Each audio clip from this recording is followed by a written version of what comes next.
Hey, what's up, everybody? Grove Sleep PNW.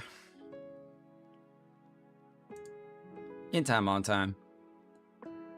playing some games and working on some bonsai today. Welcome to the stream, everyone. There we are. Check it out. I shaved. Baby face. Got a little baby face again. Got rid of the neck beard. It was growing out of control, so I got myself cleaned up. We got some cool trees to work on later. We're actually going through kind of a cold streak. A little bit of a freeze snap tonight. So I brought in some of my sand cherries. We're going to work on air layering those, and I'm also going to air layer a bird cherry later on. But for the meantime, we're going to play some Resident Evil. I want to finish up this Extriaa run. It's a 3-in-1, speed demon, minimalist, and never touch the stuff. And we're most of the way through the game and working our way towards the end. So let's finish up. There we go. We've got our Extriaa cam over here. And I was just doing a little bit of previewing. We're in the segment right now that's going to be pretty scripted through the next couple of areas. We got to fight Mr. X, or Tyrant. And then run through the sewer, I guess almost kind of sewery looking subway segment there. Finish up Raccoon City 2. Let's see. Let's go from our continue and see where we're at. Should be run to the orphanage. Save box in RPD. Unless it auto-saved. We'll see. All right, let's kick off. Yep, there we are. Okay. So my goal here is to use one Magnum round.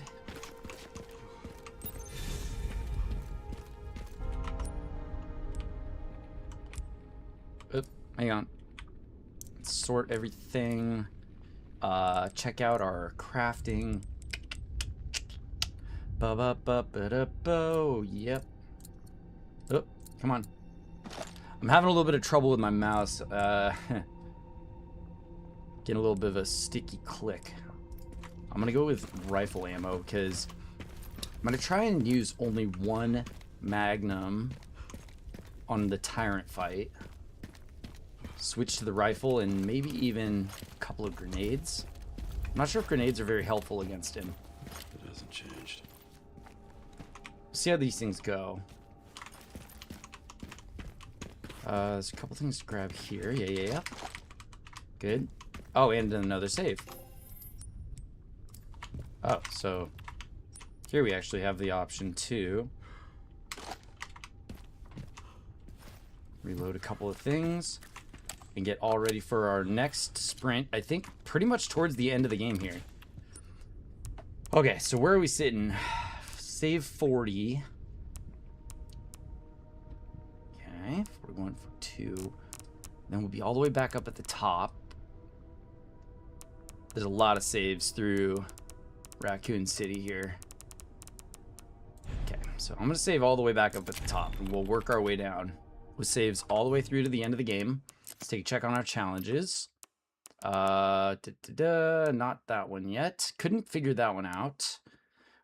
We've got an hour and 20 minutes to go, guys. An hour and 20 minutes to fulfill our duty here. I think we'll be able to do it. Okay, that's good, that's good. That's good, that's good. So everything is looking good. Let's roll. No med injectors or anything. Nope, nope.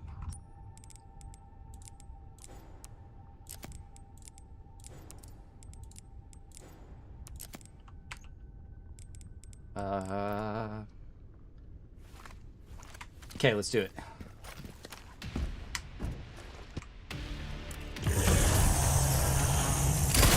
Start off with one of those.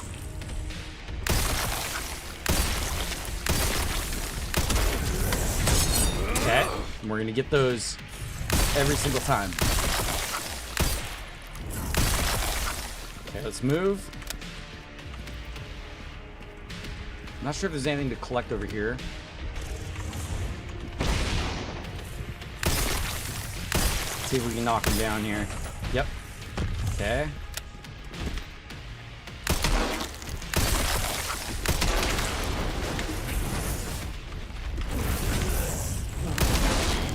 I think that there's some tech behind, like, crouching behind some of these.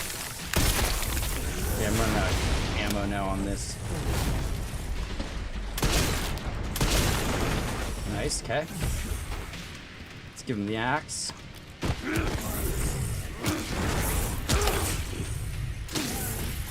Then I'm gonna go grab that ammo crate over there. Hopefully get out of the way for a second. Okay, I think that that's a good indication that we're moving along. Okay, good. There's that 8 rifle ammo. I got the charm on that makes... Ah! Okay, so I've seen this. This might be scripted. That barely did any damage at all. I think that might actually be scripted. Got it. Okay. Let's keep moving. Not yet.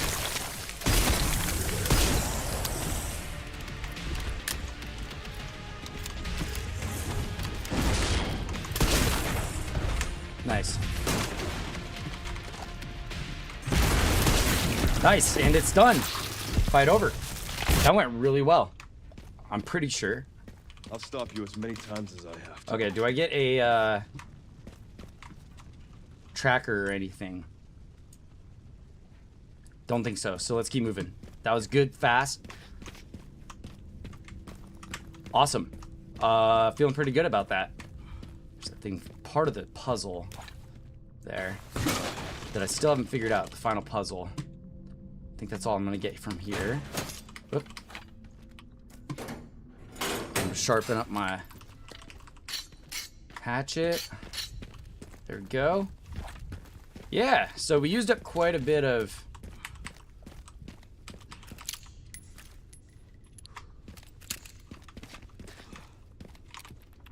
Okay, let me just save under that really quick, because that was a good fight. But it sits off at the Mr. X fight there. Perfect. Orphanage that way. Oh, I can't get through here. Shit. Burn it time, burn it time, burn it time, burn it time, burn it time. That's alright. I think that was a very fast fight. And I took no damage. Took that one scripted grab. I'm pretty sure it's a scripted grab.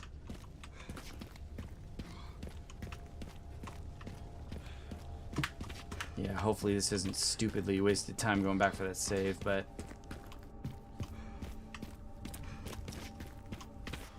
if so, we can go through that Mr. X fight again. And just cruise through. Boom, boom, boom. Okay. I'm at the orphanage, Sherry. There's not much left of it. Okay. Heading underground to look for Grace. Understood. Alright guys, I'm pretty sure that from here on out, we've just got a lot of running segment. I'm not watching the Extriaa preview right now, because I think a lot of it's very linear. At least until we get to the lab. So let's try and get to the lab. There. Over that. See anything here? No. Okay. Okay, we're across. Unless anything crazy jumps out at me. Oh, hang on, what's over here? Dig. Okay, keep moving. This is why I like following the Extriaa runs, is that it gives me enough time that I can venture out on my own a little bit and not be too worried about falling behind on time immensely, because he gives us so much wiggle room. Oh, hi. How you doing, Taskill? Sorry, I can't see my messages right now. I have this other screen up, and it's blocking my view. There we go. There we go. Friend of mine who's a really good 2D artist and profile. Hey, that'd be super cool. I would love it. It would go right up, I promise, because I would rather have anything than this stupid profile picture I have right now. I threw this thing together like right when I started, way back when. And like, I've had this like vision in my head of what I want to make, but I just haven't had the time to be doing any graphical art myself. Also, I haven't downloaded Photopia or anything like that. I just got rid of my Adobe account recently. I guess this is my stop. Ah, come on. Just got rid of my Adobe account recently. I had it because I was using it for my business, so I could justify it. But I've unfortunately recently dropped all of the editing tools that I know. Don't need that. Dropped all the editing tools that I know, and I'm gonna have to switch over to Photopia and DaVinci when the time is right. But for now, just to fill you in on what we're doing today, 3-in-1 run, copying the Extriaa route so far for Speed Demon, Minimalist, and Never Touch the Stuff on casual. There's been a handful of areas I've had to restart quite a bit, but recently it hasn't been too bad. But if you want to get me connected with your friend, obviously I would appreciate that a ton, and I can throw him at least like a few bucks as a tip.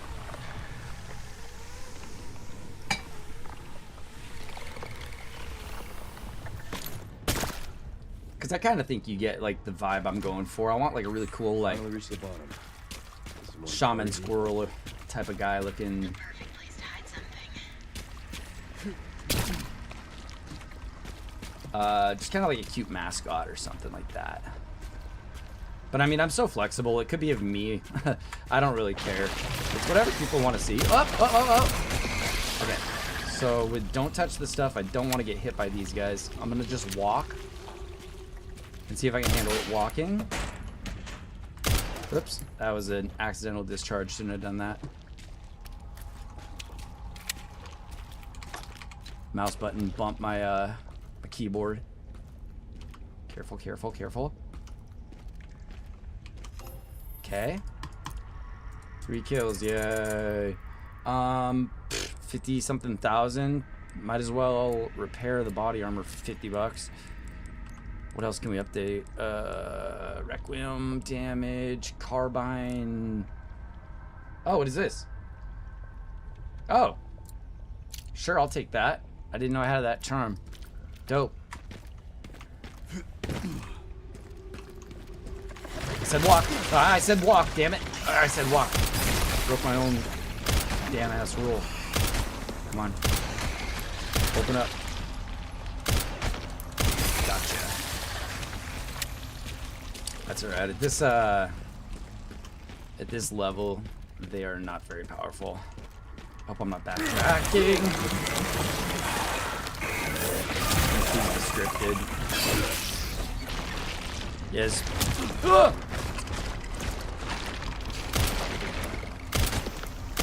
Yeah, I'll check my time in a second here. Come on, open up. Okay, how's my time? I'm nearing 3 hours, but let me see. 227.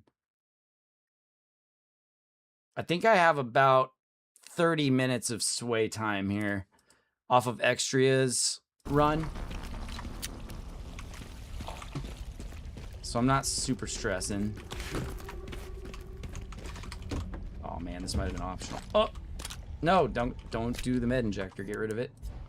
No med injector. I've got 3 of them. Discard all. There. Shit, was this optional? Oops. Okay. Fuck. Okay. So that was one of the areas I probably could have skipped. Oh, 50 bucks is the price? It's tough because I've been spending all my money on trees, dude. Let me think about it. Oh, nice miss. That was a sick juke. That was a sick juke. Nope, don't need that. Let me think about it, and we can also talk about it more when I have some more time to focus. Ooh, I think that's one of the ones that grabs me, huh? I'll have more time to focus on chat once I get to the Bonsai segment. I'm just really trying to jam through this last hour of the game, essentially.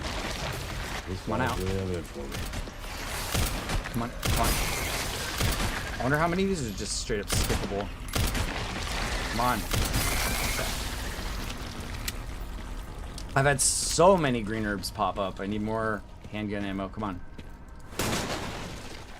Alright, I'll take one. 1 for 2. Screw it. Bring out the MG. Wake up. Wake up.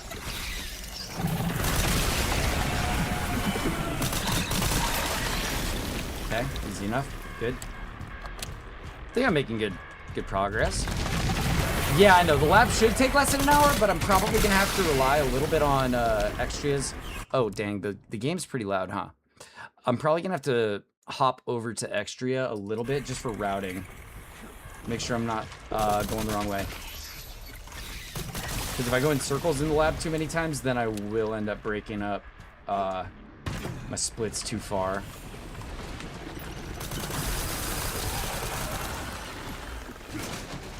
I don't know what I'm used. I don't know what I'm supposed to fight the plant with. Shotgun. Shotgun seems good.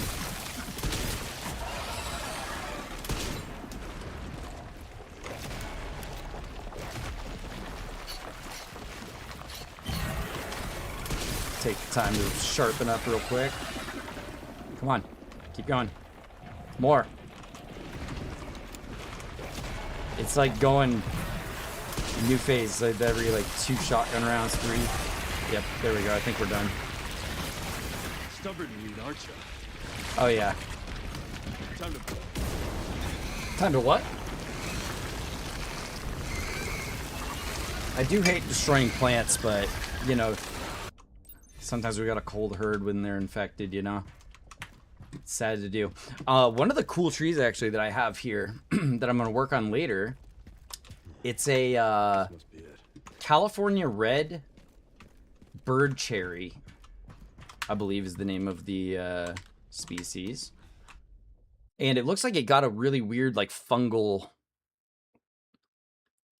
Just use an RPG? Yeah, no, I don't have an RPG yet. Can I buy an RPG at the box? Or do I have to buy that with credits? I think I do, right? Alright, so this is where I'm gonna have to find, like, a good spot to save, maybe? I think everything kind of goes off auto-saves here to make sure I don't get turned around too badly. It's pretty linear. I should be okay. I should be okay. I'll just restart if it gets too dicey.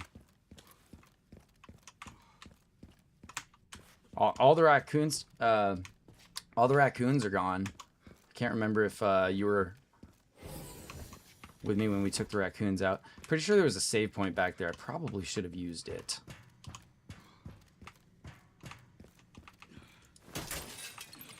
That's alright. Charge! Leroy Jenkins! Track module.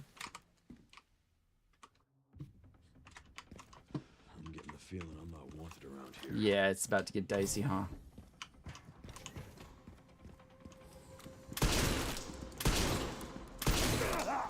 Come in aggressive. Oh! Okay. Nice.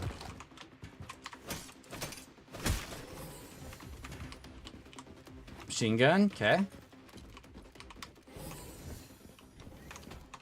Ah, maybe I should pop a save. Oh, locked in. Okay. Oh, no! No, not the shooters! Oh, I forgot this one's full of shooters. This area is full of shooters.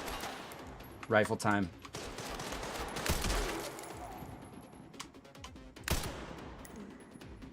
Ah, come on.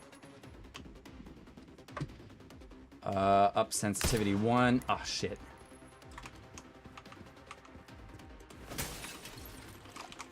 Okay. Let's see how fast I can clear lab.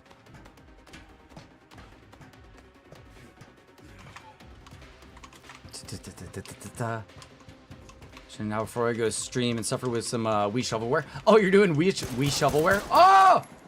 Any honorable mentions that I would know of? Uh-oh. Damn, dude, I'm getting smoked. I might restart. Yeah, I'm gonna restart this segment. What Wii games are you playing? What Wii crappers are you playing? Go up and save real. Oh, I guess I don't need to save. It just auto saves right here. We're good. All right, already off to a much better start. Ah, I think if I can get him in the visor, it's a one shot. Come on, give me the visor shots. Cowards. Cowards. Oh yeah. Yellow bellied. Yellow bellied, I say. I've got a whole bunch of grenades. I just don't know when the best time is to use them. I know bosses are usually the best use of grenades. Come on, where is he? Nice. One more. Ah! Nope! I deserved that. Oh, he kind of shuffled on me! Oh, he shuffled off to the side. I should have just been using this thing. Alright, I don't think there's much else worth taking. Okay, good. I just triggered something. I think there's more on the way. There they are. Oh yeah, we got this guy. Things are getting dicey now. Very, very dicey. Like, can they attack each other?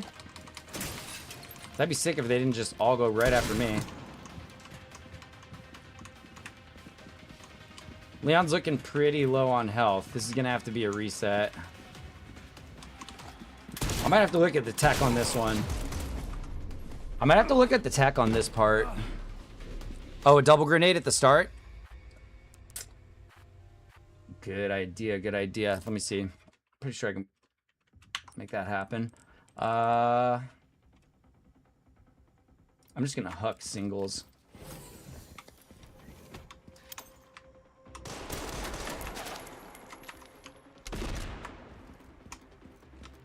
That was like a nothing burger. Okay. Liquor basically one-shots a group if you release it fast enough.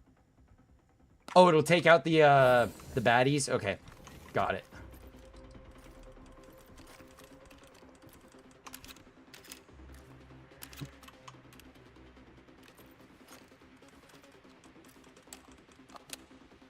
Okay. Can I make the run? Oh, dang. Okay, I can't make the sprint. I wanted to know if I could make the sprint across from a crouch like that. Guess not. Alright, let's see if I can do this. I like trying to figure out the rooms. Especially with all of the weaponry I'm at my disposal here. I should be able to handle this.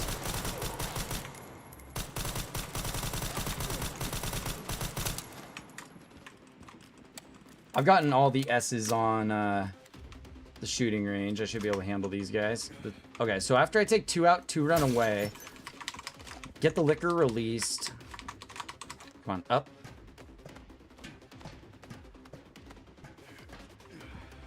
Watch out for these guys down here.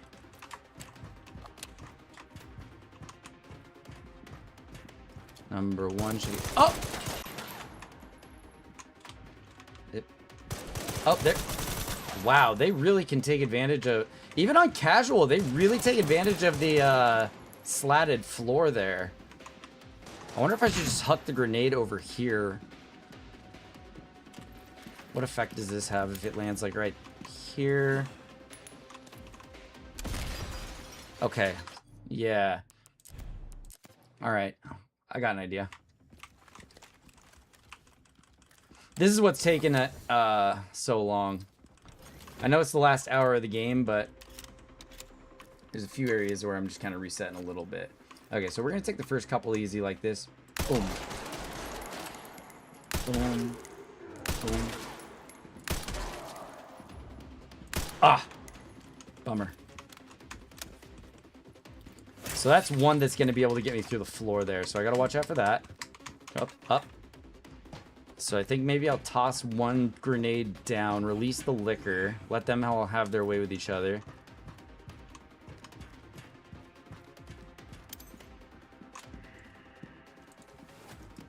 I don't know what this is going to do.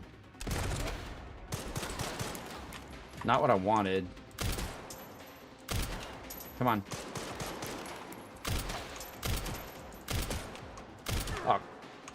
Got him. All right, let's do this.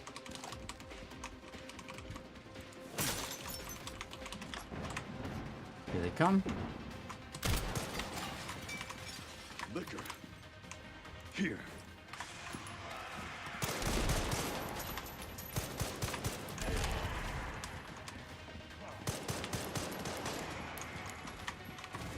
Dang.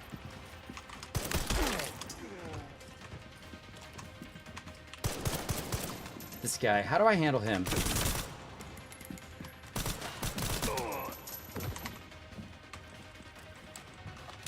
Lure him over to this.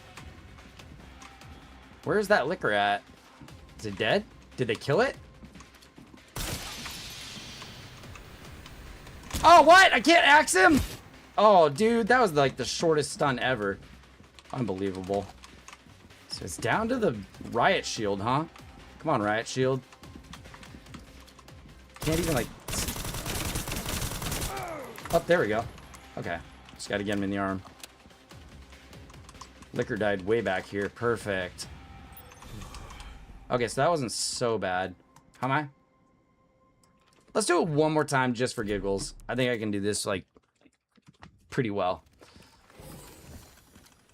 Just for giggles. See if I can master the tech here.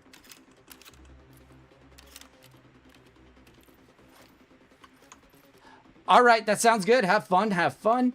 Good luck. And I'll come check in on you when I'm popping offline in a little bit. Oh, was that a kill? Sick. I might get all 4. Have a good time. See ya. Have a great time.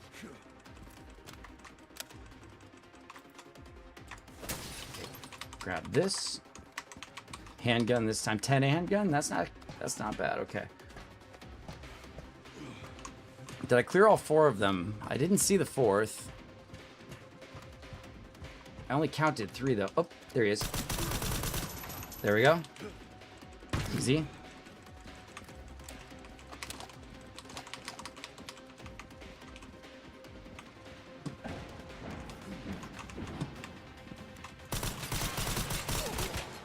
There we go. Got a couple of shots in on those guys that were coming after me. Oh, yes. Okay, riot shield down right off the bat. Whoa! I think I gotta take down the liquor, but that's fine. Going this way. Done. That was hot. That was hot. That was hot. That was hot. That was hot. That was hot. Very hot. Good timing. Is it any loot? Any loot? Any loot? Don't waste time. Don't waste time. Don't waste time. Ah, worth. Actually, I'm pretty sure. Just keep going.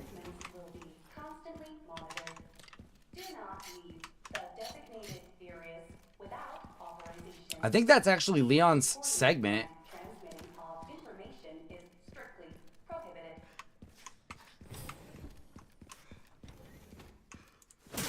Okay, shotgun. Ammo, ammo. Good. No way in there. Okay. I didn't realize I had such a big fan. How about an autograph? I heard you were a smartass. Damn it! Ah, come on! No, I used a heal. How did that get in my inventory? Discard. Okay, so we got to do the hatchet fight. I didn't realize I had such a big fan. How about an autograph? I heard you were a smartass. Okay, I'm just spamming the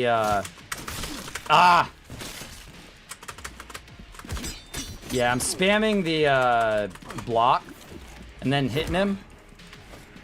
Not bad. Spam, spam, spam, spam, spam. Oh, melee. Perfect. How sweet. Come on. Maybe one more. Yeah, that's fighting cheap, buddy. I thought we were doing one of these. Come on, tap, tap, tap. Okay, he's down. All right, phase 2. Sneaky bastard. Okay, just spamming that. Come on. Get over here. Ah! We're doing it that way? Or does he? Get a little handsy on me. Make no mistake. Nothing will stand in my way. Complete. How about you like that? I guess we can pull shotguns. Hey, bro. How you doing? Welcome to the chat. Welcome to the broadcast. I'm Grow Sleeper PNW. I guess Mortal Edge. I don't even think I need Mortal Edge. Isn't it worse? One tough bastard. Coming from you, that's quite the compliment. That wasn't a great fight. Maybe I'll try that one again. See if we can finish it better than... Ooh, I don't know if that's where my health was when I started last time anyways. That's alright. I've wasted time running around in a circle. Let's see if I just restart here. Is it going to start me from end of the fight? Okay. No matter. Let's just keep moving. Grace should be nearby. I'm gonna finally get some answers. Okay, switch to Grace. Oh, is this a save? Ooh, it's a way back to a save. I'm just going to keep moving. Grace should be just a... My only problem is if Leon runs out of health at this point. That could get tough in the fights later on. But I've got some safety saves that I can go back to if needed. Okay, time for Grace. Let's go.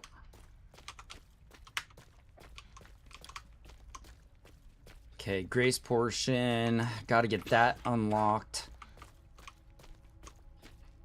All right, guys. I haven't watched any of the preview of this, so maybe it's a good idea for me to take a break for just a second and do a quick intro here. It unlocks so many different ways you can play the game. Like I said, I didn't want to spoil stuff too bad. Playing.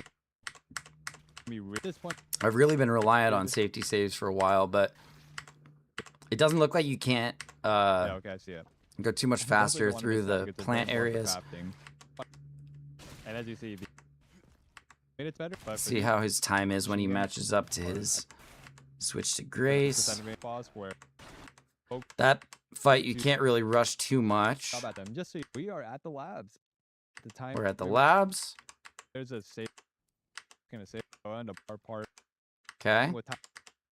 So we end up getting through here very fast, and You then can get them from the glass see how he part handles this. whenever they drop it. When they're about to drop, Yeah, he hits him with a grenade. take him out, especially the shield guy. Oh, he just avoids the liquor Clear them altogether. all out, and we then Okay, that's very they fast. Sometimes take down the liquor before you're able to attack them, but even then, Looks liquor like I goes skipped down a like gunpowder. That's Make whatever. sure you hatchet. Point. Yeah, Butcher's I never even ammo, went to a spots save. So yeah, you can just wait for him to go first. If you get hit, I mean, as you can see, we got hit there and we didn't even take that much damage. I wanted to let him hit me like twice, I think. I want to see how he finishes off on health. He Ricochet probably doesn't even takes a lose lot it. of it. Because some of it does him penetrate down, through the no armor. problem. Yeah, it looks like we're pretty Worst case close. scenario, if he hits you with that quadruple, quintuple swing, He's got a you bit lose more half health your than me on number. The Leon. safe station is not that far behind. Whoops, went the part. It's not The slot terrible. part is not too hard at all. It just kind of involves more like stealth. Okay, he says Other stealth. hit, that's at- yeah. So two let's see. sections. Feel free to So use we it. boost up through. not waste a magnum shot. Looking back at it, we have a Molotov. We probably could have used that for the girl and not waste a magnum shot. Looking back at it, because we do have to use a Molotov to get to a group of enemies, but they give you one. So you can just use this Molotov a lot earlier. If you're watching this and you haven't been playing along, you're like watching it first and then you're gonna do it. Just use that Molotov on the girl first, so you can save another shot with the magnum. Okay, so it looks like we're just doing a bunch of 'Cause running. while they're good against the liquors, I think it takes like one Molotov shot and then a couple pistol shots. So definitely not worth doing. Especially since they're so easy to pass and they give us a bunch of bottles of acid. There's the blood thing again. You can just ignore it. Okay, so that's the save point there. That's gonna be our next save. There's no getting back up. So let's try and get there as fast as we can, and then we'll match our timing on him. Gotta grab any bottles, anything I can make, because I've got a good number of handgun rounds, but no... Okay, and I have my steroids still. Good. System locked. Override key required for reactivation. Let's see how our time is. I've got my infinite knife. He does not have infinite knife, so he's been using scrap to create knives. That's a big see, like that. We can't really make anything with scrap, so it's kind of useless to us. Let me see what we got. Do have a couple of things that could work, maybe. We'll see. Don't take the blood collector save. Okay.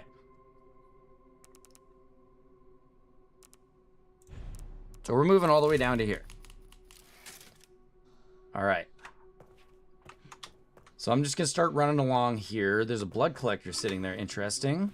Warning. Threat level orange. Confirmed in storage sector. All right. So let's see what this whole stealth stuff is about here. If you accidentally pick it up, it's not that big of a deal either. As long as you don't pick up blood itself. So yeah, new biggie. What's up? Hi, Yeah, bro. Save. Good to have you I here. forgot how many knives we have. I think we haven't really had to use any of them.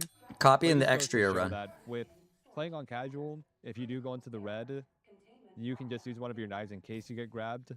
And then by then, you wait a couple seconds, you'll be back in caution. Right. So I remember that That we start bottle, getting which bottles we'll be and using right here. corrosive. We don't really need anything that's in that safe right now. So we're just going to go ahead and You skip can't it. see. Yeah. Because playing around this liquor without the acid would probably cost us like a couple minutes. So definitely just worth skipping it. Couple minutes. Yeah. We're walking. Going unseen. I like to crouch here. Okay, let's get around the first liquor. Error. Containment lockdown failure.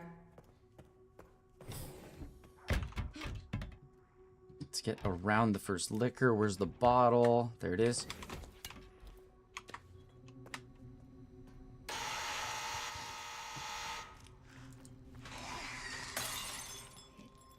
I just domed him. See. I failed my mission. I domed him and I failed my mission. Shit. All right, try that again. Empty bottles are going to be important, aren't they? So why don't we grab a couple? There. Now I got lots of them. I'm not exactly sure how important my inventory is going to be throughout the rest of the game. I don't think I have to pick up much because there's no like puzzles or anything left. So, or not much in the way of puzzles or anything. It's mostly just action through the remainder. Trying to get a better angle this time. Can't see. So yeah, just throw immediately. So get actually an edge on time here. Watch out for that. No doubt he's gonna be trouble.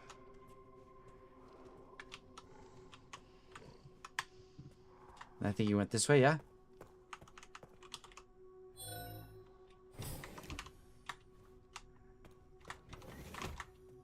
Wait. Oh, that comes back out this way. All right. So I'll just unlock that for now. He went this way. And then he ends up in this room with like one enemy there. Okay. I don't know why sometimes the liquor, I feel like even when I walk. Oh yeah, let's I do a think I've time seen- check. 2 hours 35 minutes for him. Still good on those. 2 hours and 30 minutes. I'm at 3 hours.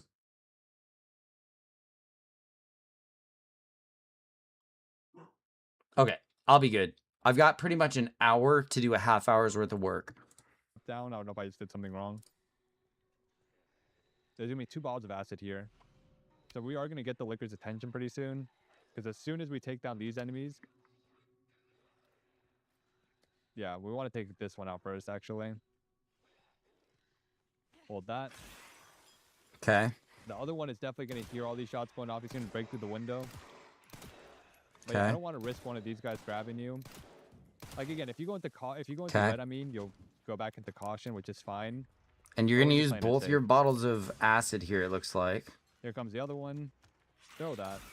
Okay.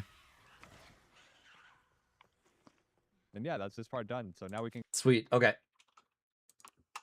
So that's what I like to do. I like to watch it once. Oh, he heard me.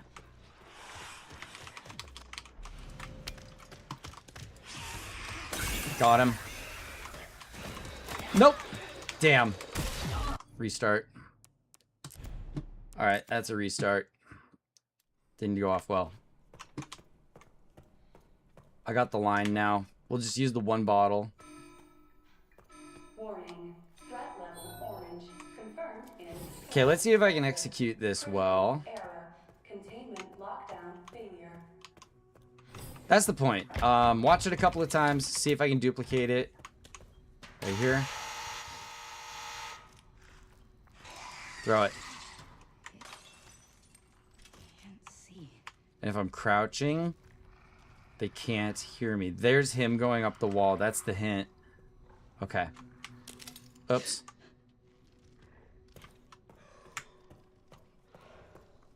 Okay. That's all right. I think I got far enough away. He's going to leave me alone.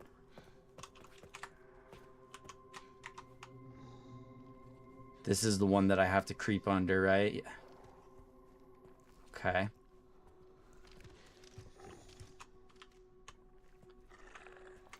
And that's the first one I need to take out up on the ceiling.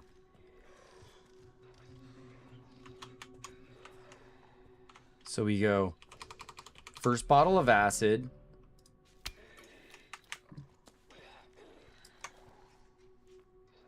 Wax him. The other one's gonna be coming soon now. Let's just go get him. Where is he? I'm hunting him.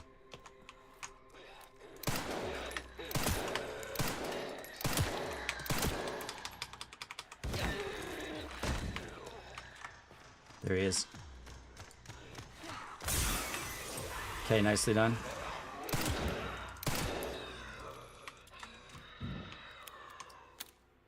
And then he takes this one down.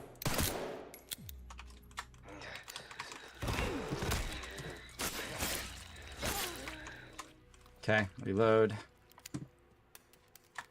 And those are the corrosives.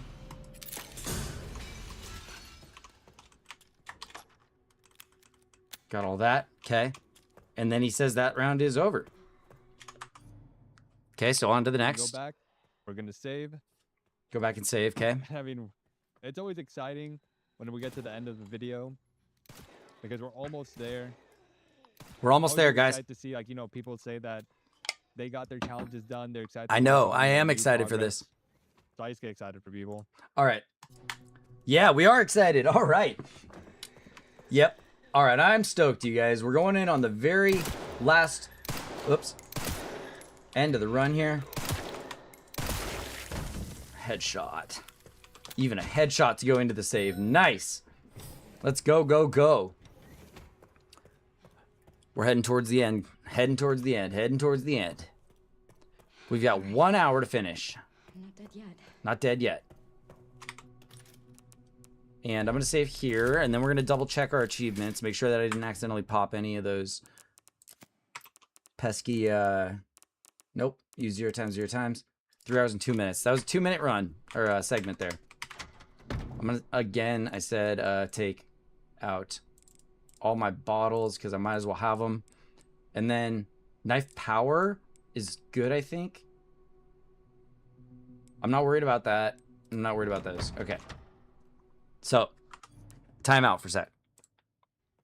Next section of Grace Down Lab. here. I think it's to unlock this door, yeah?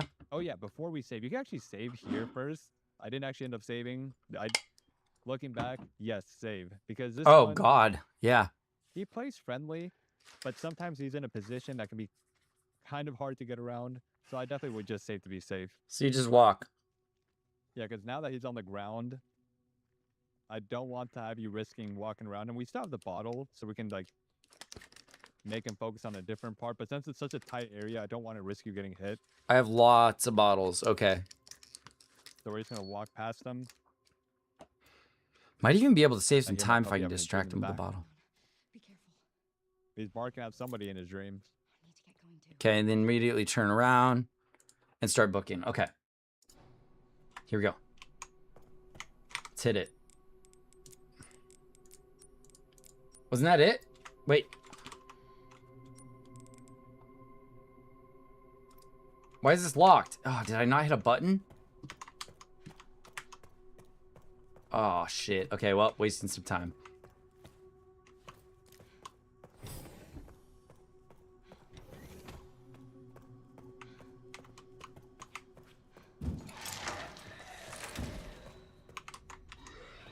Because I must have missed something, right?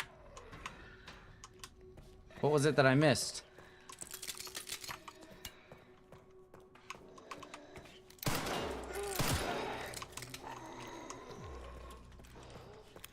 Is this where I use the key?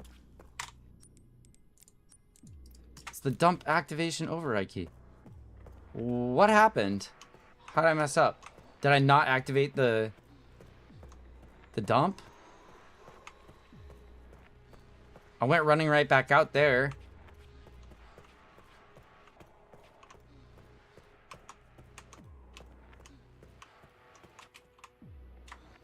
No. I screwed something up. Hang on.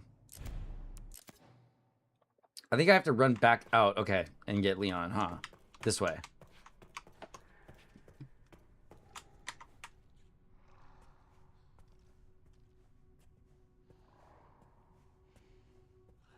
I didn't pull out my bottles.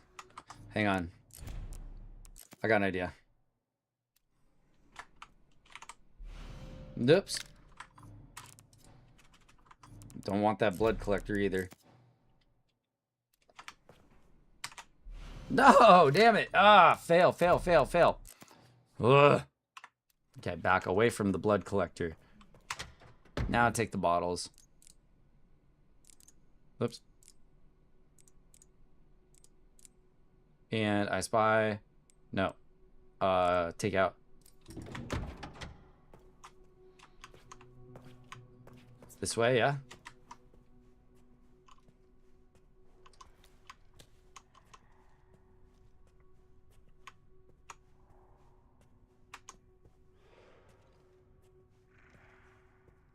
See, he says, oh, he gets onto the floor. I'm gonna get him even further away.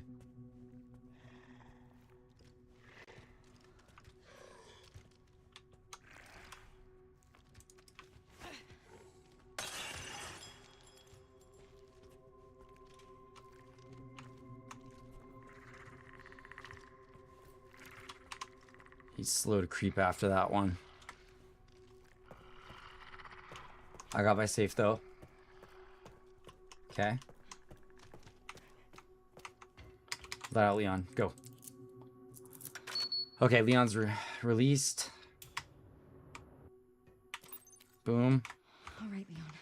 Be careful. I need to get going too.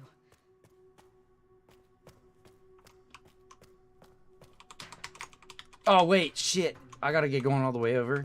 The other way. This is where I lose a minute or two on these, and it's like, that just took twice as long as it should have. She turned around and grabbed this. Nice.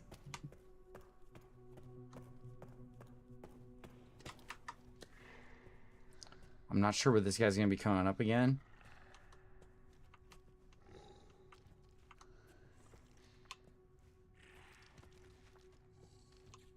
Go up the wall, go up the wall.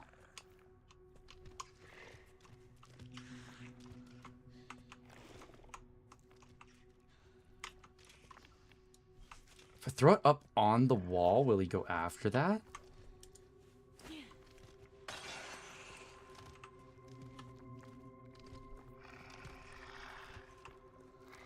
Perfect. Okay. So using up extra bottles to escape that way, good.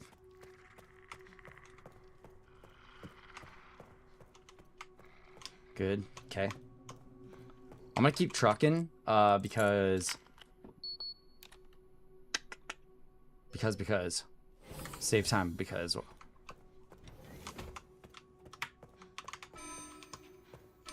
Threat level red in storage sector. all right, let's see where we go next. Um, Oh, he literally just walks right by it. God, that's brutal. gonna go get one of the orbs. So yeah, in that orb room, once you grab the orb, it spawns like 3-4 zombies. You just need a Molotov to use it, so they give you one. So definitely looking back, if you want to save an extra Magnum shot in the final girl fight, Oh, he goes just back use to this the extra other one, Molotov huh? right here because they give you one here.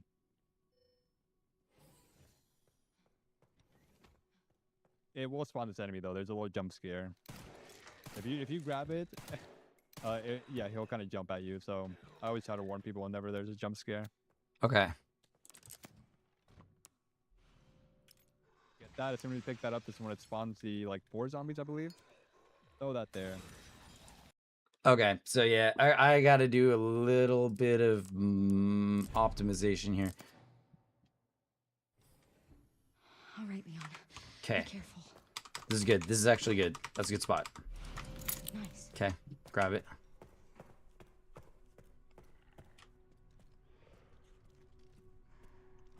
I literally think he just walks by.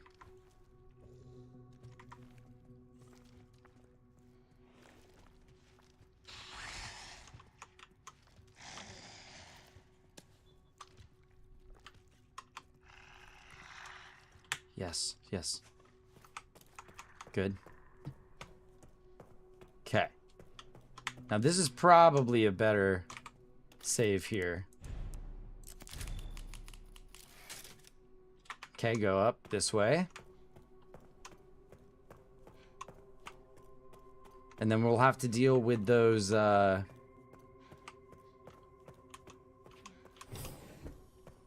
kills in that order that he just said. These guys are all gonna release. So we're gonna have a jump scare up here. Here, here. There. And here's what I'm gonna do. I'm gonna go...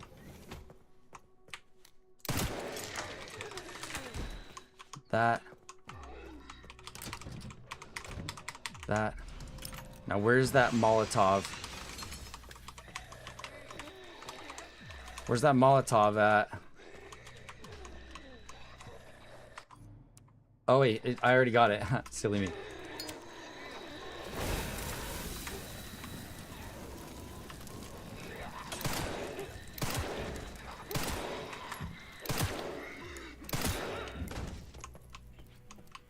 Cleared him. Got it. Okay, let me make sure that we're going the right way Yeah, I'll out go of down to here. it. Oh, I guess it's just 3. Okay, even better. Only got to worry about 3 of them. I probably should have saved that Molotov, And honestly. with that, another section done. Just gotta get the white orb now. This white orb, Yeah, I want the Molotov more than I want that. So I'm gonna try something. I've got lots of ammo with the pistol. I'm gonna try and do some pistol work to get out of here with that Molotov intact.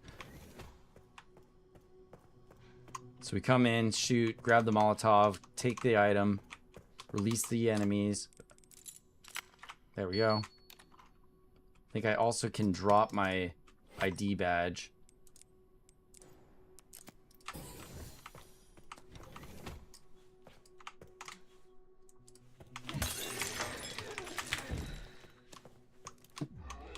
Okay, here we go. Go ahead and release them. Watch this.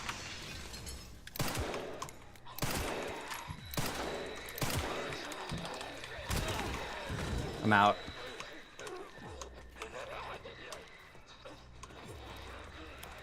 I'm gonna hold on to that Molotov. That gives me that little bit of extra flexibility on his run. That could be useful. Or this might have been my last opportunity to use the Molotov whatsoever. So, I'll save over this. Because I can. And we're so close to the end. Let me take a break for 1 second here, guys. I gotta make something disappear here. Monitor 2 go away. So yeah, hi bro to New BE. Welcome to the chat. Blah blah blah blah blah. Not sure who you're tagging, but hello to them as well. Yeah, Tassadul's off doing some new stuff right now, and I'm coming up on a ad break anyways, guys. So let's run a quick ad break. I'm gonna take a break, and then we'll get towards the next run of this game. Hopefully the last leg. Maybe we'll be finishing it.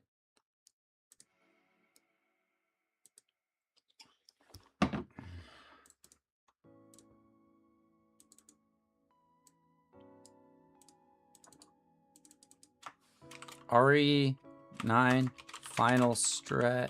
Oh.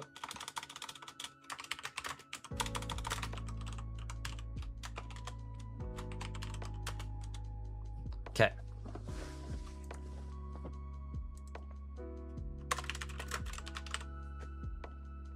All right, so there's your warning there, guys. I'm going to be right back in a moment.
There's just one last thing, guys. My coffee's heating up, and I'll be on in one moment.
Okay, now we're cooking. What's up, guys? We're back. Hi, bros and broettes and NBs and everybody in between. Hello, hello. It's good to be back with you all. All right.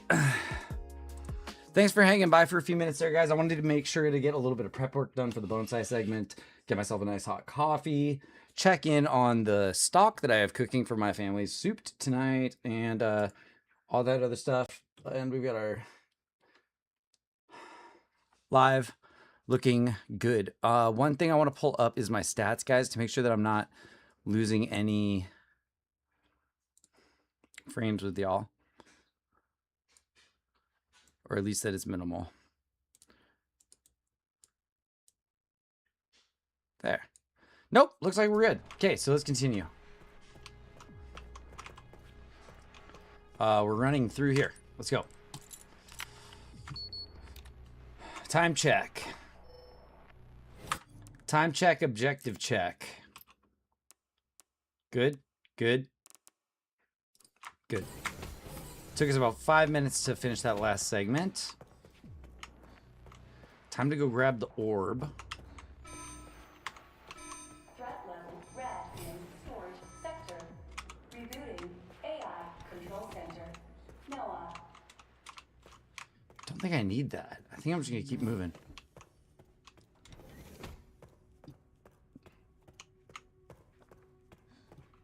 Can't remember, did we watch this part on Extriaas or no? I don't think so.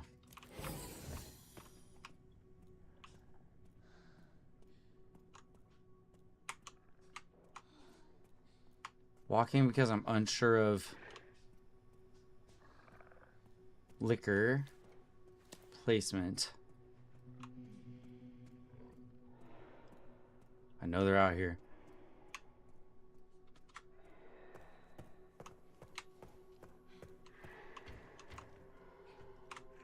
Nothing of use here.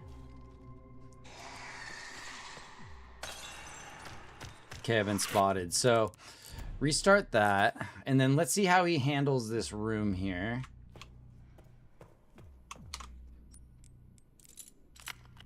I've already got the red piece, so I should actually drop the red piece also. And then double check my inventory here. Yeah, that looks good. And I still have my heal. All right, so let's see how Extriaa handles this next segment. Pull up that video real fast, guys. All right, here we are. Definitely a lot riskier. I think we end up getting bit, but it's still fine. So here he goes. We're at about 2 hours and 3 minutes. He's We're at gonna open up that. 20 minutes Good ahead of save. pace. We will actually be getting the items that's in the safe in this next room. Oh.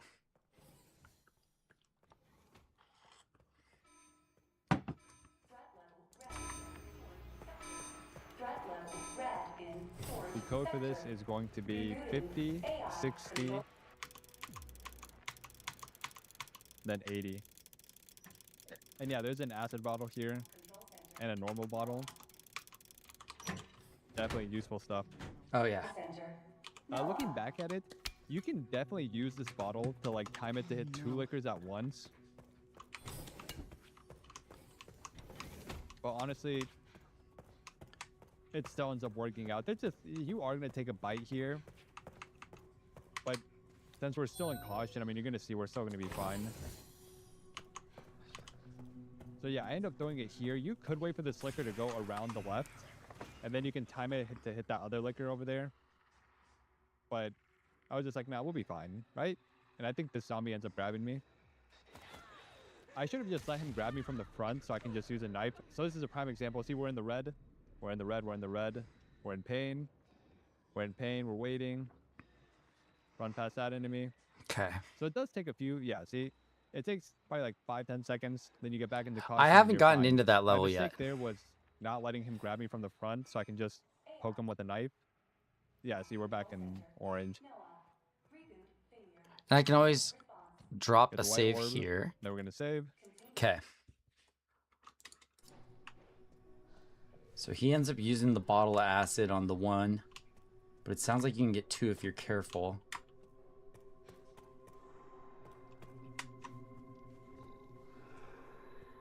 Let's see how my timing is on this.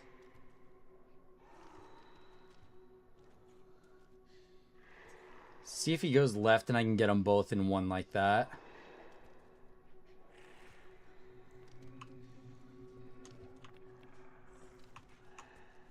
Because if there's an option to hit 2 for 1, I'll take it. There they are. Right.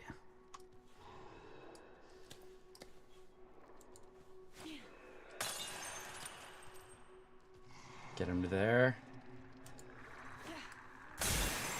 Brilliantly done. That one still lives.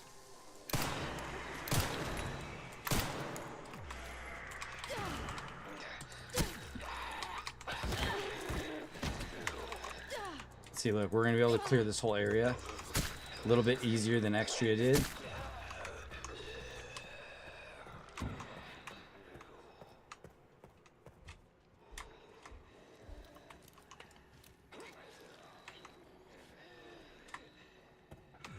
Look at that.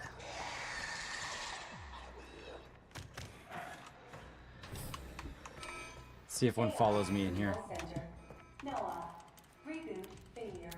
No response. Nope. Containment protocol inactive. This is it. I did Containment it. protocol inactive. Okay, so hopefully the save here is a good one. Okay. All right, how do we get out of here, Extriaa? But yeah, definitely use the steroid at this point. If you haven't used it at all, I mean, The steroid. Yeah. it's a free heal. Doesn't count towards your challenge. So I This- would definitely use it. I Oh, just so wanted we to show book it that, out of here for through that. example, if you Nice. go down into the red, you're still fine. It was just my mistake there for And grab not a letting him bottle. grab me in the front. We're gonna use this bottle to get their attention. We do want to save one more bottle for this upcoming part. Make sure that we have a bottle. Yeah, we don't want to break the boxes because it could be tempting for ammo, but at this point, since we're done, we don't need ammo for Grace, No. and it's just gonna get their attention, so it's definitely not worth getting. I feel like I could just run it. Something triggered them up there. I don't know. It's whenever you jump off if that triggers them, but doesn't. I feel like I could just run this through, but there's a fresh save, so. Okay, we're gonna have 3 bottles. Grab that. All right, vault over, then grab.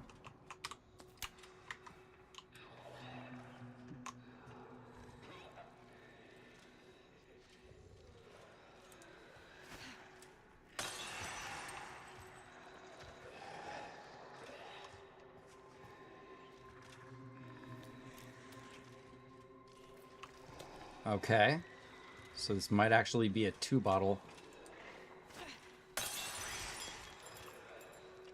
Okay, there they go. I still have 1 bottle and a Molotov.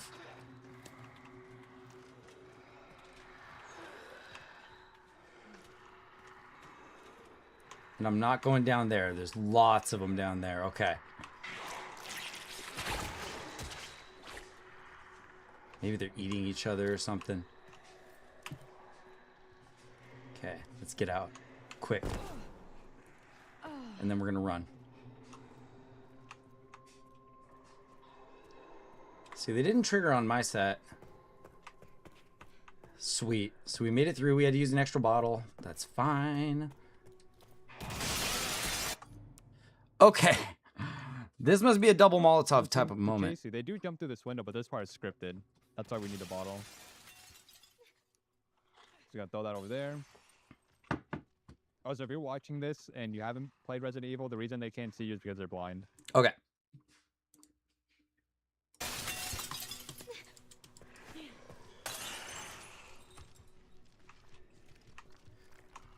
And we saved that bottle. We could have Molotov them, maybe, but I think that he's holding a Molotov for a future event, so let's go. I probably have enough handgun ammo that I could be taking them all out at this point. All right, so that was the last liquor part. We're almost done, guys. Spare them away from damage. Oh, you know what Grace's section? So we just have the final Leon part. Okay. Let's place the orbs.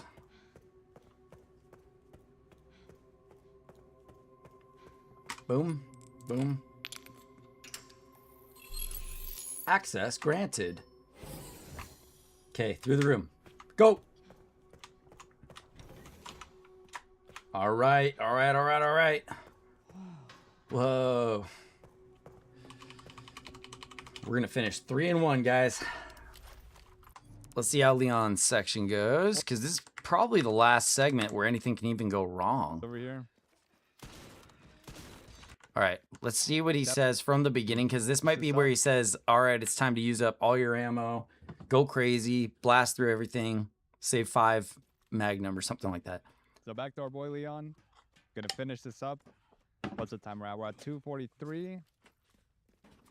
The video is 2 hours and 57 minutes long. So yeah, we're almost done. Definitely get that magnum ammo shot there. We have another 50 minutes. Watch out for these enemies over here. Definitely should have used the submachine gun there. So SMG through these Looking guys. back at it, I mean, I think it was just late. So I was just using the shotgun, but I feel like using the shotgun for the liquors that are coming up and for Gideon is definitely way more worth it. Just so you have a reasonable amount. I mean, as you can see, we're still crafting some, but since we have so much handgun and machine gun ammo, definitely should just be saving the shotgun and rifle ammo for the harder enemies. Okay.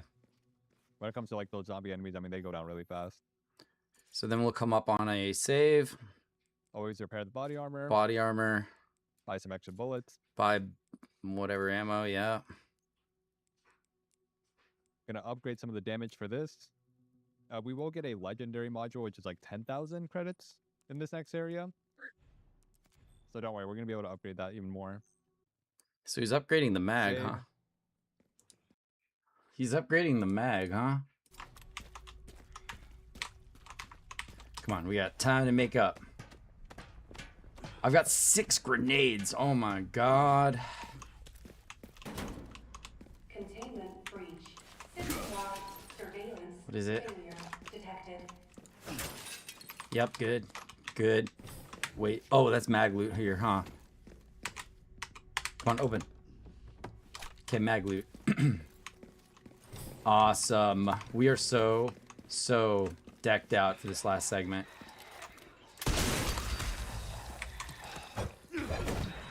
Sick double kill there.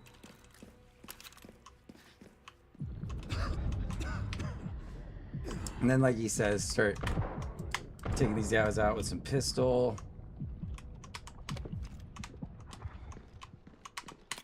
Grab whatever I can. You gotta be kidding me. Skip that. Take that. Okay, and then he was pretty much just upgrading weapons here.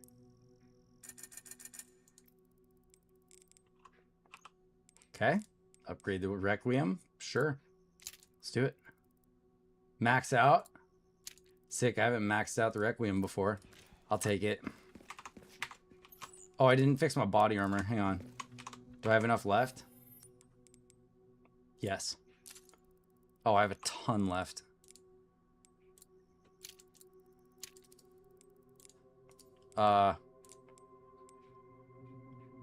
Rate of fire. Precision? No, I don't need that. Nothing to do with that.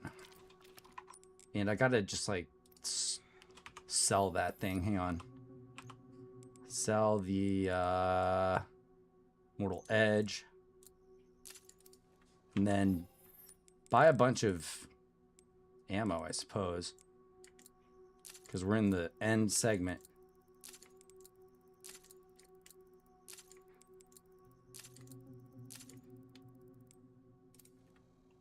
Okay. Auto sort. We can still make lots of ammo, and I'll leave that for the save. Okay. Whew. Rocketing through the end here. Didn't reload my handgun. Dang it. Sharpen up the knife. Okay. Now, let's see what happens. Yeah, I hope you've been enjoying the video. Again, sorry if I sound a little bit different. I hope Sorry everybody's that I been look a little enjoying dry throat his 'cause I've been video as sick. well. Hopefully it hasn't impacted the commentary that much, especially since I haven't uploaded in so long. I Big shout appreciate out. y'all so much. I know I've been missing his videos. It's been really that old stuff. module has like 10,000, so definitely Okay, grab the enough to module. upgrade the Requiem very soon. And we're going to get more credits for taking down enemies here.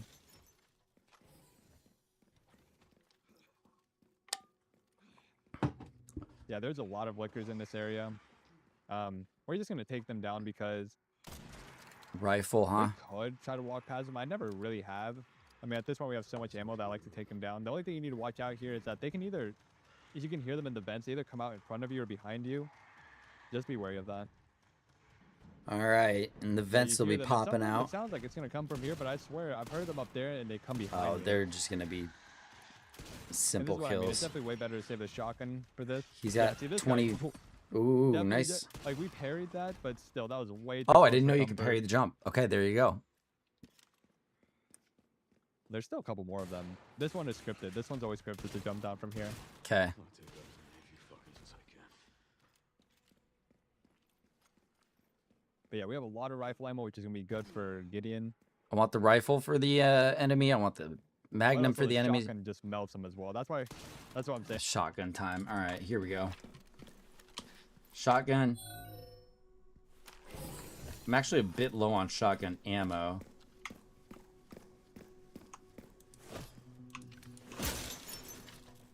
So let's see what we come up with here. Handgun.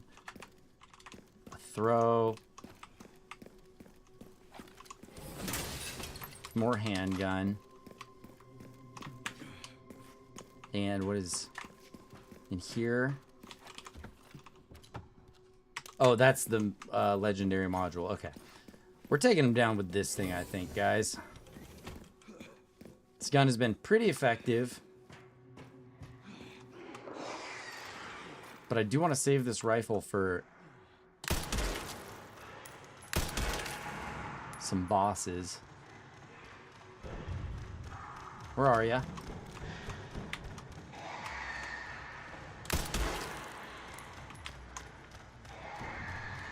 Ah. All right. Now we'll start melting them with this. This must be the room.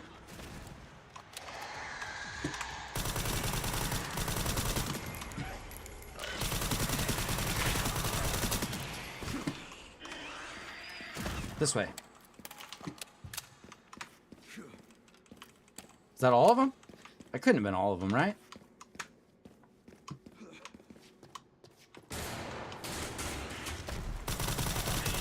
Scripted one there. As many of you fuckers as I can. All right. So after that, it's And just like with all the submachine gun ammo that we have and all the pistol ammo that we have, Haven't changed much. definitely could use that for the smaller enemies. I might even take some of them out with handgun, With that, man. I think there's just 2 more lickers in this room. Okay, so straight across. I think I have enough ammo to take out all the liquors. Head to head here. Haven't changed much. Have ya? There's one.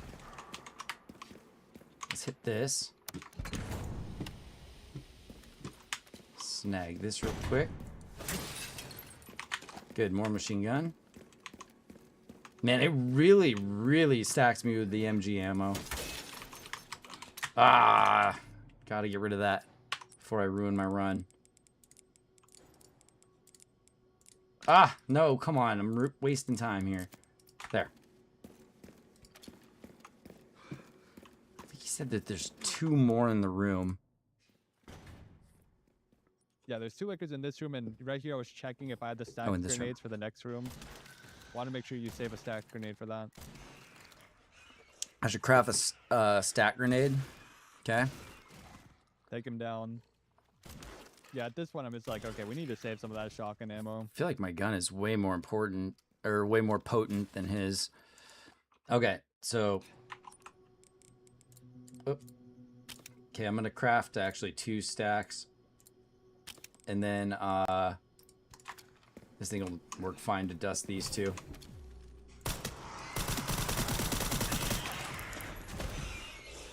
$25 rounds. Ah, I wasted a few. It's all right. Bolt down with one clip. Okay. One magazine for 2. That's fair. Okay, open up. And then now is where, you know, more of these like scripted ones can mess me up. Yeah, make sure you always sharpen your hatchet. I can't tell you how many times I've been like grabbed and it's been broken without me We're in the last noticing. 10 minutes, guys. But it's such a. I hope they add the hatchet in future games too. It's such a cool practically mechanic. over. It also looks like it's gonna be a way to get through insanity. Like if you learn how to parry, you can pretty much one-shot enemies even in insanity, which I love that. Okay. So up and through and out. But with that, we grab the key. Grab the key. Okay. I don't hear anybody. I think it's gonna be on the all clear here. Let's make sure we didn't miss any. Ah. Nope, ammo crates all grabbed, everything good. What's in here? Nope. Alright, and up we go, up we go, up we go to grab the key. See what's in here really quick. Okay. Key got. Hand grenade. Alright. We're so close to the end, guys. Ammo. With the guide, this has helped Grenade. so Make sure much. you get this ammo for the Magnum right here. Mm. Because yeah, it's 2 of them, and at this point, 2 Magnum ammo. I thought that was a health crate. Oh boy. We are stacked. we're pretty much saving it all for Gideon. He's gonna be a fast takedown. Mainly for the beginning part, because again, if somehow you don't get the rocket launcher, you want to have like, you know, your strong ammo left. Nah. So yeah, make a stack grenade here. I end up lining it up. I'm pretty sure you can just throw it anywhere over there and it works, but I just kind of lined it up a little bit past that. Oh wow. Take them down. Oh man. Okay, so this is one of those ones. Oh man, this is giving me horrible flashbacks of getting over the island segment with this with the perfectly placed grenades.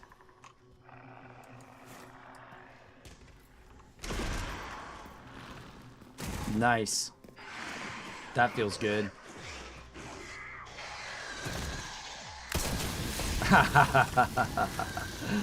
I didn't know there was more coming. Uh-oh. I didn't know there was more coming.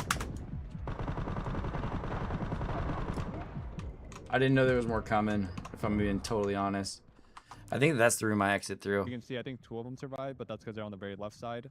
Oh, were those survivors? Oh, okay.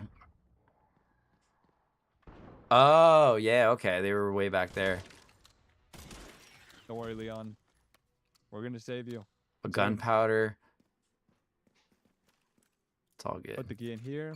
It's gonna spawn zombies in now, but they all drop ammo. Again, you can use the submachine gun here. You don't even need to waste ammo for them, Definitely will. or waste a rifle or shotgun ammo. Man, the SMG is way more important in this game. Craft some more. But yeah, see right there, I noticed I'm like, oh my god, I have 200 shots in the Probably submachine shouldn't have gun. used that explosive. I definitely should have used that. So yeah, I learned from my mistakes. Because these enemies are not hard to take down at all. Yeah, at this point, since we don't need grenades anymore, I throw 1 grenade at them over there and then just use a rifle for the rest. But No grenades if you wanna needed save anymore, huh? shots, definitely can just use a submachine gun. And they all drop ammo. No more grenades 2 needed. We're gonna shells, empty this bitch 10 out. Rifle ammo? Oh, I mean, that's pretty good. Even more shells? Definitely do not pass up on that. And then up into the elevator. Okay, then. Let's see how we do this with our last 4 grenades. Security threat detected. Use key. Here we go. Watch this. Elevator Come on through, guys. in effect. Override key authorization required. Warning. Autoclave compromised. Let's go 1 here. Lockdown unavailable. Memory corrupt. Self-repair Hurry. offline. We going or what? Aerosol monitor warning. Ah, there we go. Unavailable. You get your very own grenade, bud. Yeah. Let's get this over with. Ah! The elevator will arrive. Oh man, too funny. All right, no grenades needed left for the rest of the game, they say. Has arrived. Excellent. Then we'll make our leave. Fill this guy up. And through we go. All right. I think they were down to like, what, final boss? Let's just skip through this really quick because we're not going to watch all the This type is there. blah, blah, blah, blah, blah. I got. Okay, look. Okay, and then all the way back to Grace. This part's one of the walking simulators. It's all good. Almost there, Sherry. We'll take a quick inventory of our heavy weaponry for Gideon. For Victor, the Dr. Victor Gideon. Alright, so what are we going to give to him? I'm going to have to see what the proper, like, order is, so that I don't, you know, overuse Requiem in, like, the first stage or something. If it could simply be done with a pistol or whatever. Because sometimes there's entire stages of bosses that can be done with just one well-placed shot. Like the plant, for example, that we fought earlier. You know, when all of the little explosives fall out, just got to hit those. All right, going in on the last maybe like 5 minutes of the game here. Blah, blah, blah, blah, blah, blah, blah, blah, blah, blah, blah, blah, blah. Do we go down this way? Shit, I don't remember. Is it left or right turn? To like cleanse the mind of the bad ending. That's like, right, I gotta is go that up. what- And we're what? Gonna release Elpis? I think we need to release Elpis in order to get the ending. Okay. Oh, I need to hurry. And we head off this way. 'cause I did not need that in my life. So what I might do is watch through this Let me know what on ending y'all got double at speed first. or quicker speed. It's already on 1.15. Overall, honestly, just an amazing game. I'm excited to see what the DLC is going to be about. Into the elevator. I'm excited for the future games that they make. Let's see how they do with Code Veronica. And what this Resident Evil 1 remake. I haven't even apparently. played the original Definitely Code really interested to see what Veronica. they do with that. Well, with that said, we That's come the up here, we one- go to Leon. Good canon game. For That's the one canon game that I'm still missing, actually. Sorry, guys. I'm trying to get through to the ending here, one of the actually. endings. Then it's a final boss fight. Leon. Also, I just want to say, so do not, his achievement says release Elpis in under 4 hours. Yeah. So do not, do not pick the other one, just because it'll be like a time save because it will not count. Or at least I don't think it will because the achievement says release Elpis in under For- 4 hours. So Yeah, make sure you hope. release them. Okay, release Go back Elpis. and hope. And then it's a final boss fight. So immediately. Okay, so let's go release Elpis, and then we'll watch his final boss fight, and then we will see how we do to finish out. Because this is all kind of just running through the mansion and such.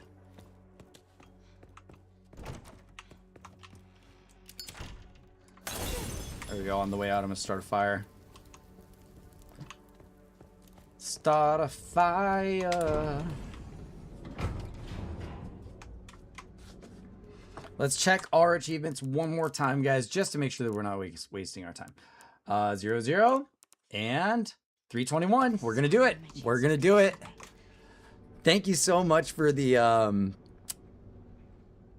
Extriaa. This is really fun to copy the run, and this gives me an idea of just so many mechanics to take advantage of and to pay attention to on my future runs. Of course, I'm gonna have to watch some walkthroughs for Insanity.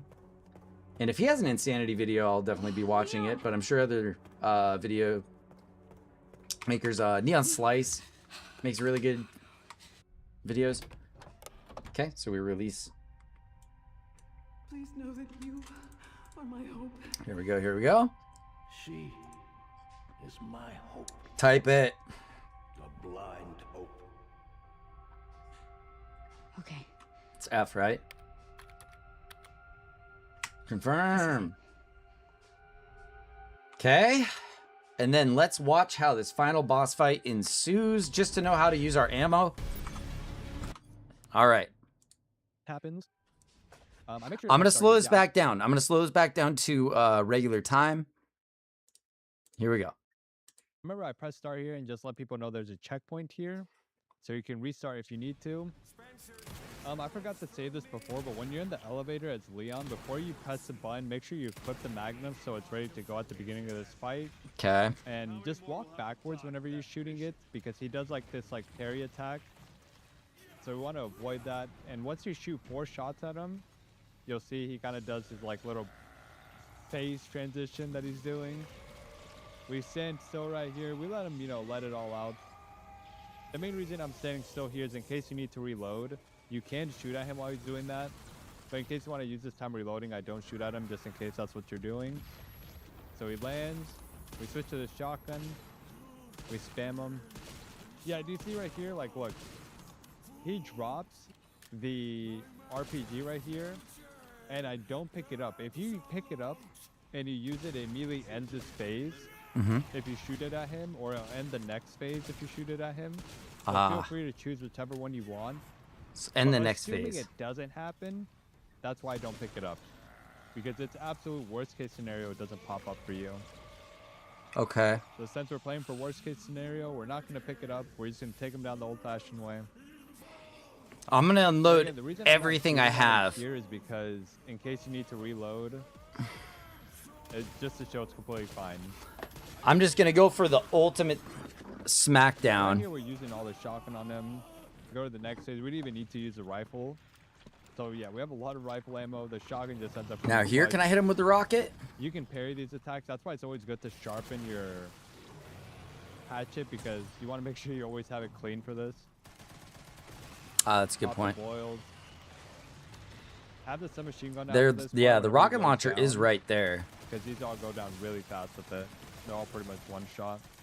So I'm wondering, does the rocket launcher Oh, do we missed one. one-shot kill? Maybe I'll just unload all my I should ammo. sharpen my hatchet right here. If I You start can to see run kinda low on get health, low I'll on hit health. it with the I was rocket kinda more launcher. focused on seeing how much But I'm going to damage go he for does. the old-fashioned kill, I think. So there's just not a whole lot of advice Yeah, here. It's kinda pretty let much just every take it boss at out. least hit me once to just show how much damage they do. He Shotgun. doesn't hit me right now. I'm pretty sure he's about to do it. Yeah, right here I'm kind of just hitting him. I don't even try to parry it. Yeah, as you can see there, it does a respectable amount. I mean, it definitely all adds up. It's a little bit of But they're damage, also it's not very much. Easy to parry. I just named parry right there because I wanted to see how much each swing does. I want to get down to the final even shot then, it'll and take then a give him lot the of those rocket hits to take launcher. you Let's down see into how I a make that possible. much Oh, close no, to it's going to be this, huh? But with that said, I mean, we have him down, and it's time to finish it off. Yep, okay. Spencer's vision lives through me, and I will see that it brought to fruition. This thing is fully upgraded right How many now. more will have to die for that vision?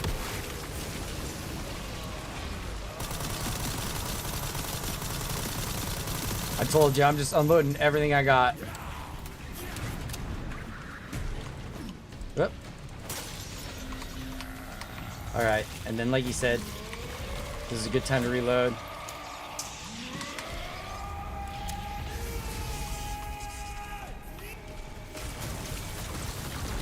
Oh, got me actually. Wow, got me a couple of times.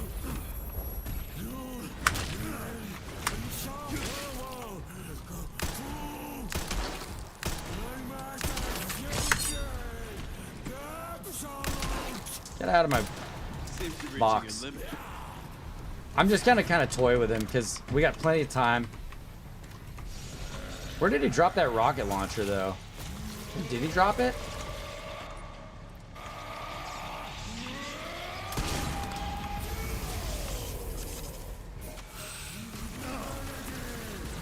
I might actually die.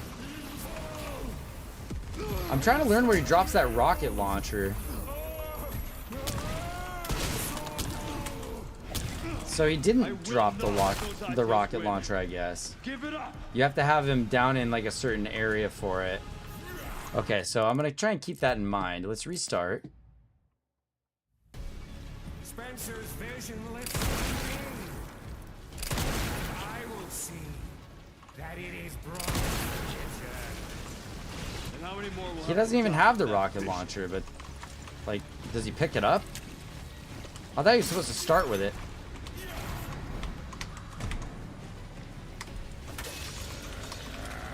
Well, he's already doing this like next phase.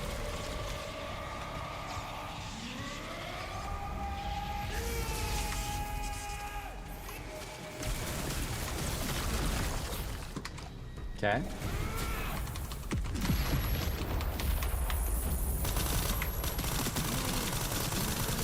And I actually want to save it. Oh, there's the rocket launcher.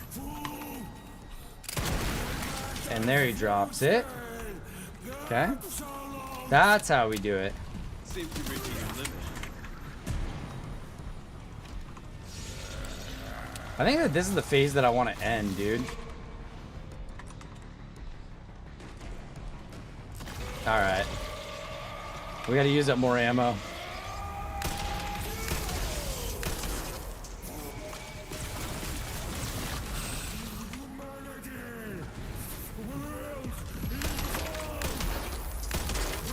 Rifle right now. Ooh. Should have parried that. Okay. Now we're in next stage, huh? Oh shit, that was a bad shot. Alright. Let's not mess around.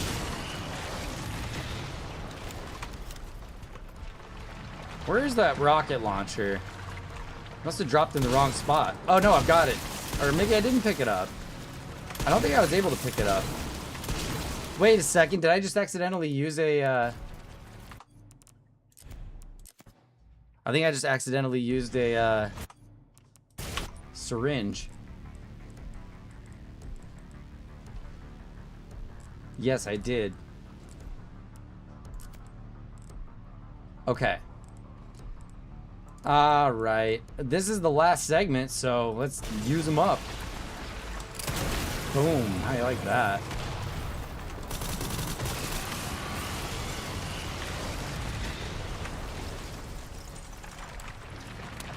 Yeah, no rocket launcher, I guess, for us today. That's fine. We'll just pump them all full of lead on the old-fashioned way. Got pretty much one round per.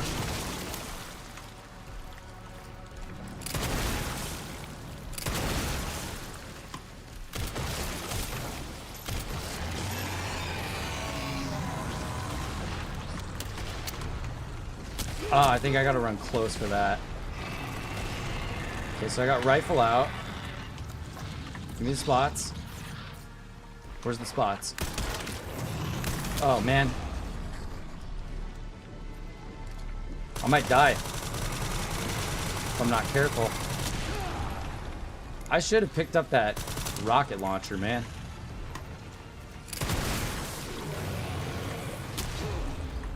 Let's see if I can get him. Does he grab me? Is it time for the grab? I might make it with just like barely any health left. Uh-oh, I gotta do some fast work here. That's it. I think this is it. Grab. And we made it. With barely any health left. Hang on, let me just pull this off. Thank you, Extriaa, for the video, and just for the end segment here, let's finish it off. Woo! With that much health left. Give it to him.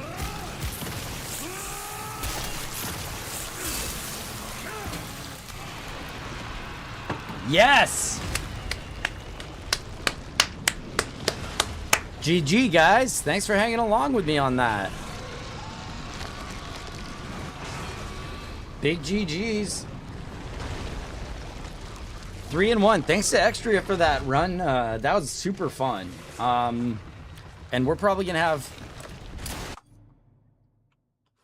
Okay, I can't check the... Oh, photo mode is now available, huh? R. How do I take the photo? Q. Q. Huh. I don't know how this works. Oh well. We'll figure out photo mode later. That's a new update. You ain't getting back up.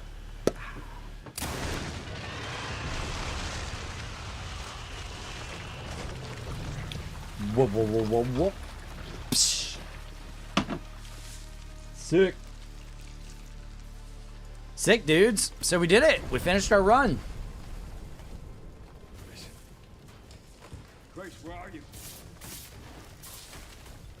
Sorry. Let's just skip. Let's go ahead and just skip. That's fine. I think it's actually 2 cutscenes to skip, right? Yep, there we go. There we go. 3 cutscenes to skip. Ba-ba-bum. Okay, never touch the stuff. Minimalist, speed demon, boom. Results, 3 hours and 25 minutes. We are about, so what, 33 minutes and 13 seconds? Or 34 minutes and 13 seconds? Within the time. And I did not even do that great. I did a lot of resets, but I did not even do that great. Awesome. So speed demon, never touch the stuff, minimalist. There it is, guys. 90,000 CP. Thank you so much. And I believe the move here is to go to the bonuses and unlock infinite ammo. Okay. None of that. So what do we got left? Final puzzle. Concept art models. Zombies attack each other. And insanity. Ha ha ha ha. Alright, so all that's left really is the insanity mode. And I believe for insanity, the best loadout that you can have is infinite ammo, right? Alright, complete the story. There we go. Infinite ribbon for Grace. Good. I'm going to need that, I think, for insanity mode. Okay.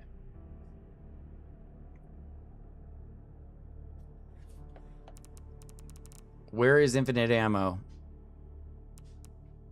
It's 50,000, okay?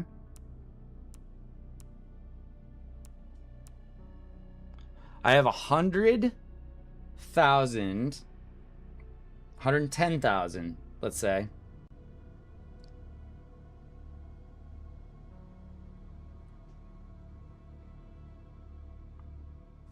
So that'll get us infinite ammo for half of it. That'll use us about 60k. That's 35k. And that's 15k. I should be able to unlock all of that stuff. And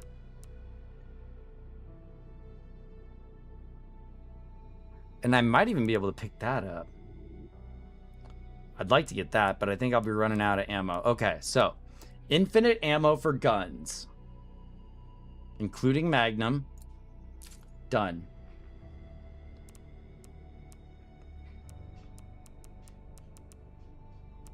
RPG for Leon. 15,000. Done.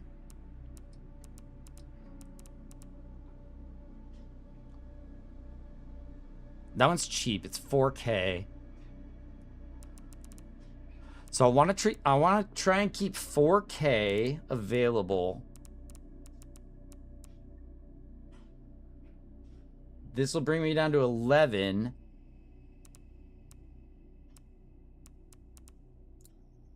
There we go. Infinite durability for hatchets. Who cares?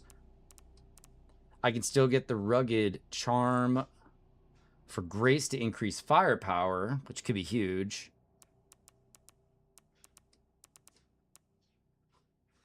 $4,000. That would use all of it up. But that means that I can get this and anything else besides the infinite durability for hatchet. That's the only thing that I'm not going to be able to go with, I think.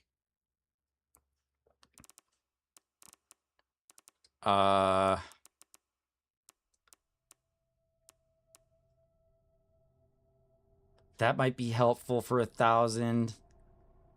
So let me try and add this stuff up here. What I may need. 4,000 possible. 4,000, 5,000, 8,000. What is 8 plus? Oh man, that's too much. Okay. So something I'll have to keep off. Whether it's the charm for increasing firepower or Freya's needle.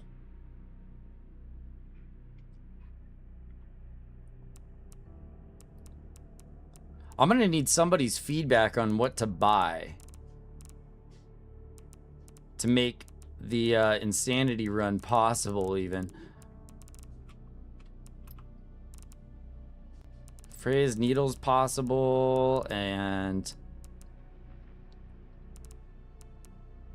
I just don't want to lock out the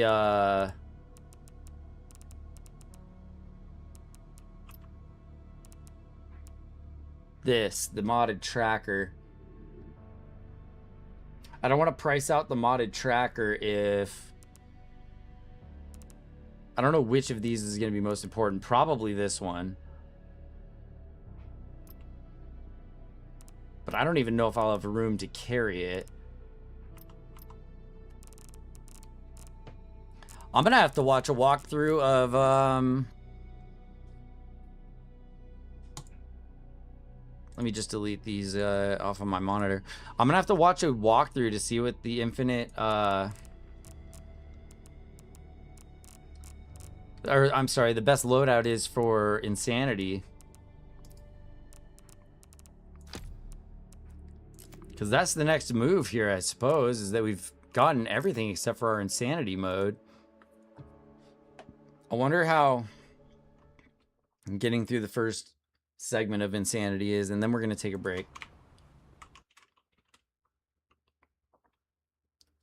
Let me see if I die on, like, the very first thing here.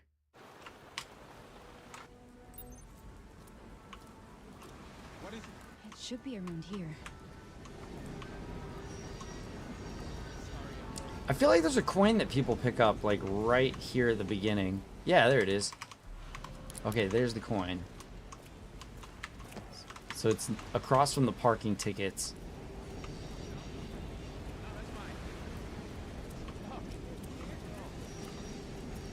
Alright then, so across from the parking tickets, I suppose that in this I'm just trying to get to, like, the first save. So that I can kind of pick up from there with my insanity run. Actually, on second thought, guys, I think I'm going to take a break and we're going to switch over to Bonsai just because this is probably a good time to do so. We accomplished our last mission. I've got some serious work that I've got to do on the trees, so maybe we should change over to our frame screen for a second where you guys will be able to see a couple things here. First off, let's turn off our game.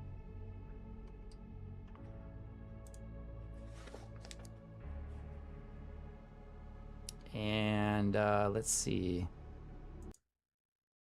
It's kind of like that.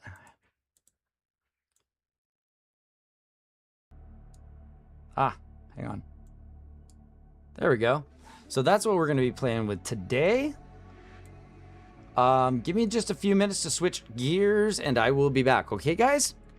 Be here in a few.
Oh my god.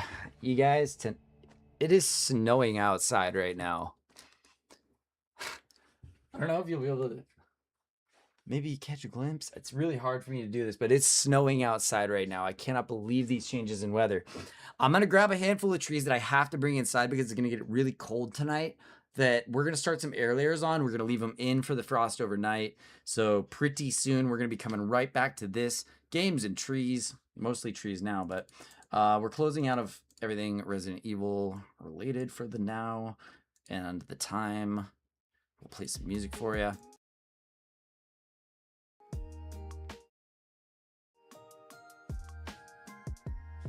All right, guys, and we are, like I said, going to be right back.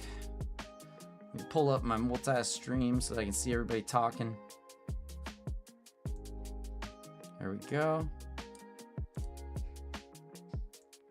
Oh, I can turn the font size way up. That makes it so much easier for me to see. That's big. I wish it would just snap to a window, but I have to kind of manually size it. Okay, guys, so like I said, switching over to Bonsai mode. Let me tell everyone in chat.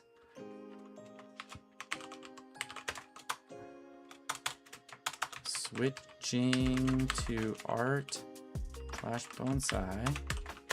Thank.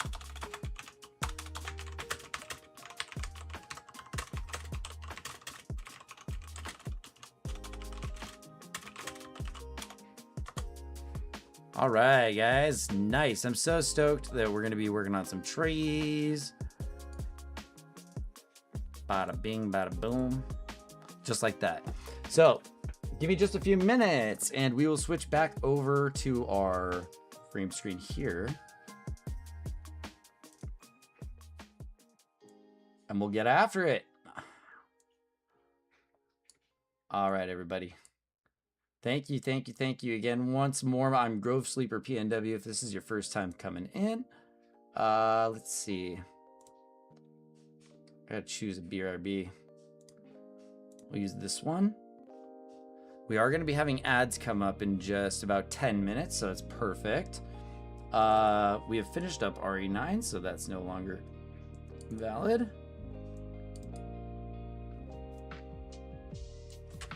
We're doing lo-fi bonsai.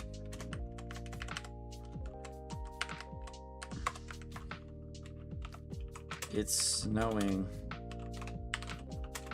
Getting trees inside. You guys gotta know, I gotta grab these trees and bring them inside while it's snowing. Ah! Oops, I'm sorry, one sec. There we go. Okay, guys. Actually, you know what? I could probably put my other screen down here.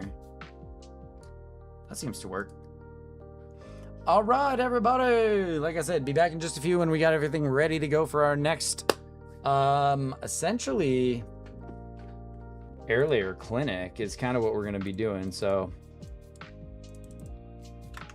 air layering. AMA. Cool, cool. Okay, guys, see you in just a couple minutes.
I'm gonna create a new broadcast, and this is gonna be without the Resident Evil stuff. Just Bonsai air layer, Bonsai 201 air layers. Lots of projects. Welcome community. And we're gonna put this under the how to and style section. So we're relaunched on YouTube under new title and new category. Hi YouTube. Sorry to be changing around on you guys like that. But we do need to get all of our streams renamed here. Because we finished up our Resident Evil 9 run. We're going to be working on Bonsai air layers today. Spring projects. And repots. 201.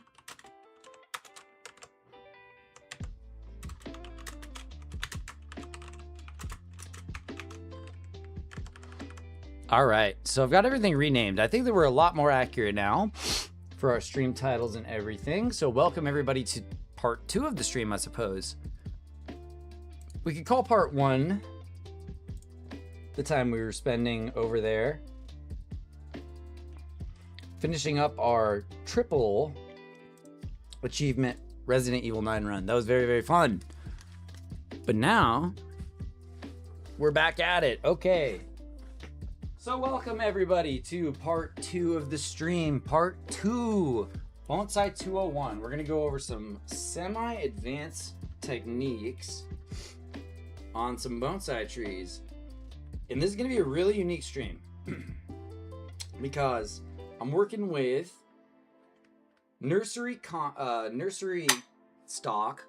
These trees came from a nursery recently nearby my place.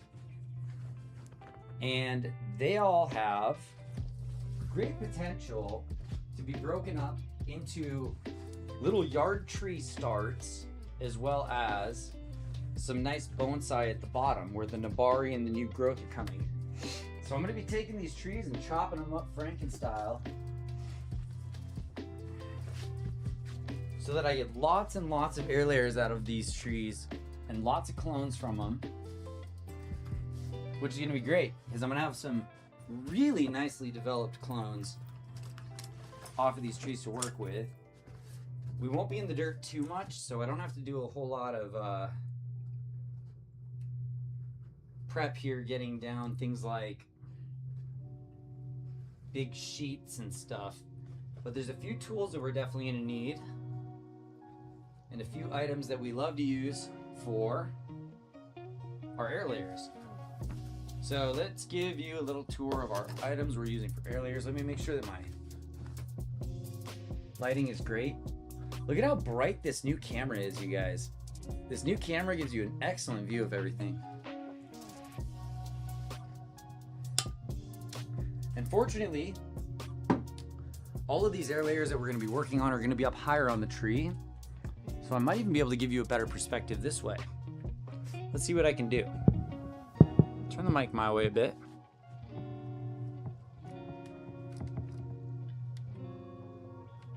Yes. That's gonna give you guys a pretty good view.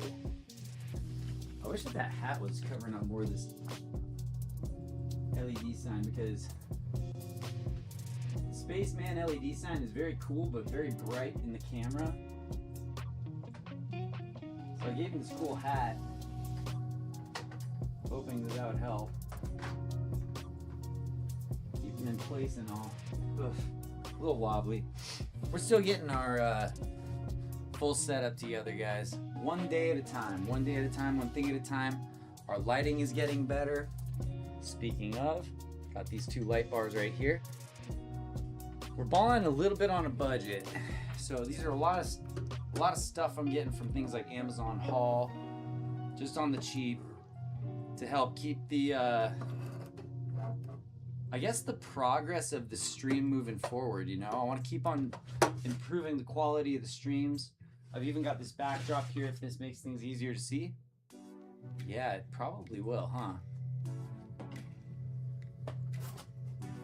So I can put a backdrop. Those are some pots that we may need later, but we're not working with them quite yet. So let's just stuff them back there. See if I can get this up without destroying my set.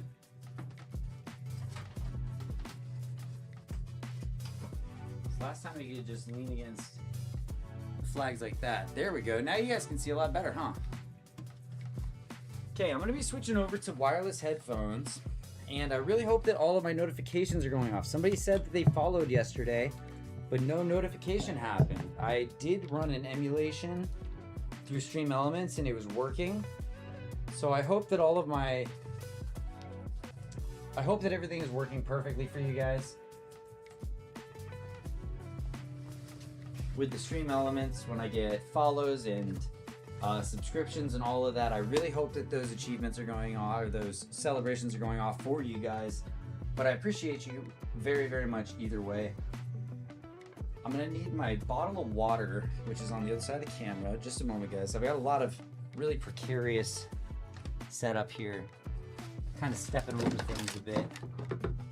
We get a little bit of mise en place. So we're gonna need that stuff, this stuff. Let me see where my string is. String is gonna be very important for this next part. I want my gloves handy.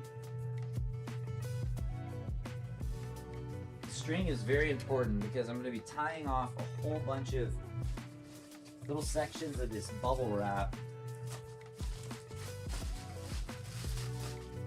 Whole bunch of sections of bubble wrap with sphagnum moss on the inside to help make these grow. So just give me one moment.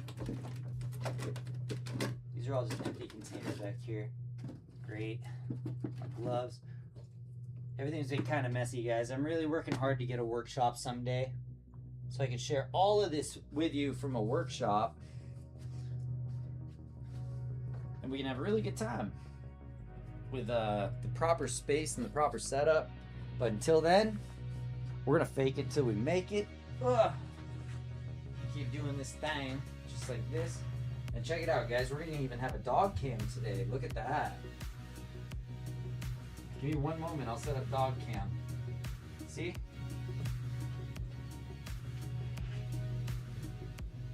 Dog cam down low.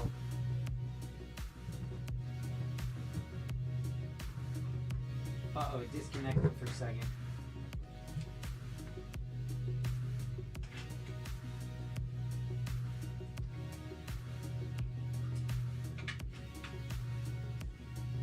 Sometimes when I move a camera around, it'll disconnect, guys. Just a sec.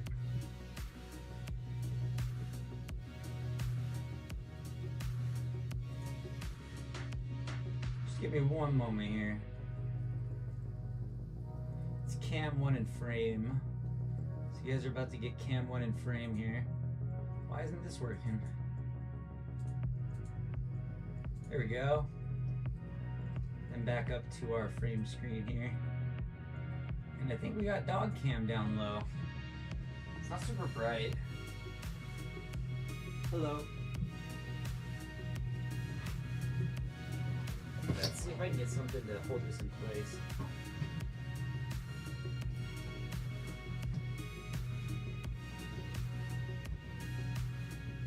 Man, it disconnected again, guys. I guess this camera really doesn't like being moved about. So I'm gonna try and get it into more like stable connection.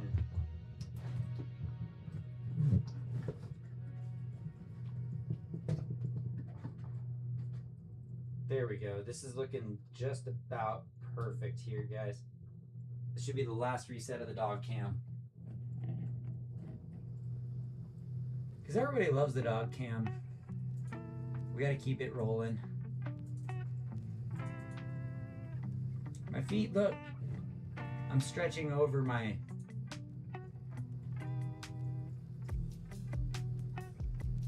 stuff.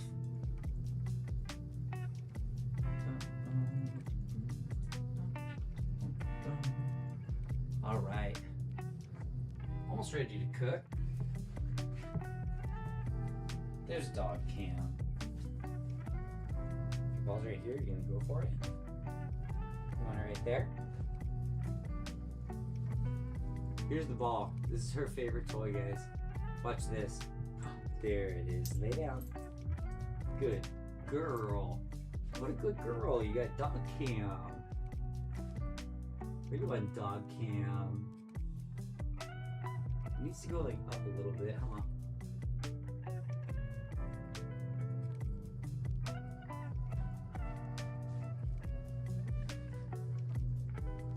You like being on dog cam.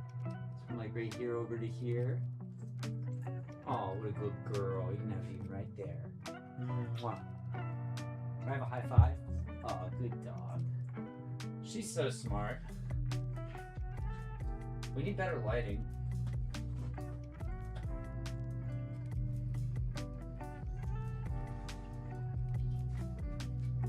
I'm not sure if that helps dog cam at all. I'm sure she'll lay down after we get started. Alright, so guys, again, the objectives. Oh, there she goes. She's leaving. You don't want to lay there anymore? You want to lay right here with your toy? Oh, she came running back. There we are. Okay, just don't bonk anything. There we go. Dog cam. That toy works for everything, guys. So I'm gonna need, let's see, my razor blades. I'm gonna need a little bit of mulch. I've got that. The thing I was looking for was my twine, because I had a big roll of string around here somewhere, and that's gonna be important. I also need this to rehydrate my moss. I think my string could be inside my toolbox. No, I was using it too recently.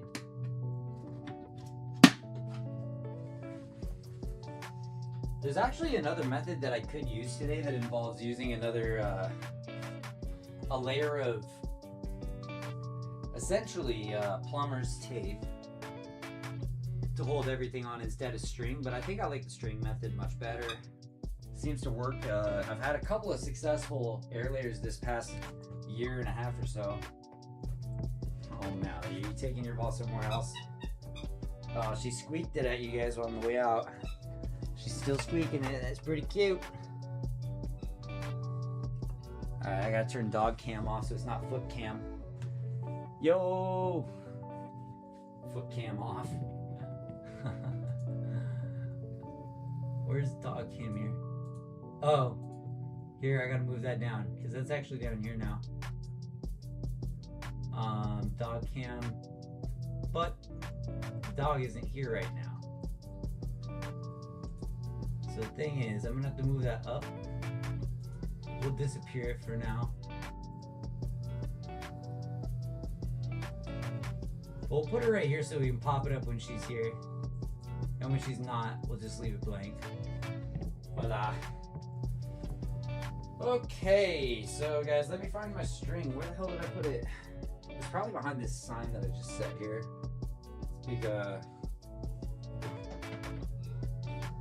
Big white obstruction. Now I got my clay back there. Mally's in the other room just squeaking away at her toy. She loves that thing so much. I'm gonna get a couple of towels while I'm here because I'm always needing towels to keep everything clean enough for me to do in my my one-bedroom studio. Well, not my one-bedroom studio house. My one-bedroom studio, literally, where we do all of these broadcasts from. Let me grab my string, guys.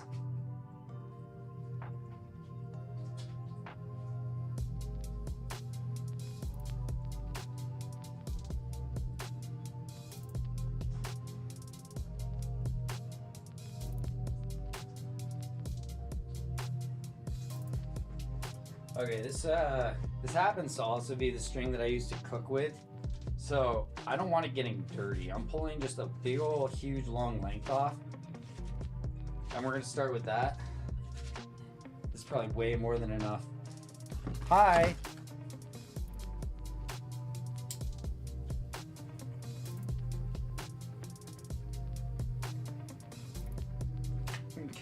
There, so I got that cut off. So then now we have to lock these shut, guys. Leave your... If we're gonna treat this like a class, leave your tools locked and shut so you don't hurt yourself on them. It's a little bit of mise en place, you guys. This is stuff from Chefery.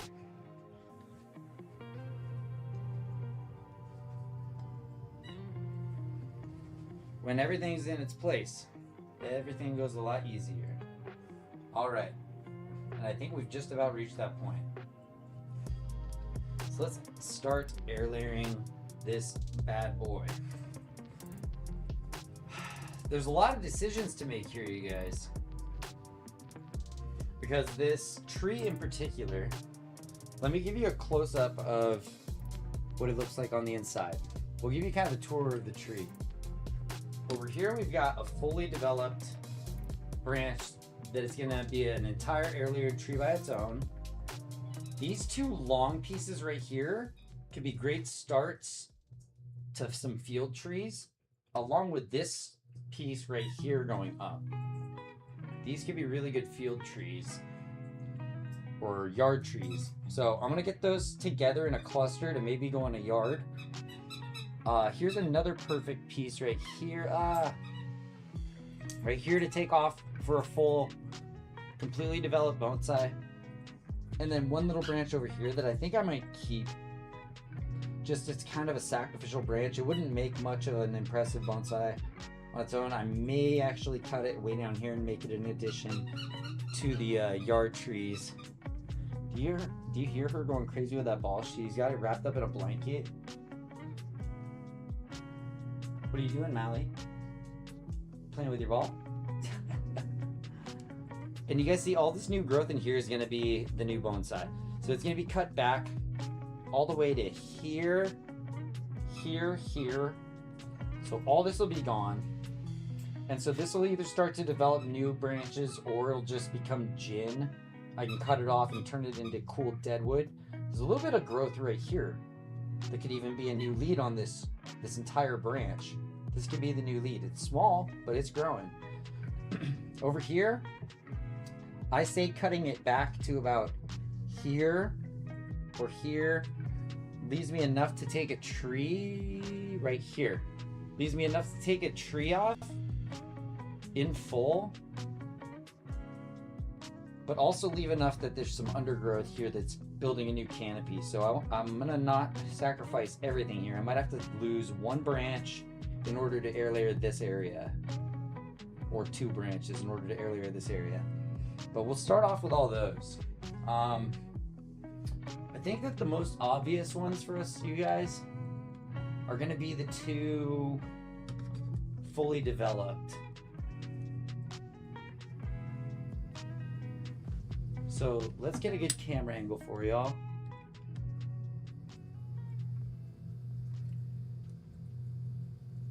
I think that's about as good as it'll get for you. Got a nice white background, so I can turn it sideways and work on it. On its little turntable here. Let me make it centered so it's not swinging around too much. And that should be a pretty good view for you guys, huh? See, slowly improving the stream. I think it's turning out pretty good. It's very, very cramped in here. I really wish that I had what my sensei has. It's like a workshop with garage doors that go up. He's got the perfect setup, essentially. All right. Hey, look at that. You guys get to see a little bit of me and a little bit of tree. This is gonna look good. This is gonna be a fun stream. Welcome, everybody. Welcome. We're gaming earlier. I'm Grove Sleeper PNW, and I like to play horror games. The way that I got started streaming really was playing Resident Evil 4 Remake on Professional. I thought that it was impressive that I got good enough at the game to start playing on Pro, so I started streaming myself. I happened to have this huge new collection of bonsai, so I started a YouTube, and it was called Grove Sleeper, and it was kind of meant to be more of like an informative, educational, but you know, I think everybody needs to start somewhere and then develop their own taste, their own brand. And I don't know that I'm the best guy to come through and really give like informative, super qualified bonsai information. I'm more of a scrapper, an experimenter, and someone who wants to maybe even recreate a bunch of video game scenes with trees in bonsai style. I got one tree outside that I think would make a really cool Deku tree. I have an idea for a Silent Hill 2 scene, going from the very first opening scene in the parking lot down to the cemetery. And I have an idea for the sequel. And pretty good trees that could represent all of them. The thing is execution. I've got to sketch out the plans, kind of draw them out, make sure that they'll make sense, and then I've got to find the supplies. I've got to get big enough pieces of flagstone. I've got to get those drilled with diamond drill bits so that I've got holes to work with so I can kind of hold my tree in place. Then I've got to go through the whole replanting process, and with both of the most major trees, OBS disconnect and reconnect. We should be back, guys. Try reloading. There we are. We're back. We're good. Sorry. Mini F. Mini F, guys. The weather's been crazy out here, so I'm not surprised.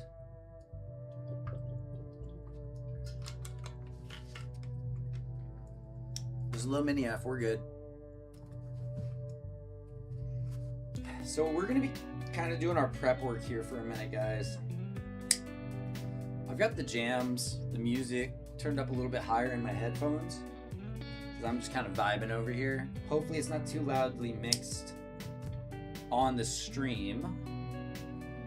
It is playing for us Harris Heller Stream Beats on Spotify. So thank you to Harris Heller for providing music to play DMCA free in the back of our videos. I really appreciate that. Gives me something to play and I don't have to worry about DJing at the same time.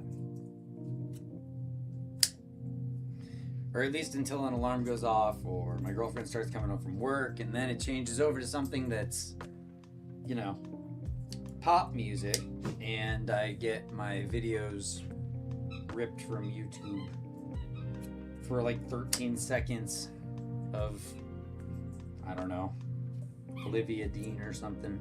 My girlfriend's been liking Olivia Dean recently. I haven't really listened to too much. It seems like a vibe. Ooh, I really messed up that string. I'm not even gonna use that. Need nice clean strings that are gonna give me nice clean knots. So I only have 2 hands. 3 hands would make this job a lot easier. The job of air layering.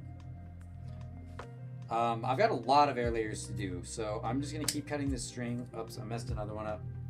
Shouldn't be pulling up. I shouldn't be pulling up when I'm cutting. I just need to like pull it tight but not pull away. There we go. So anyway, I'm doing all this prep work because I've got a lot of air layering that I'm gonna do.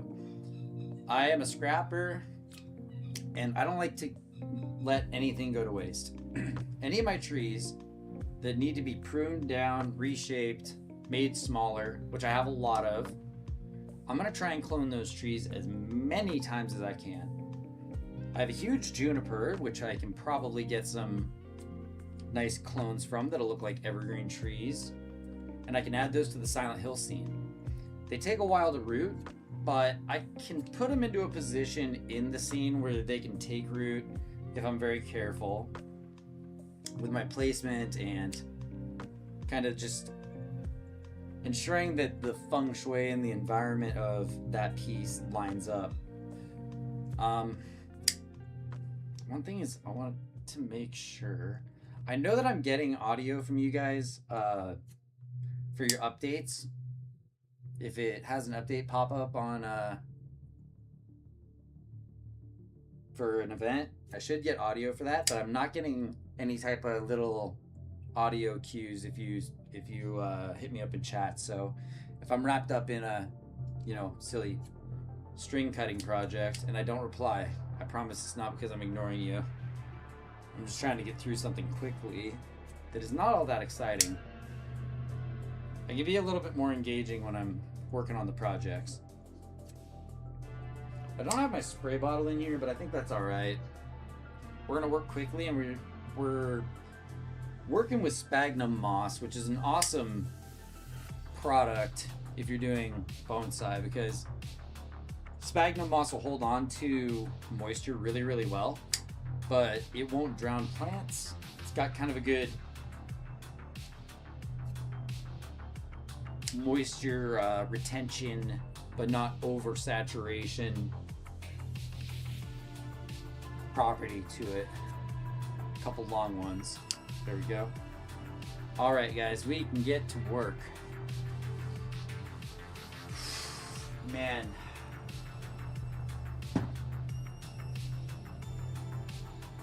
Do a quick stretch. Everybody do a quick stretch with me. Come on.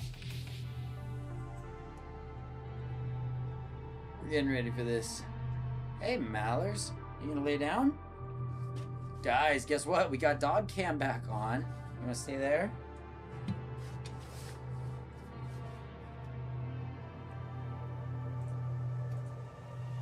There you go. You got dog cam. I wish it was a little brighter. Maybe I can give her a spotlight. You want a spotlight, Mallers? Like that? You like to be the center of attention with the spotlight? What is that? Does that brighten everything up? I have it off camera maybe so that it's not flashbanging everyone? What is that? Oh, it's the light. You can lay down. Good girl. Good girl. That's nice. You can lay down in front of it. Oh, she got confused. Oh, you're laying the wrong way now. We went through all the effort of getting dog cam on, girl. You want to come right here? Come here. Lay down. Oh, no. Back there. Lay down. She's so confused. Oh, poor thing. Right over there on your blanket. On your blanket. Mouse. I know, we got a lot of stuff in here. Isn't it crazy? She's so confused. On your blanket. Lay down on your blanket. She doesn't like this thing. Here, I'll pull this down. There. There you go. You can lay on your blanket now. Good girl. She'll figure it out. Oh, now she's leaving. Goodbye. Dog cam is empty. Can you guys like see me? Sorta. You can sorta see me. Maybe I can have this as like an upward view, but the dog will be there if she shows up. If I had some treats, I could get her over here, but I don't have any treats nearby. People are gonna log in and say, where's the dog on the dog cam? What the hell? If I had her squeaky toy, I could get her attention in a second. Alright guys, I've got clean tools, mise en place.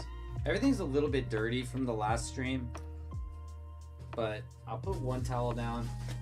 I'm also gonna apron up, so I can kind of like wipe my hands on my apron, not on my shirt. I hope that everybody's having an awesome day today. I know there's a lot of crazy shit going on in the world, and not all of it is that fun. And I'll be the first to admit that I take in a lot of media, watch a lot of YouTube, try to be up on the times, because, you know, there's so much really interesting stuff going on right now across politics and technology and economics, international affairs, God, you name it. And some of it's insanely scary, and some of it's very, very disturbing. So I hope that this at least serves as like a little bit of eye bleach for somebody out there. who needs a bit of time away from that, because I know I do. But if I'm plugged in here with you guys,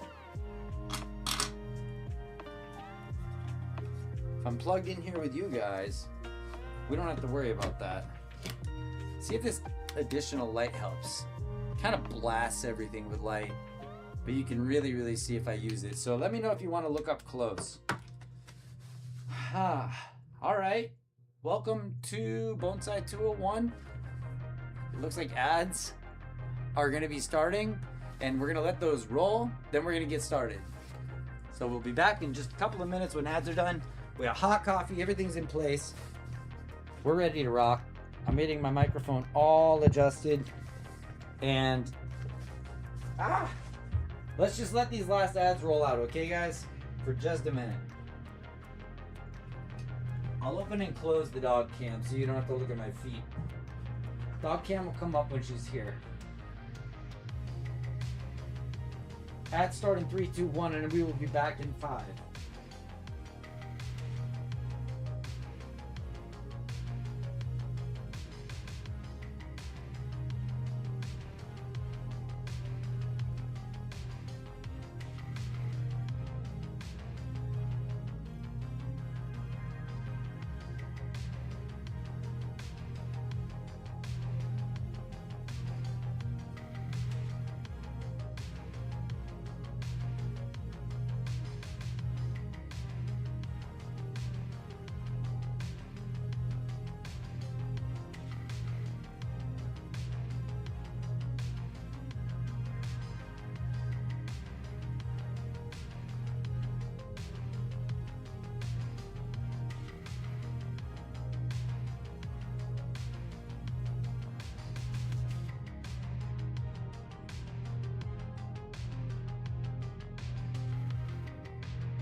Holy moly, guys. So with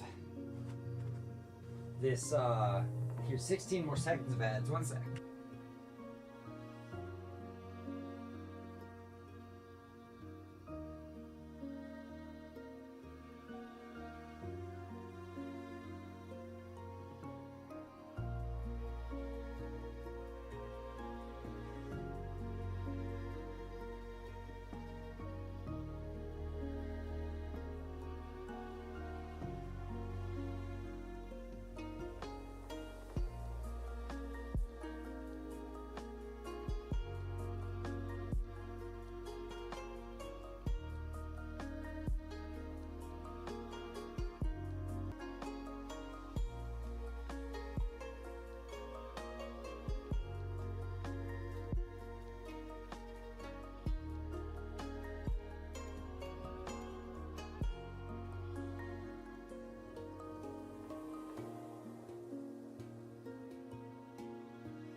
Alright guys, now it's time.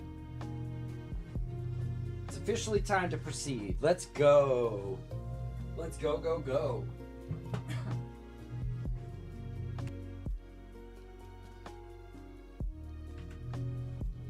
Let's do a quick roll of D20. See how the D20 says today's gonna go. See if I can roll it in a place that you guys can see. Maybe I'll do it right on the yoga block. Here. Okay, ready? Here's the roll for the day. Up.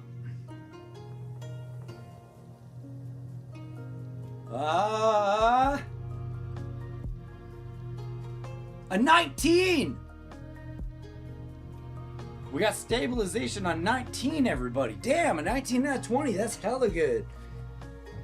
That that bumps stokage on the stream even more. Hell yeah, 19, guys. Badass. Sorry, my nose is a little bit runny because it has been so crazy outside. One sec.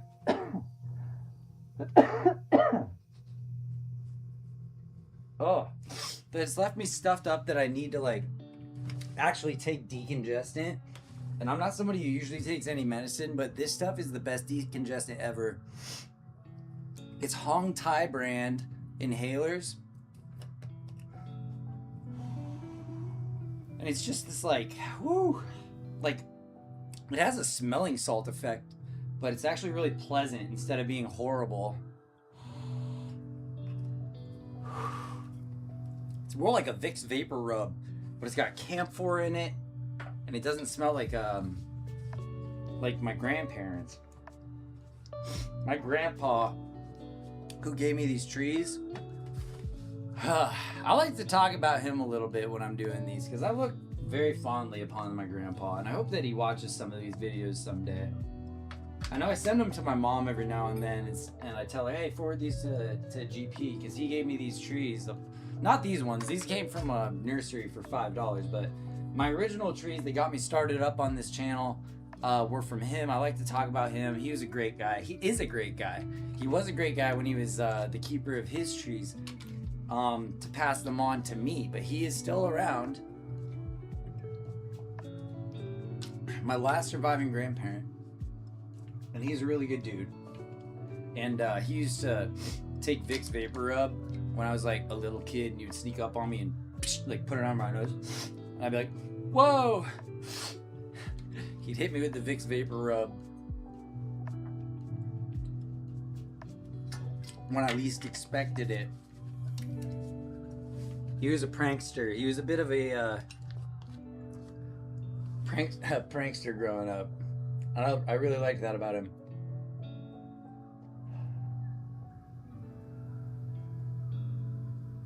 Oh, here, let me know. Okay. Hang on. I gotta text my mom. My little brother had a baby, guys. I'm a triple unk now. My little brother had a baby, and my little sisters had twins. So this has been a really action-packed time in life. It pulls me away from my projects, but it lets me hang out and bond with you guys a little bit more. So I'm really fortunate to be a triple unk with 3 healthy nephews. So I'm letting my mom know. Okay.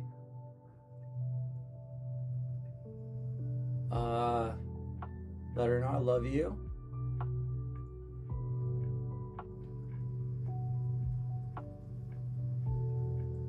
Hang on a sec.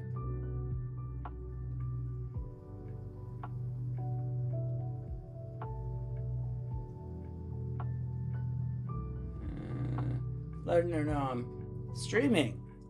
I don't think she ever visits my streams. It's one of those things that like I've never told any of my friends or family about. Not because of any like particular reason of wanting to isolate them away from it. You know, the VODs are there. They can always check out the VODs. But like I've never invited any of my like IRL friends or anything to my streams because I want this to be kind of an organic thing. I don't want the help. I've always kind of been like that. When I started my food business, I barely told anybody. It started off as me just kind of like privately selling meal prep to a few of my friends. And it grew into a pop-up restaurant, and then a farmer's market business, and then an empanada bakery, and then a frozen food company, and then was struck down at its height, unfortunately. But now, you know, looking back, it got me back to the Pacific Northwest, the place that I love, and got me out of a situation that had me really depressed. Even though things with the business were going so well, they all fell apart just kind of at the worst time. So we need to have another look at this, guys.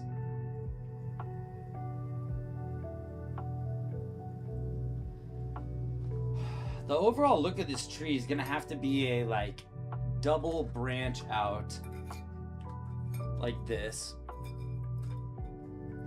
But I need to cut it back big time so that only the stuff in the middle is really showcased and growing, and a lot more focus gets put onto those branches, like this one right here, this one here, this one here, this one here, this one here, this one there.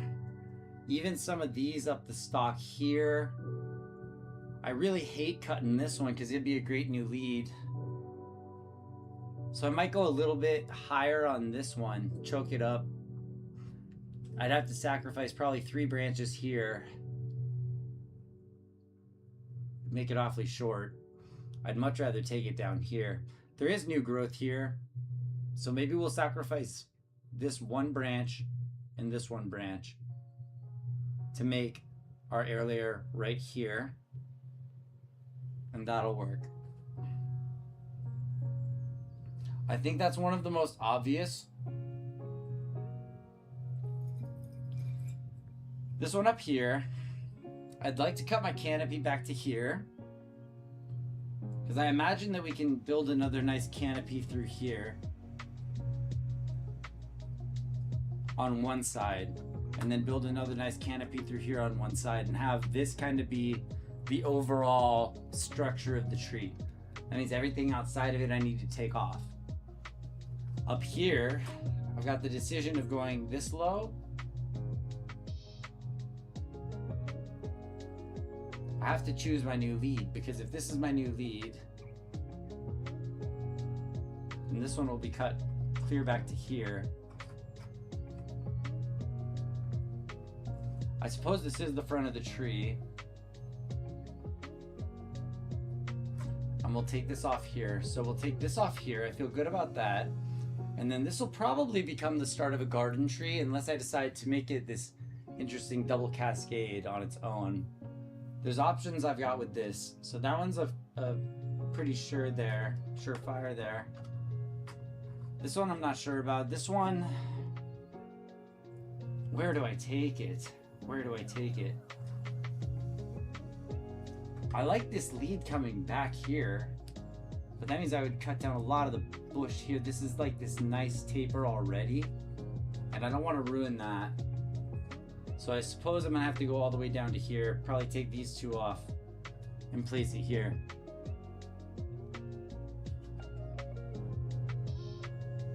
So let's retie this a bit.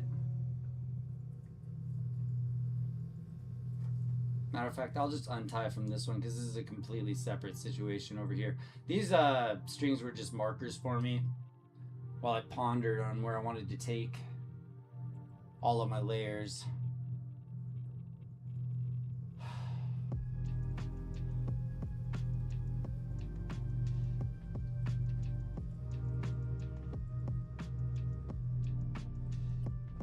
I think I want to go below this node. This branch is probably gonna have to get sacrificed, but it can be replaced by that. Under this node in between here, I would have to take off these 2 branches and go right here. But this actually leaves me a spot where I can take off 2 branches, leave a lot of new growth,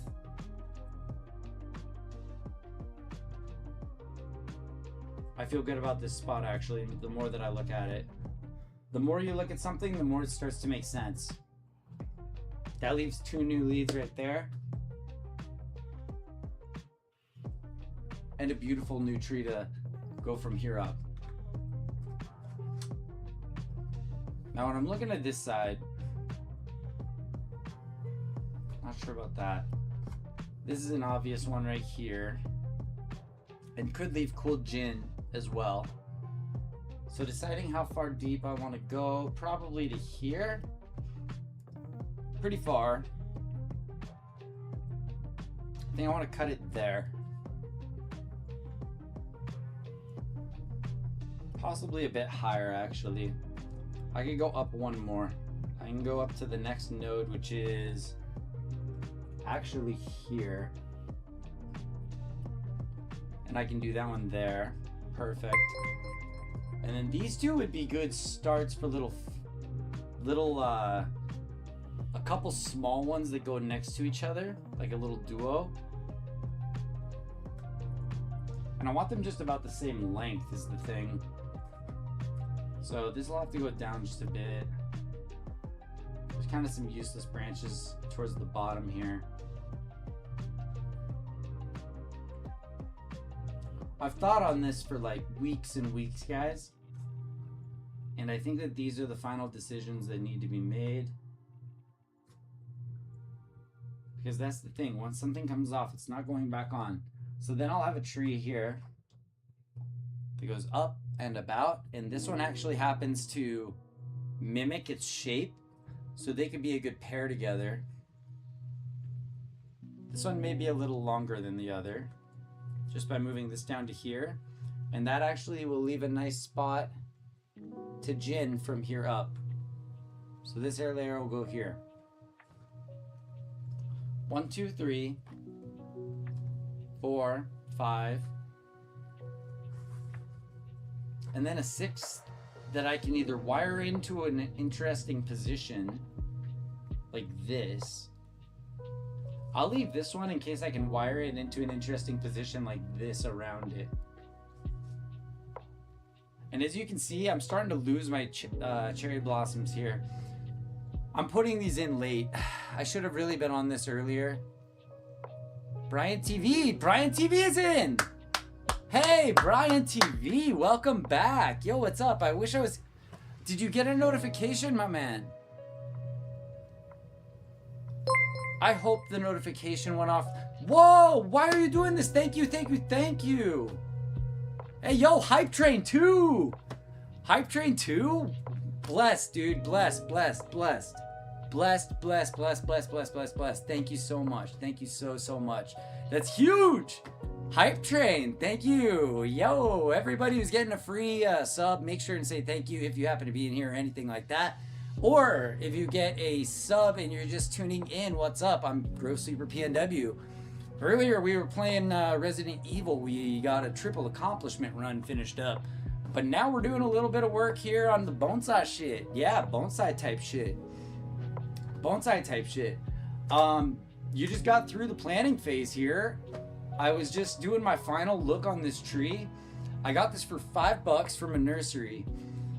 I'm a scavenger when it comes to bonsai. I like busted stuff. I like hopeless stuff that I get to play with and make unique creations out of. A lot of these new cuttings are going to go towards new projects that I'm trying to think of that are going to match different game scenes. I'd love to create different like Zelda scenes. I've got a Mugo pine that I picked up outside that's in kind of the same condition. It has this really weird fucked up bark and Nabari, and it would make a really cool Deku tree. When I look at it, I see the Deku tree from Zelda, and I'm like, I really want to make that scene.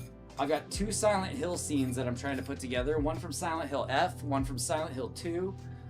And then other ideas that I had was to get some big slabs of flagstone that I can actually naturally harvest in my area and create some little either D&D character or like Warhammer character scenes. Yeah, that hype train is still going. Thank you so much for the hype train. Like, I'm not used to having a bunch of attention on this platform, so hype train's still going. Thank you, thank you, thank you, thank you, thank you. I can't say thank you enough, Brian TV. Just so you know, I don't know if you've been tuning in at all, but I have been giving you shout outs because You're extremely generous for doing this to the channel. Thank you so much. That's 2 hype trains. I got spilled tea last time for our hype train emote. And when this hype train finishes up, we'll maybe check out what the new emote is really quick. But we're going to keep up on the bonsai type shit. I don't want to get too distracted. Here, I'll give you a sneak peek of some other projects we got too. I want to be moving this river birch out of its current container down here. Right there. That's a natural river birch that I've gotten from our local river. And hopefully that pot's going to be large enough for this bird cherry tree right here to go into. So yeah, lots and lots of projects. We got so much cool stuff coming up. Hopefully I can be on for like a handful of hours here and get lots of air layers down. Just some sneak previews of what's to come. Thank you again. Seriously, I mean that from the bottom of my heart. I still got a tiny little channel. Not a lot of people tune in too often. And just to see people come back 2, 3, 4, 5 times is like, that's mind-blowing to me. Thank you so much. I'm glad that you enjoy the content. Now comes the risky part. We start cutting. Because when we start cutting, we can't take it back. So, how about this? Let's work from the outside in. And I think that you guys have a really good view of those ones. Nice and close to you. So I want to come in and get these air layers started on these 2. Like I said, I think these are going to both come off, if they're both successful, and be a nice duo. Kind of in one piece.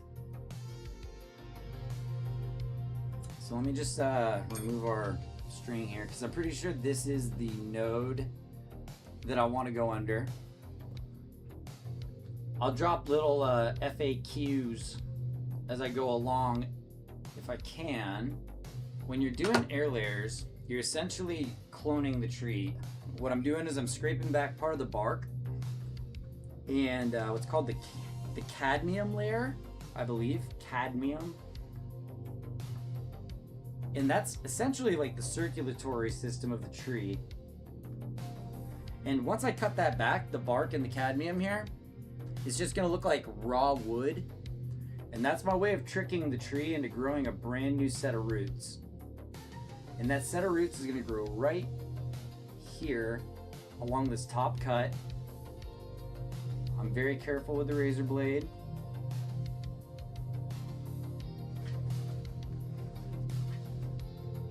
Boom. And by the way, fruit trees are actually very, very easy to propagate using this method. So if you have fruit trees growing out in your yard or around you, maybe give this a try.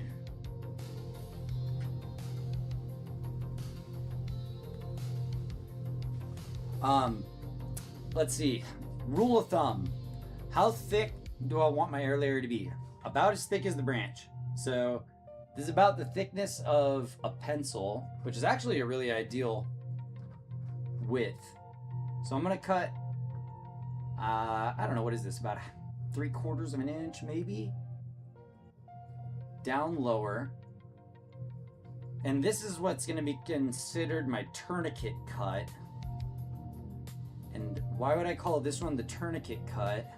It's because underneath the grow bag that we place, this section of bark is going to start wanting to grow back over. It's going to say, hey, we're wounded. I've got to grow new bark here. So it's going to start growing bark towards my air layer. And if it's successful in growing bark all the way back to the air layer, it's just going to stop growing roots. And then this was all for naught. So I want to make sure that I leave enough room that it's not going to start layering over again with thick bark. So I take the razor and I cut carefully a few times down the line. And if I did this correctly, it should all peel off in like one nice piece here. Especially using the razor to scrape it up. You guys get to see my like ultra focused face when I'm doing this type of stuff. Okay, so I didn't go too deep on my cuts here. You know, there's some other tools I could order, like some scalpels and such, that would be helpful. But Brian TV, your subs are helping support the growth of this channel, like I said, because I wouldn't have been able to go get these trees without everybody's support.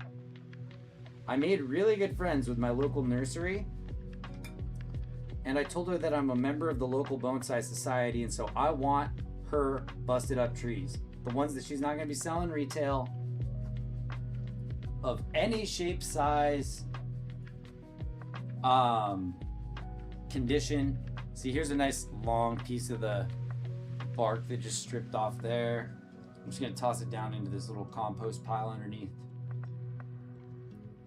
But I made friends with this lady at the nursery. Guys, here's a piece of advice. If you have a hobby or anything you're interested in, go out and practice your charisma rolls with it, okay?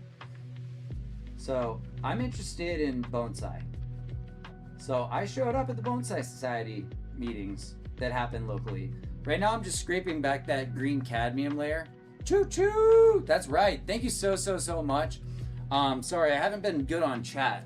I'm getting wrapped up. And also, I'm talking to my mom about my new nephews. By the way, if you missed that, I'm a triple unc now. My little brother just had a baby, and my little sister had babies, twins recently. So, my family has 3 new babies. Your contributions will also help probably get them some Christmas gifts this year from Monk. So let me get back to where I can see my chat, and also I want to make sure that my take out the garbage cans reminder doesn't mess up our sound. Haven't really watched much video game streams, but like watching the stuff that is dope, so happy to help support. Yeah, totally, man. And you know, this is such a crazy community because I have the half of everybody like you. Well, I've got 3 different kind of weird ways that I've hit online. The first and most outlandish is that I like to go to local events like protests and things like that and ride my bike around and kind of like report on what's going on, just kind of like, you know, on the ground view, because I feel like going out for a bike ride in my nice town and covering current events if I can. So I'll end up getting some shorts from that and throwing them on TikTok or whatever, and they get like thousands of views.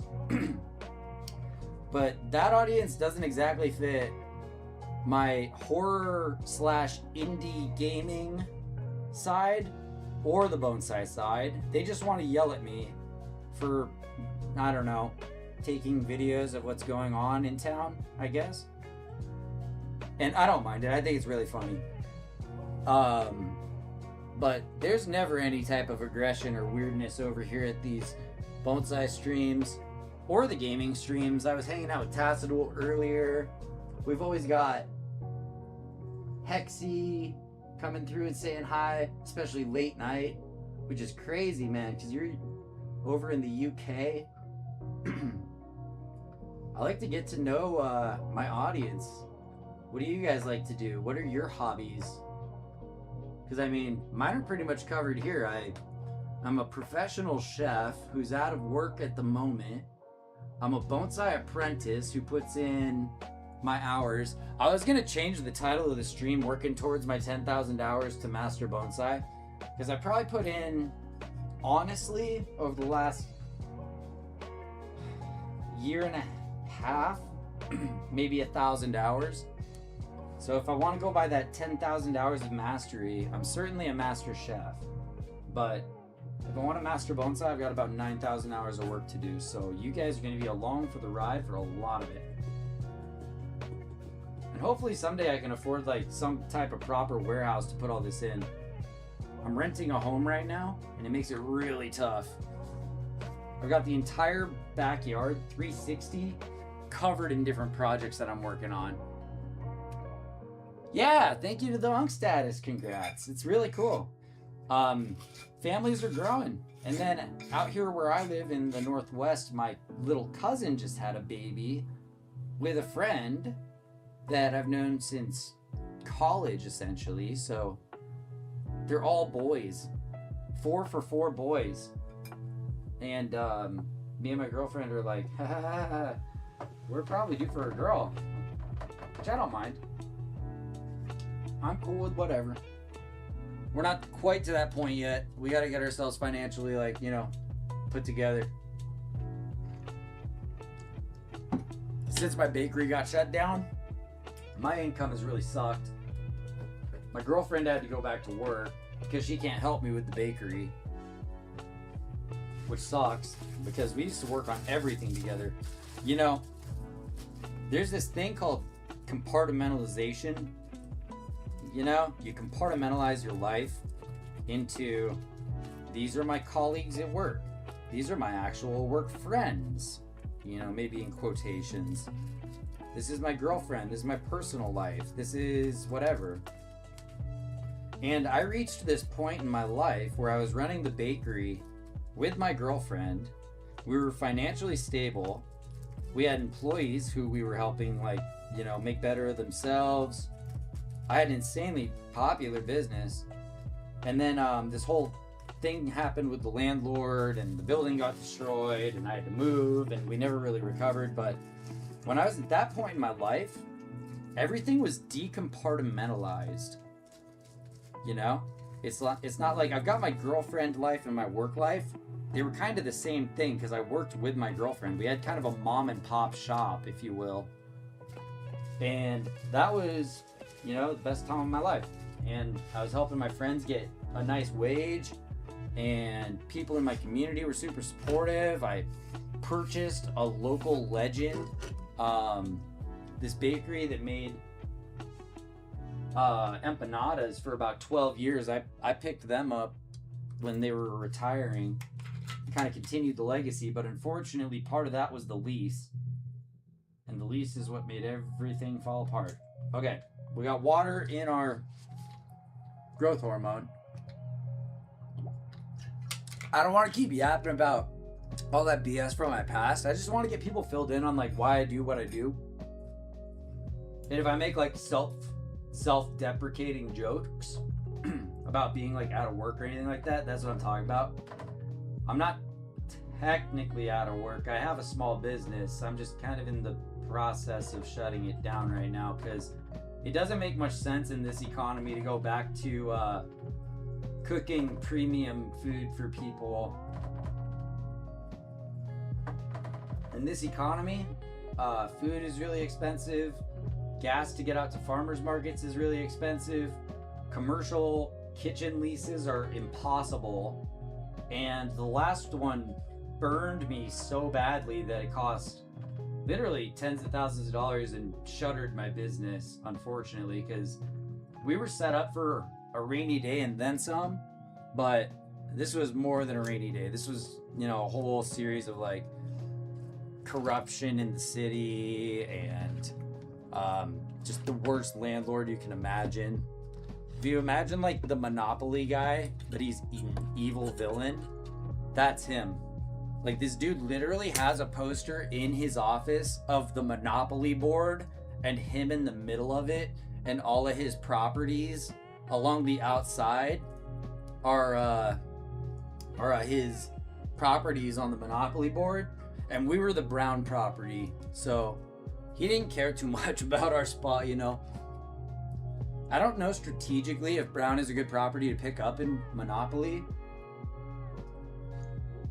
but it worked great for us until the Volkswagen drove into it. Alright guys, back to the air layering. So if you've never air layered a tree before, that's what you do. You scrape it back to bare bark. And then what I'm going to do is I'm going to paint on a mixture of water and rooting hormone. Sometimes I just sprinkle it on as a powder, but I use the rooting hormone here. Oh yeah, and the kind of final thing to the blabbing is hopefully this serves as like some eye bleach. You know, like you said, hell yeah, Bonsai core. We work with moss. It's goblin core. It's wholesome. It's chill. amidst a world that is just absolutely like through the looking glass insane right now. All right, we've got our rooting hormone applied. Next thing we do is we need some sphagnum moss. Here's what it looks like when it's dry. I get it in this compact brick, and then when I add water to it, it comes out like this. It's kind of like the stuff that reptiles live in. And you can crush this up right now, and it makes a really great addition to the clay that I make muck walls out of in order to create different type of scapes on top of flagstone. But that's not what we're using it for today. But just to say, this stuff is multi-use. I've got a whole like compressed brick of it, and it'll last forever. It's really good stuff for a lot of different reasons. And the reason we need it today is that we're gonna hydrate it and then wrap it around all of these air layers. I don't need a ton of it because none of the air layers are all that big. But I do need to break some up and kind of like get it into a bowl or a container with some water here. Let's see what I got. You know, I was thinking about something really cool the other day was that there's this one Twitch channel. Actually, you know what? There's 2 Twitch channels that I've been following for about 6 years or so. 5 to 6 years. And I've watched them grow. And one of them is to the point that they're getting all sorts of sponsorships and stuff. And another one is getting like reached out to by game studios. And they're just killing it, man. And I hope that someday, you know, maybe we get a big enough crowd that we just get a big old, I don't know, Grove Street gang to hang out over here. We got ads going, aha, but whoever's in here doesn't have ads. I guarantee it. Let me see, I need to add water to this. Okay, so sphagnum moss is in there. I'm just adding water to it because it really retains water. I want that inside the plastic that I'm wrapping these air layers in.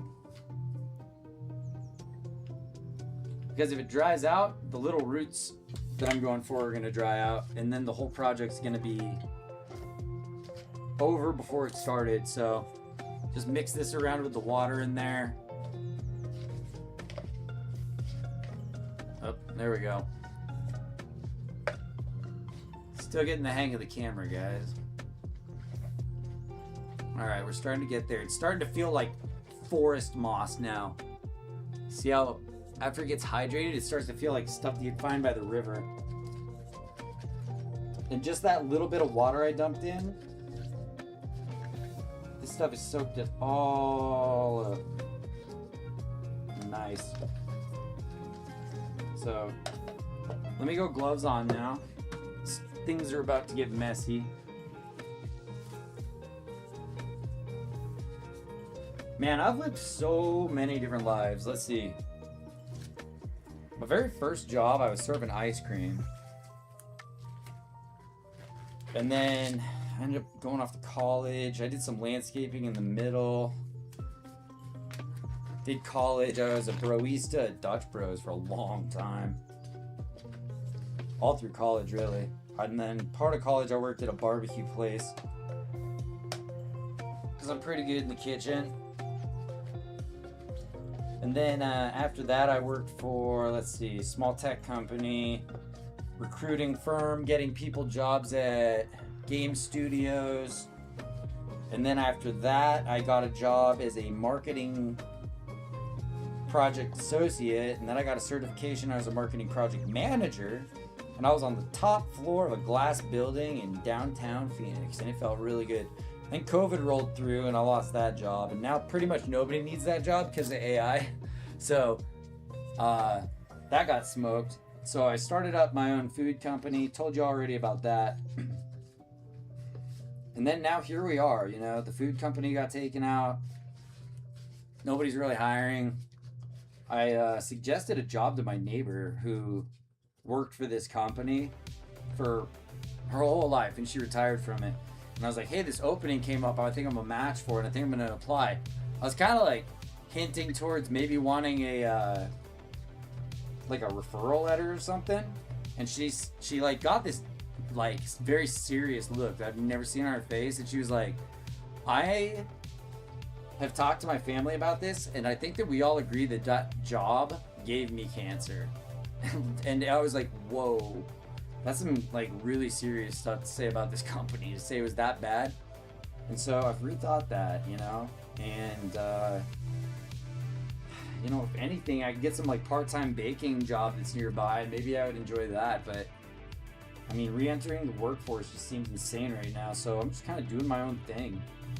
And that sucks because it doesn't make me a whole lot of money, but thank you so much for all those subs, because that stuff will add up and help me for the transgression of spending money on trees that I frankly can't really afford.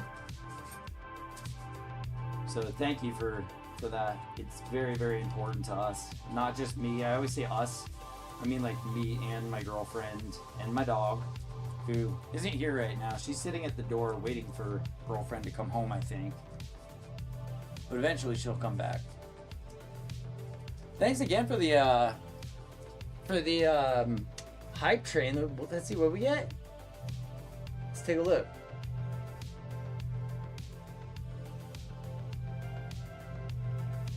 Which one is it? This is my backup. I'm gonna have to look on my other one. Let's check out our hype train emote really quick. In honor of Brian TV, who hooked us up with it. Let's see here. Frequently used. Oh, there it is. The oh wow.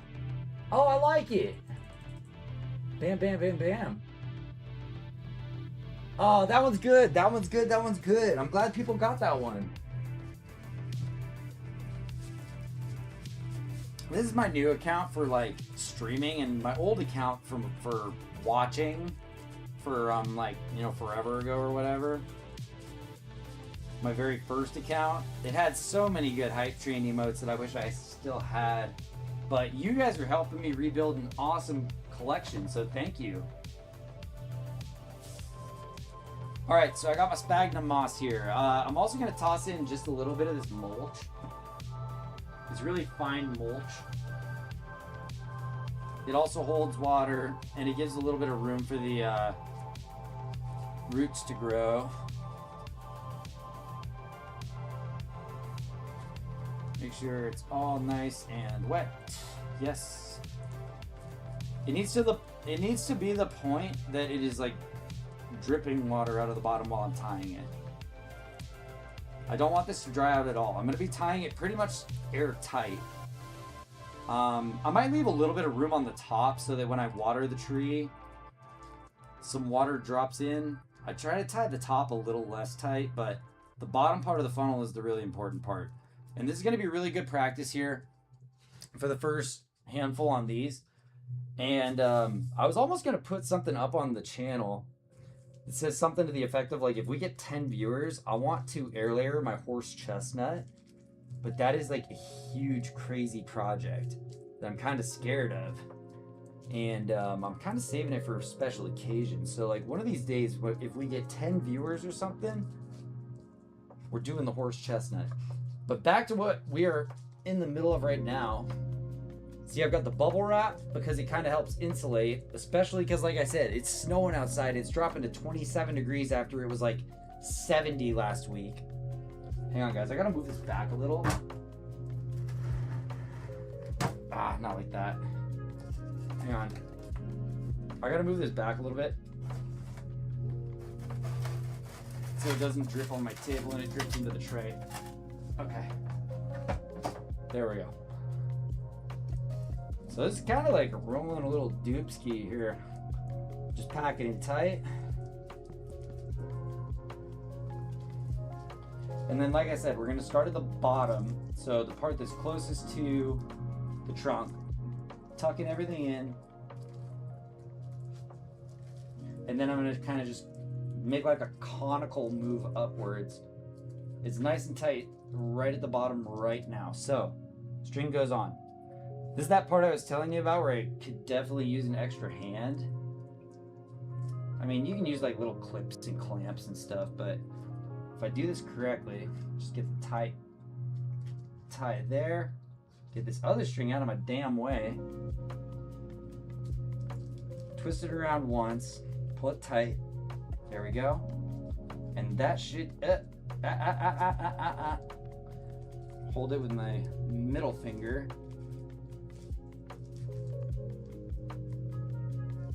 God. Come on, little string. Come on. There. Okay, guys, ready? Boom. Okay, the bottom of that air layer is secure. We did it. We did it. Here, let me get my chat back. Sounds like one hell of a road. Yeah, it has been. As long as you keep having a good life and doing right by people, life is. Yeah, dude. I mean, I've lived through really parts of my life where I was very selfish and not thinking about others and just trying to do what was best for me. And those were some of the saddest times of my life. And when I was running the business, I was doing so much with and for the community. And that was where I got a lot of my fulfillment. I really believed in, you know, feeding people, first of all. So I was part of a initiative that helped. We were using leftover food from local farmers that was like about to go bad, and they were giving it to us as a small business to cook into meals to hand out to the homeless out at the homeless shelter. So I was like, okay, this is a great program. That's awesome. But then at the same time, we had the local police department telling us that we had to stop handing out food at the park. So it was this like constant back and forth of like, who are the good guys here, you know? But, you know, I did a lot of things that I feel good about while I was doing it. My business ended up with 5 stars on Google.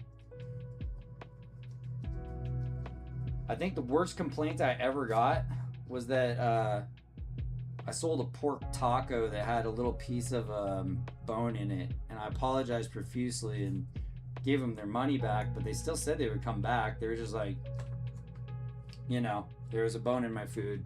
And I was like, yeah, that's fair. I cook hundreds of pounds of meat every week. Every now and then one is bound to get through. All right, guys, so back to 201. Less about me, more about tree. Do you see this? Right here. This is gonna be its own tree. From this little packet right here. Let me see if I can get it in view well. Let me get you guys closer maybe. Hang on. So that little packet right there is going to start developing a root system. It's got all the rooting hormone in it. It's got sphagnum moss. It's got a little bit of that kind of topsoil mulch.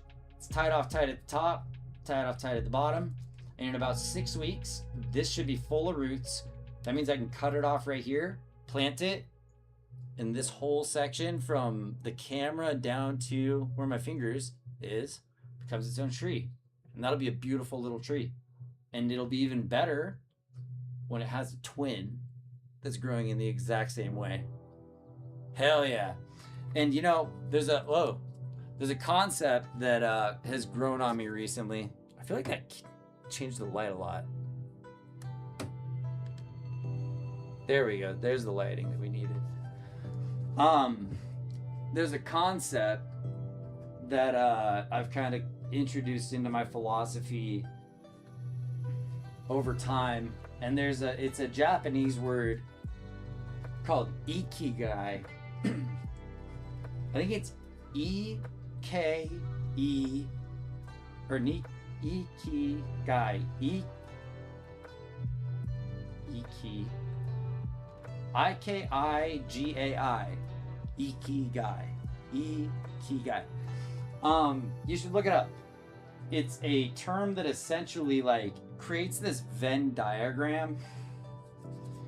And it's a really good philosophy of kind of hunting down what you're meant to do in life. It's a good roadmap because there's obviously no manual for what you should do in life.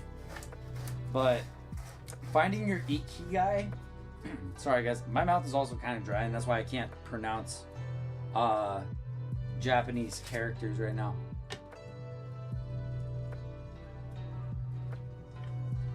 It's this Venn diagram, and you should look it up.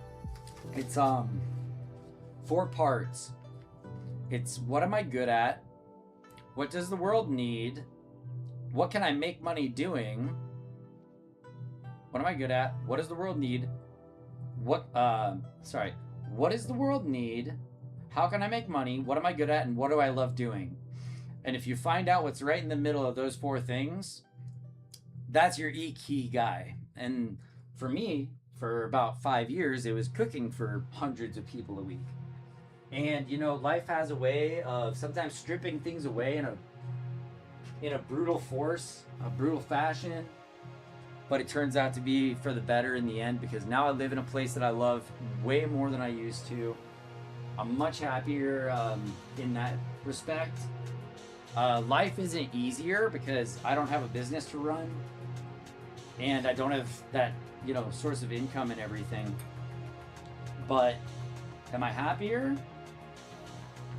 Well, I guess it just depends on how you define happiness. And for me, if it's, am I living my ikigai every day? I think that I got 3 parts of it down. What do I love? I do love cooking, but I also love bonsai. What am I good at?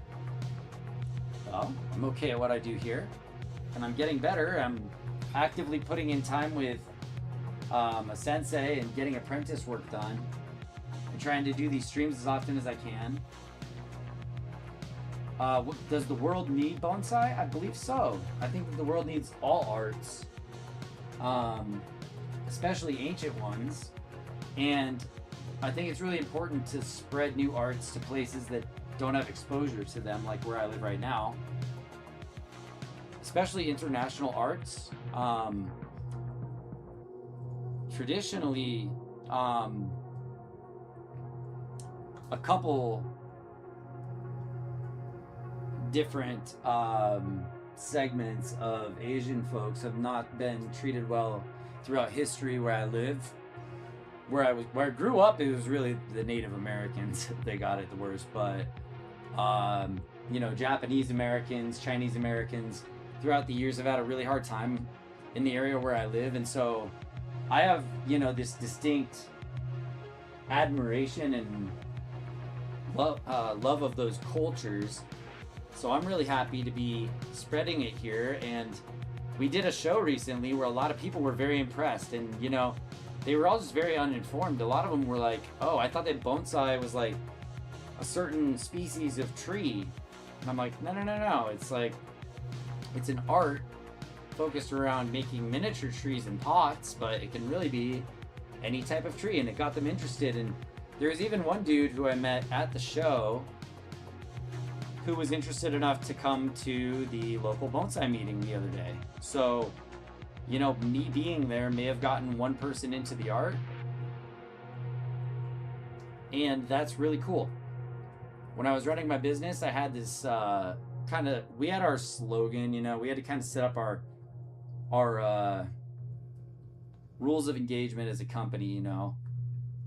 What were our ethics, and like one of our number one rules, if not the number one rule, was we always show up and we always do our best. That's it. If you show up and you do your best, everything else will find a way to fall into place. That's what I've kind of found, because otherwise I do like to read like Taoist writing and things like that. You're swimming upstream, and for a lot of years I spent my time swimming upstream, and it makes it extra hard when you have to look at that. This piece of bark almost came off in one piece. If I was able to stand in a different position, I could have got it all in one, but that's what it looks like. I just checked it and I saw the National Foundation of Bonsai. The apprenticeship was gone. I had no idea. National Foundation of Bonsai.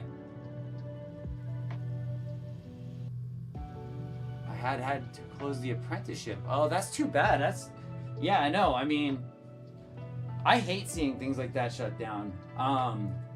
Something I was talking about the other day was like the shutdown of public radio to me, or sorry, public television and public broadcasting to me is insane, because like I grew up watching stuff like Bob Ross and Bill Nye the Science Guy and Carmen Sandiego, and when I was a kid, like public broadcasting taught me a Who's that lot. stumbling like around in the Nova. dark? I State was your taking business AP or prepare classes to get pretty much winged. because I was paying attention to that type of stuff when I was younger.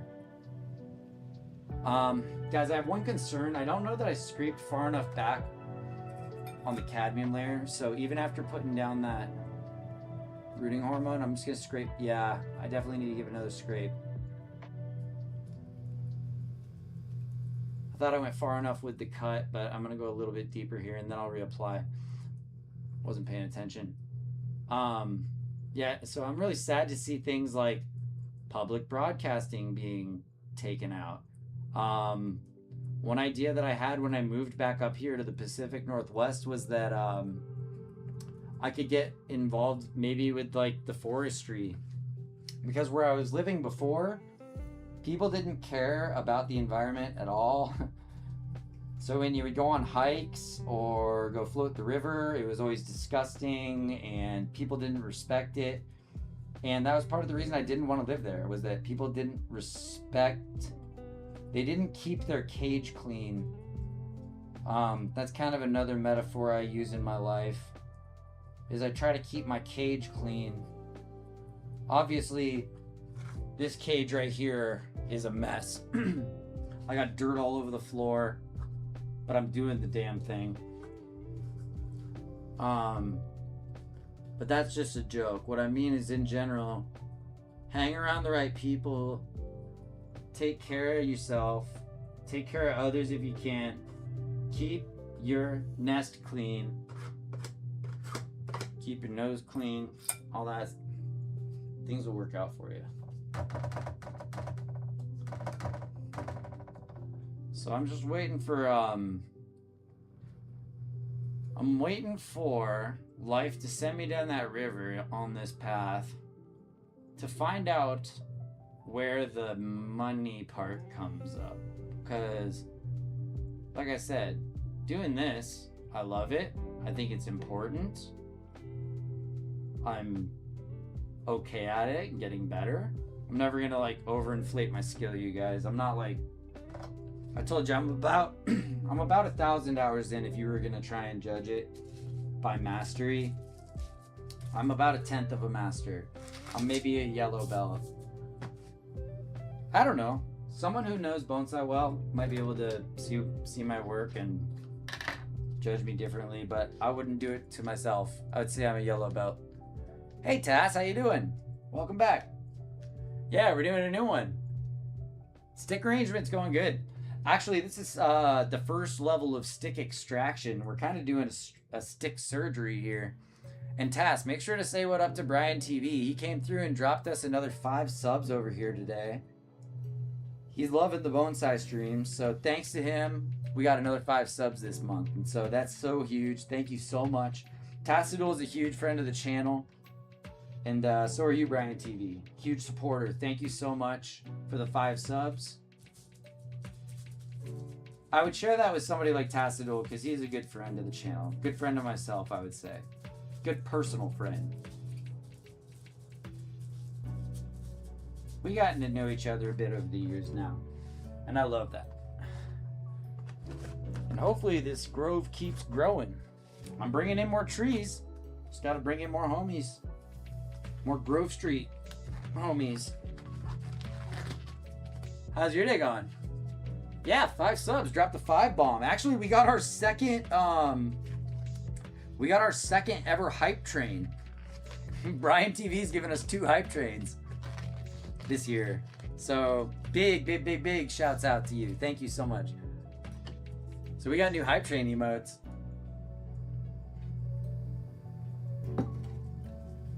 It's this one actually. See, check it out. 5 subs. I got the receipts. Isn't that cute? Like, what an honor. It feels so good. All right, so I've already got my rooting hormone on. I got my little doobie here. I'm gonna be real, guys. You kind of roll this like a joint. You just kind of pack it in like that. See? That doesn't look sketchy at all, right? I gotta roll a few of these bad boys up. But yeah, right now we're going crazy cloning this plum, cherry, plum, what is this thing called?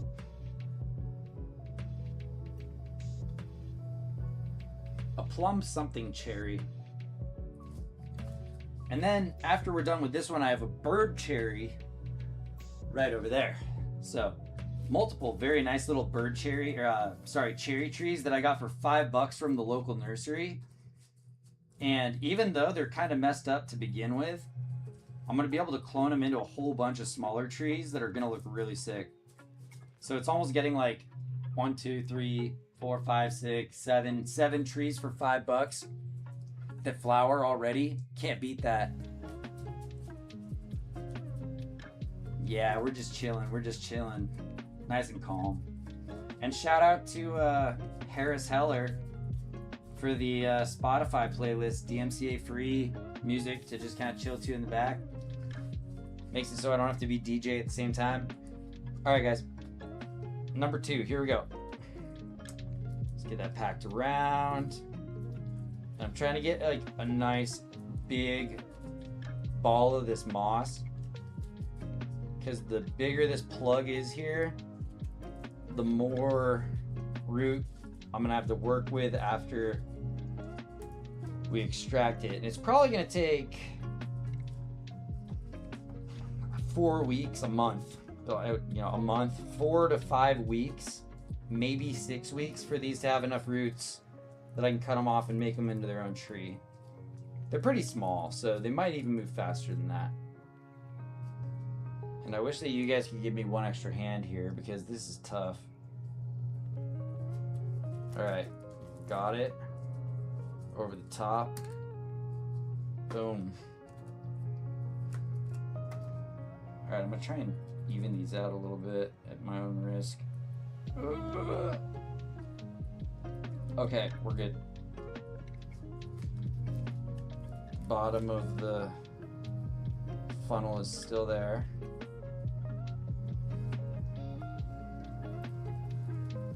There we go. Okay. I think I got that tight enough. And then this one I don't love, so I'm gonna actually have it wrap up. I didn't get this one as solid as the last one, but that's okay. All the substrates in there. And if you're wondering why we're using bubble wrap, it's because it helps insulate everything. We're going through a cold streak right now. It's supposed to get down to 27 degrees tonight, which is crazy because it was like 65 the other day.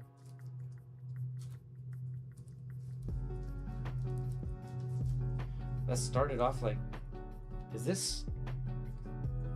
Oh no, I'm gonna get bumped off of YouTube for this music. I think it's playing copyrighted stuff.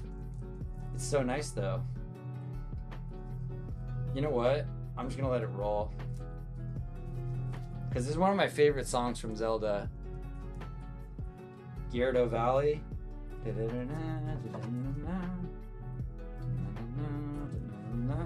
I have a metal version on one of my playlists that I listen to when I'm driving around.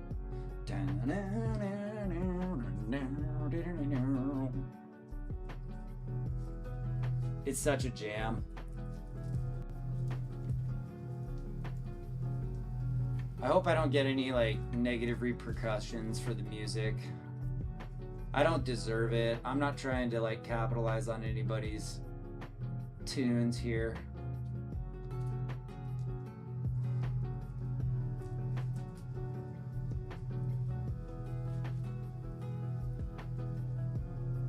What do you think, Tassadul? Is this gonna like get me booted off Twitch or anything? You probably know better than me. I think you're usually good on Twitch, but then YouTube's gonna freak out and like take the video offline. All right, 2 down.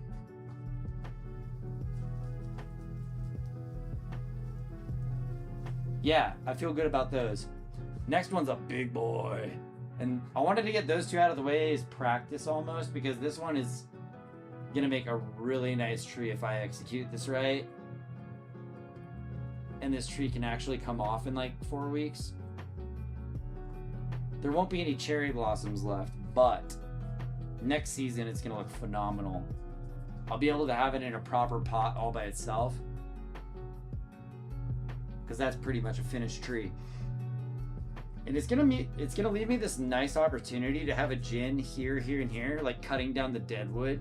So it has this cool little fork right where the new life is coming up. And it might even start generating some new stuff below. Yeah, I'm pretty sure I'm gonna get smoked over on YouTube for this music, but I'm not in control of my Spotify right now. It's doing its own thing.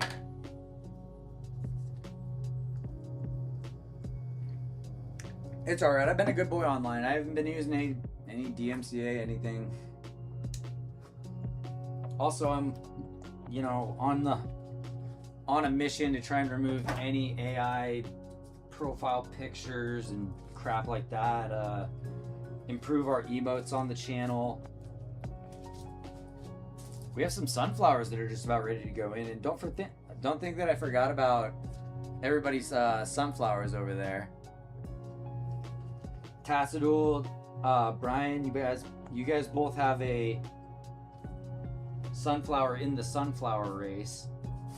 They're all propagated. They're outside right now, because if I leave them inside, they're gonna grow like spindly and weak, essentially, and that's not what we want. We're trying to grow giant, technically mammoth sunflowers. I got over 10 feet, probably closer to 11 foot 4 inches or so. Over 11 feet last year with my mammoth sunflower. Harvested all the seeds and I've replanted them this year, and everybody has a few starts ready outside. And when I get to the point where I can do some outside streams with you guys, that's gonna be awesome. Not today, because it has been sunny, windy, hailing, snowing, and pretty much every weather you can imagine today, so it wouldn't be a real good outdoor stream for me.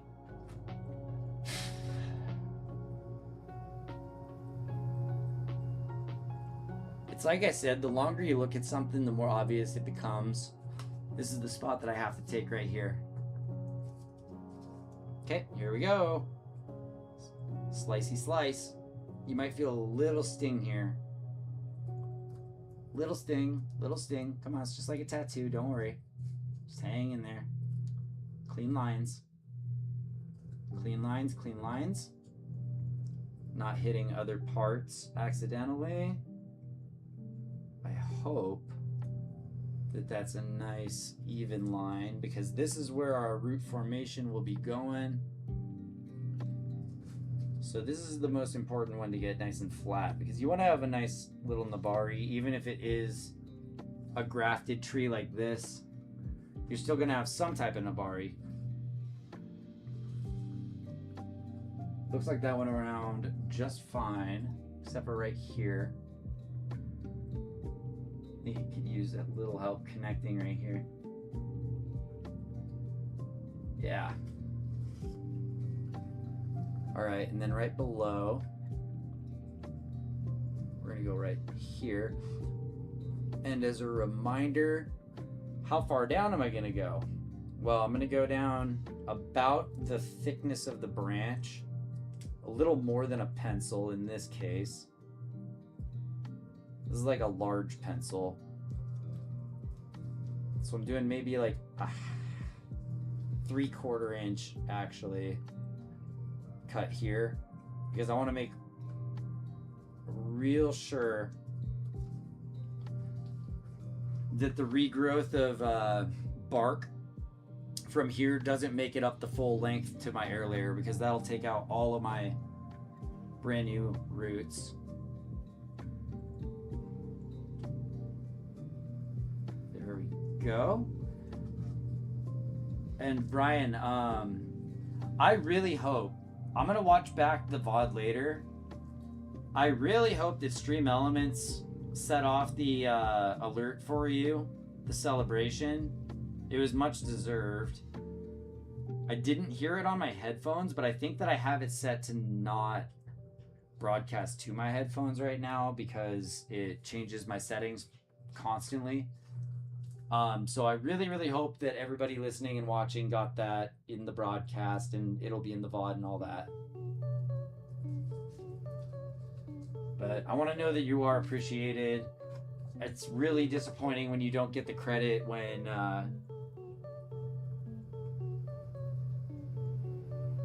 you're in the moment like that and the alert doesn't go off right. It makes me so mad at Stream Elements. There's also like Stream Elements frames and things that I've had set in scenes that'll just start refusing to load, and then the scene looks like crap, and I'm just like, oh my god, now I've got to go download something locally.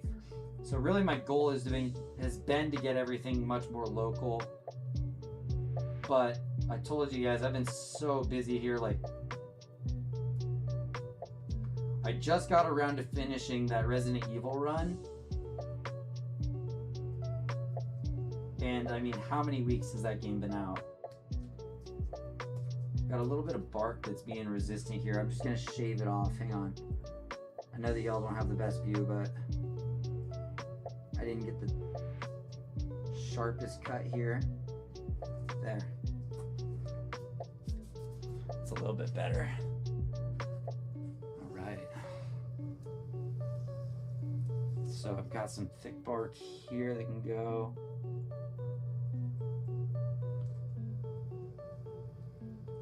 I do a little bit of this shaving, but really I could just take the razor and run it back and forth, up and down this way, and just kind of shave it all back until I got to the point that I needed. But I like taking off the thicker part stuff. Can be a little bit tough with the razor, shaving it like this. But here goes that cadmium layer. Circulatory system for the tree being pulled back so that we end up with some very nice brand new root balls right from there. Now this one's looking really clean. This one's looking really clean. There's just one adjustment I want to make to the very top of the bark. It's a minor adjustment here, but there's a little flake, a little chip from where the cut is to where our scrape is. There we go. There we go. A little scrape here. How's the view on that camera? Do you guys need to be in closer? Is this good? Any suggestions ever, just let me know in chat. I mean, I'm doing my best with the audio because the mic boom can only reach so far. It's fallen off like 3 times already. Need to get myself a lapel mic. Alright, I see one bit of cadmium here. I'm being sure to go extra thorough on this one because I really want it to work. Really want this one to work. This is gonna be a beautiful tree if it props.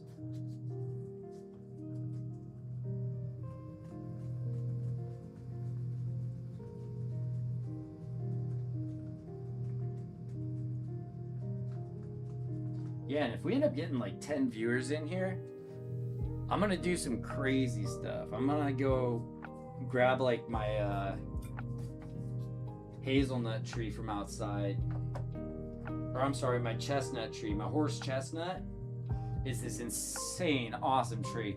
I'm trying to get a lot of practice doing these air layers in before I hit the horse chestnut, because it's a big cut on an old tree, a really beautiful tree. You guys are gonna be blown away by it when I do that stream. You'll absolutely love it.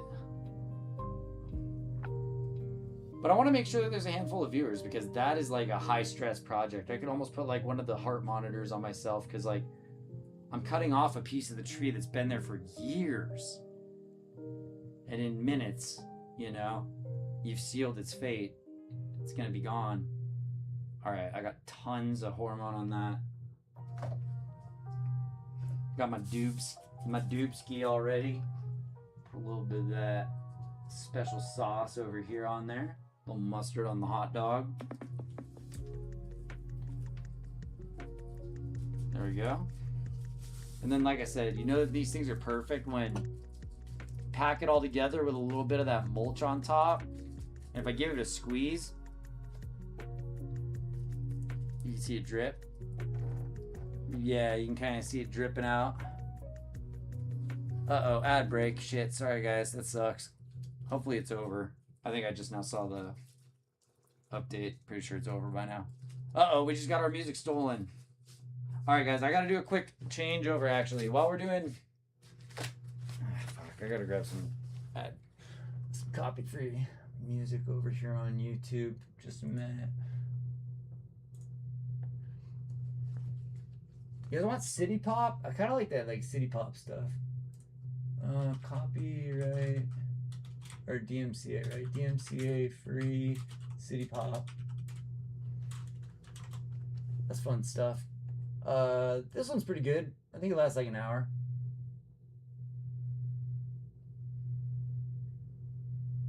You guys are picking up a lot on them. That's weird. There's a lot of sound picking up on the microphone. Wonder why.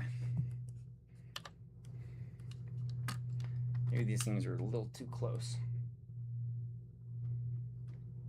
There you go. That's actually a better view.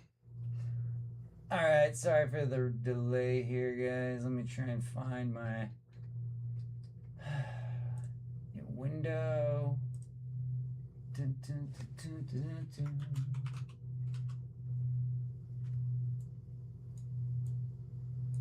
Let's see, music. And grab the audio from it.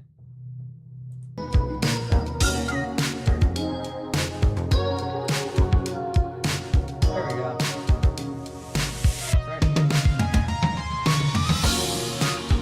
And it's texting me right now saying I'm only home. No, something about you. She's probably not coming back. She's sitting in the doorway for her. Oh, she is now. Alright, let's keep banging on. Distraction. Oh, that's ultra loud shit. Sorry guys, I didn't even...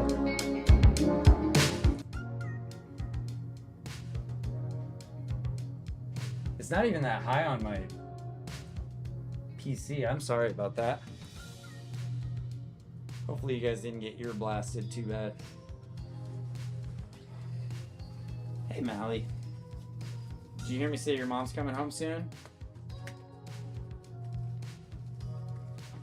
That's right, your mom's coming home soon.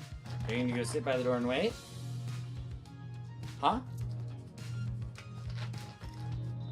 What do you think? Pretty sure the door's unlocked. I might need to take a break in just a few minutes, guys, when she comes home to say hi. And also, I'm making soup for dinner tonight, so I might have to take a little break to get some soup together. I'm gonna keep working. This is gonna be a long stream. I'm not gonna give up halfway through on some of these. I'm not gonna give up halfway on some of these trees here. Okay, sorry about the chill vibes kind of getting screwed around with there, guys. Hopefully this music's okay for you.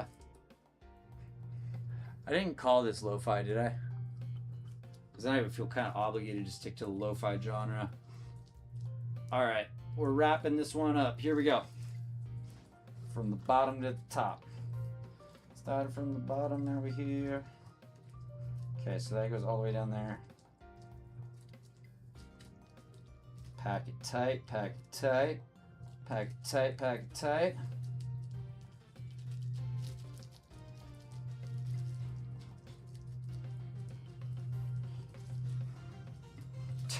Yeah, so I don't mean to be on like heavy news a lot tonight. Is it that I'm just telling you guys, there's been a lot going on recently. So this past week, my girlfriend's grandma passed away. It wasn't unexpected. It was something everybody's had some time to prepare for. It was extremely sad, but she was a very, very, very cool lady and lived a very long life. She was in her 90s and, you know, living really good up to the very end. So the way that I look at those types of things is that I'm stoked that that cool lady was able to be part of my life and that she was able to live a long and healthy, very good life. But on that same note, it's very sad, and my girlfriend is sad about it. So she took bereavement days this week to just be able to stay home and, you know, kind of think and meditate, pray on things or whatever she likes to do to, you know, process that in her way. But she will be home again tomorrow because that is the day of the funeral. Unfortunately, with the prices of airline tickets right now, due to inflated fuel prices, she's not able to fly out for the funeral, but it is tomorrow. And she was close with her grandma. I wasn't. I've met her a couple of times and she was an amazing lady. Like I said, very cool. And, you know, sent me birthday cards and everything else. I will probably not be like on the funeral call. But Megan will, because I want to give her time to process in her way, with her family, that they all knew her much, much better. It's almost like I feel a little out of place. So I'm going to let her handle it in her best way tomorrow. And we'll see how things go. You know, it might result in having another stream. That'd be really cool if I could continue on with some of these projects that we're doing. All right, I'm tying this one a little bit lighter. I'm gonna be able to get more moisture into it as time goes on to make sure it doesn't dry out. So it's tied on there tight, but not too tight. And it also allow a little more flexibility for the roots once they start really filling up this lower segment to start moving upwards and just somewhere, because I don't want to choke this off where I don't get enough roots growing at all. But this bottom one is real tight. You're not coming undone. Perfect. Yeah, I'm pretty good with that. And it wraps over even a bit naturally like that, so that's good. I'll do this just for the sake of a little bit of extra professionalism. I'm gonna do one final knot just to close up the top a bit so that it doesn't lose too much moisture in the sun if it happens to be sunshine on it. Because then it'll evaporate too fast. So you want it at least kind of tucked in on the top, tied off. That was a little bit too loose for my liking. Like I said, managing moisture is going to be the key to keeping these alive. That's pretty much tied off. There.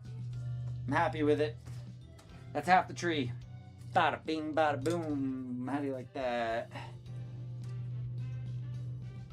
Cut off the extra string there.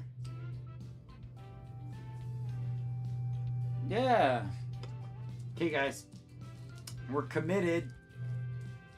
1, 2, 3 air layers. That's great, though. I think this is going to be a really cool set for gin on these little trident areas here, and then more new growth taking it over And I hope that you guys can see this crazy split.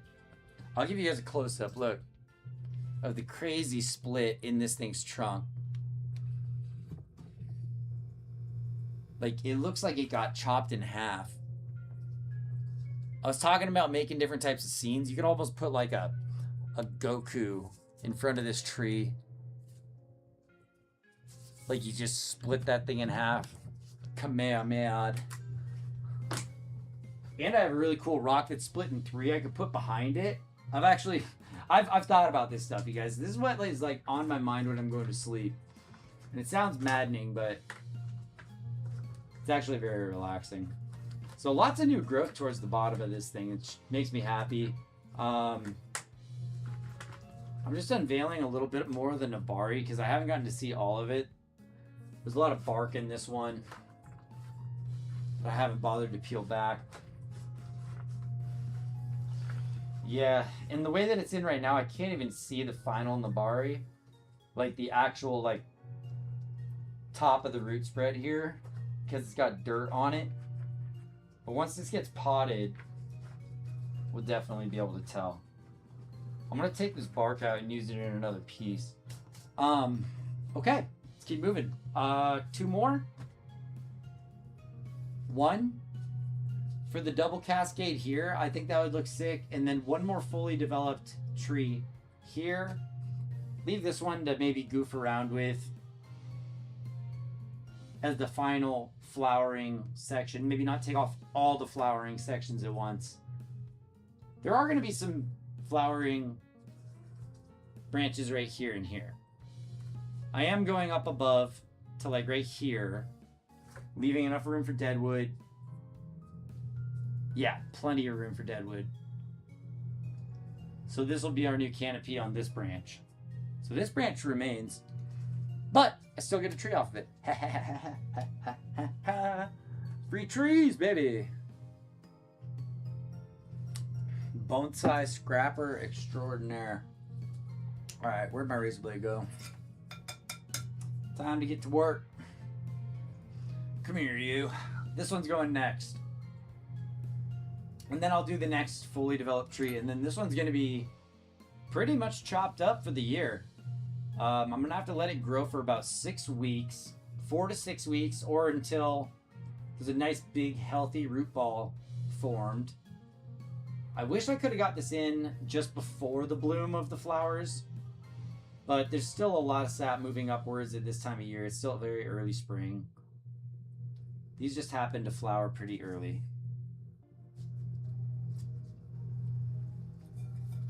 All right. 1 more look. Oh yeah. This is going to be a cool little tree here. Definitely want the cut to end here to allow for gin. Only has to be about that thick. About here. I'm going to go I'm going to go further below the node that I did last time. I'm usually very close, like right on the node. But I feel like I want to go a little further on this one so it has a little more structure to the trunk so that it can support the extreme bend that I'm going to want to put on these 2 branches. Because an extreme bend it will be.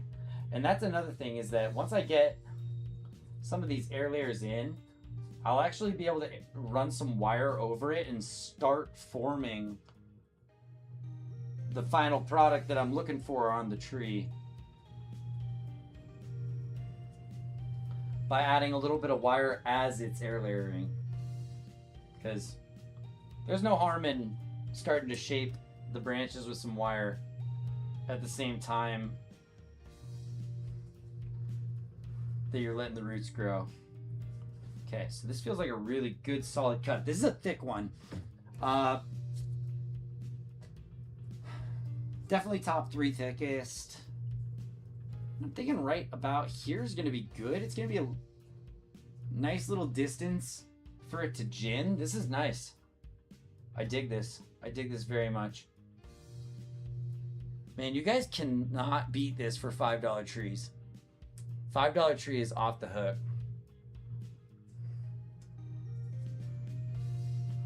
But a lot of my trees are free as well. And I might be able to show some of them off today, depending on how long we go for. Any YouTube viewers may notice that we switched over from gaming and we turned off the stream and we relaunched it under the, I guess, entertainment, or maybe the how-to category. I'm still trying to find my place on YouTube. Everyone else is gonna have to help me out with that. But Twitch has been very good to me, and all of you guys on Twitch have been very good to me, and I appreciate you all so much. I would do Twitch by itself if I could, but I really want to keep that stream open.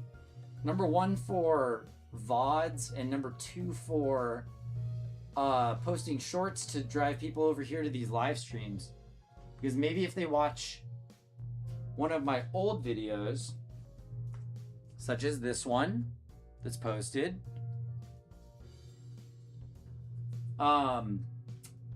maybe, I'm sorry, let's put it this way. Maybe they will be driven to videos like this one that's posted by some shorts.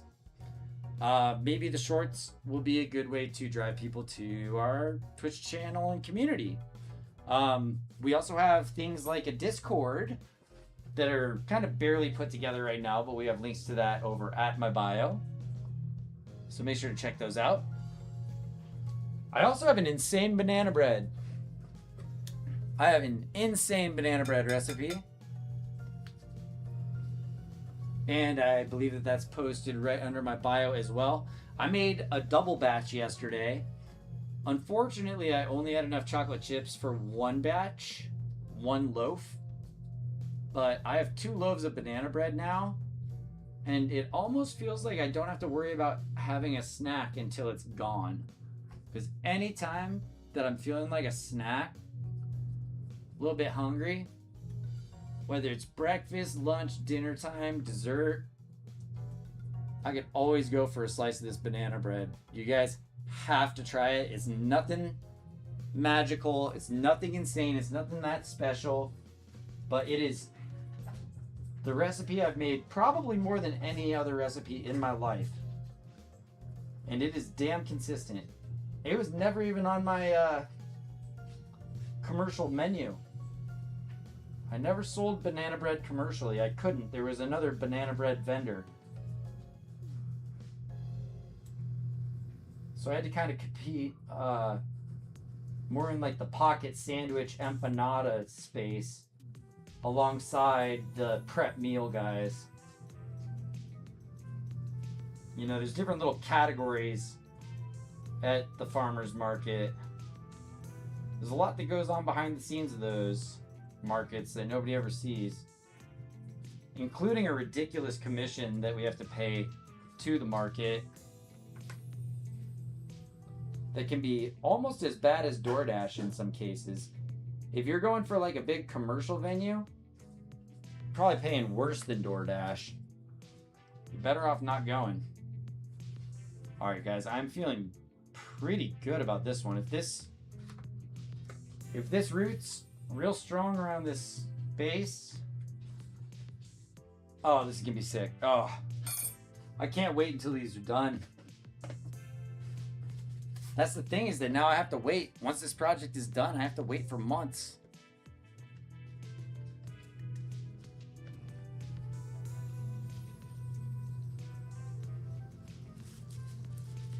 Try to keep the music Nigiaka a little lively right now. It's not super late yet. Maybe when it starts to get late, we'll switch over to like, you know, the real, you know, lullaby level. But I'm still drinking coffee right now, so still got a vibe running. There we go. Okay. Doobie consistency is perfect. We've got moisture spilling from each end and a nice tight roll. Let's just pack it in, pack it in, pack it in, pack it in, pack it in. You guys want a little bit of a closer camera angle maybe? while we get on to this one.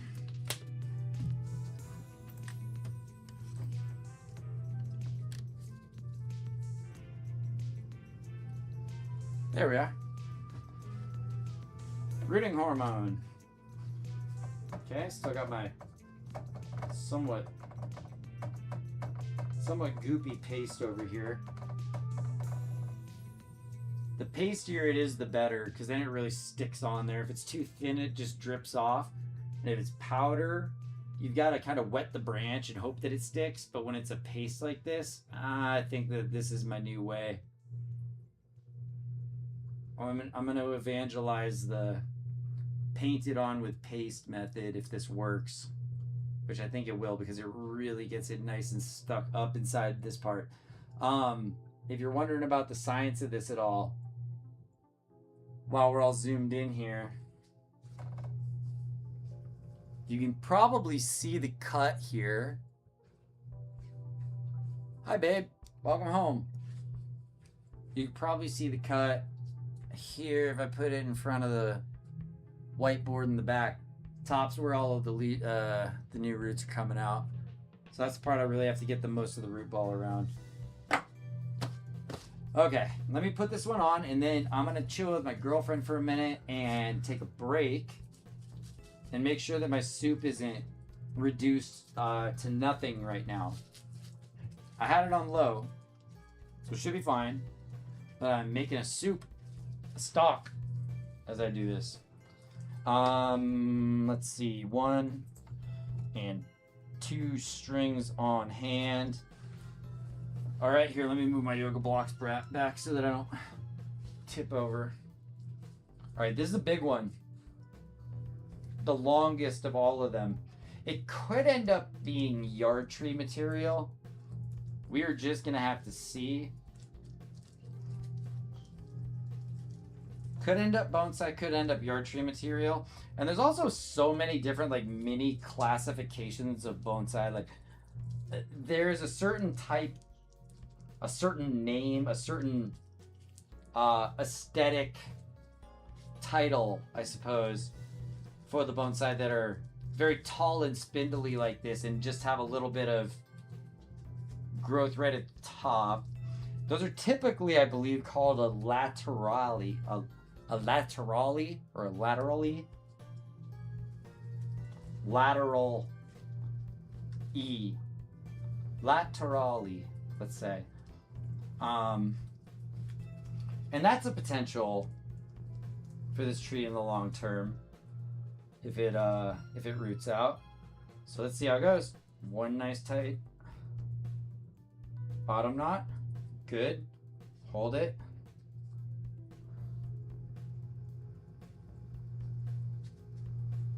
Pull the second one in.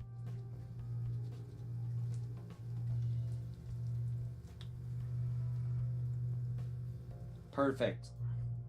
I have a little bit of unruly bubble wrap here, so I'm just gonna tighten it up by doing one more loop around and one more little security knot.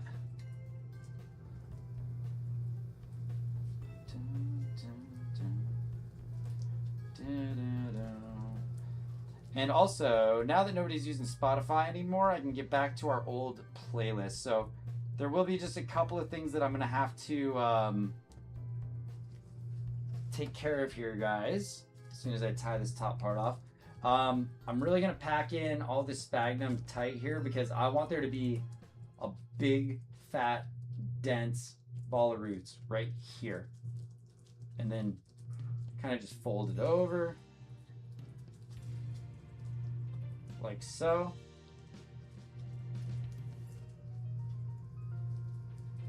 The music's so good. Dun, dun, dun. Dun, dun, dun. All right. Careful tie. Okay, there we go. It's just enough that it starts pushing some of the water out, but it's not so tight that I can't get some more moisture in when it's raining or when I'm watering it. We got to save everything below it. This is gonna be great. I've only got one more to go, guys, and we'll take care of that as soon as I get back from a quick break. I need to resupply on a little bit more sphagnum and water here too. Yeah, running down on sphagnum. So, a couple of mise en place things here to do, guys. Resupplies. The coffee's still hot. That's good.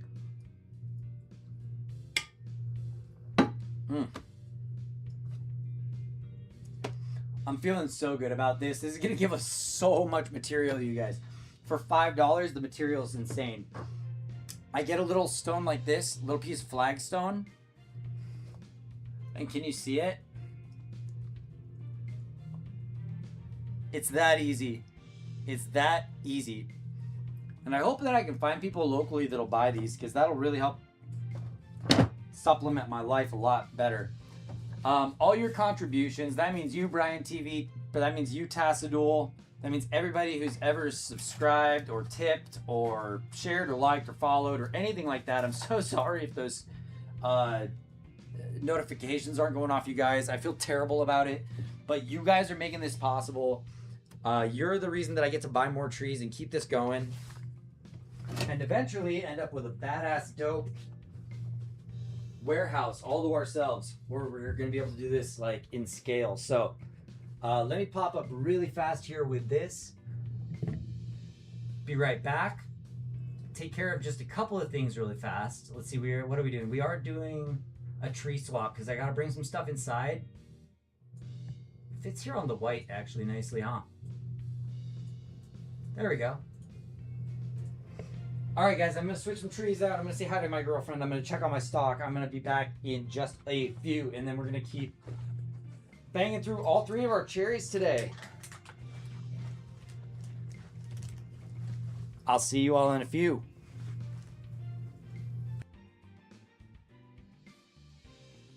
Oh, and just in case Brian TV pieces out, thanks again, Brian. It was really good to have you here again. Thank you so much for the hype train, for the subscriptions, for the gifts. I love it. I love it. I love it. Thank you so much. I cannot tell you what it means to me. You rock, dude. Thanks. I'm going back to the old music. I'm getting rid of this, and I'm going back to our safe playlist on Spotify, guys. And then hopefully we'll be able to keep going on YouTube if they haven't like shadow banished me. Hang on. It's playing on my girlfriend's phone. There we go. Alright, guys. A little bit back to normal now. I'll be back in a few. Love y'all. Mwah.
Alright guys, ads are over. We're back. Let's lock back let's lock back in. It's a new moon tonight, right? So there's gonna be no moon out. I like it when it's a full moon. I go out and I like to meditate under the full moon. It's one of my favorite things. Alright. Be right back. Back. Sadly, no dog cam right now until Mally gets over hanging out with her mom and decides to come back. She's hanging out in another room. All right.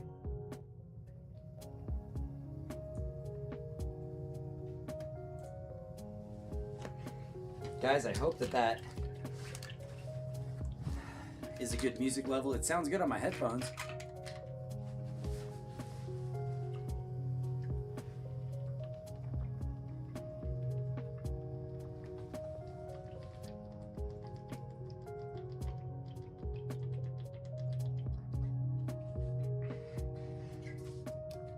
Stay hydrated, you guys. Stay hydrated. Summertime's here, almost.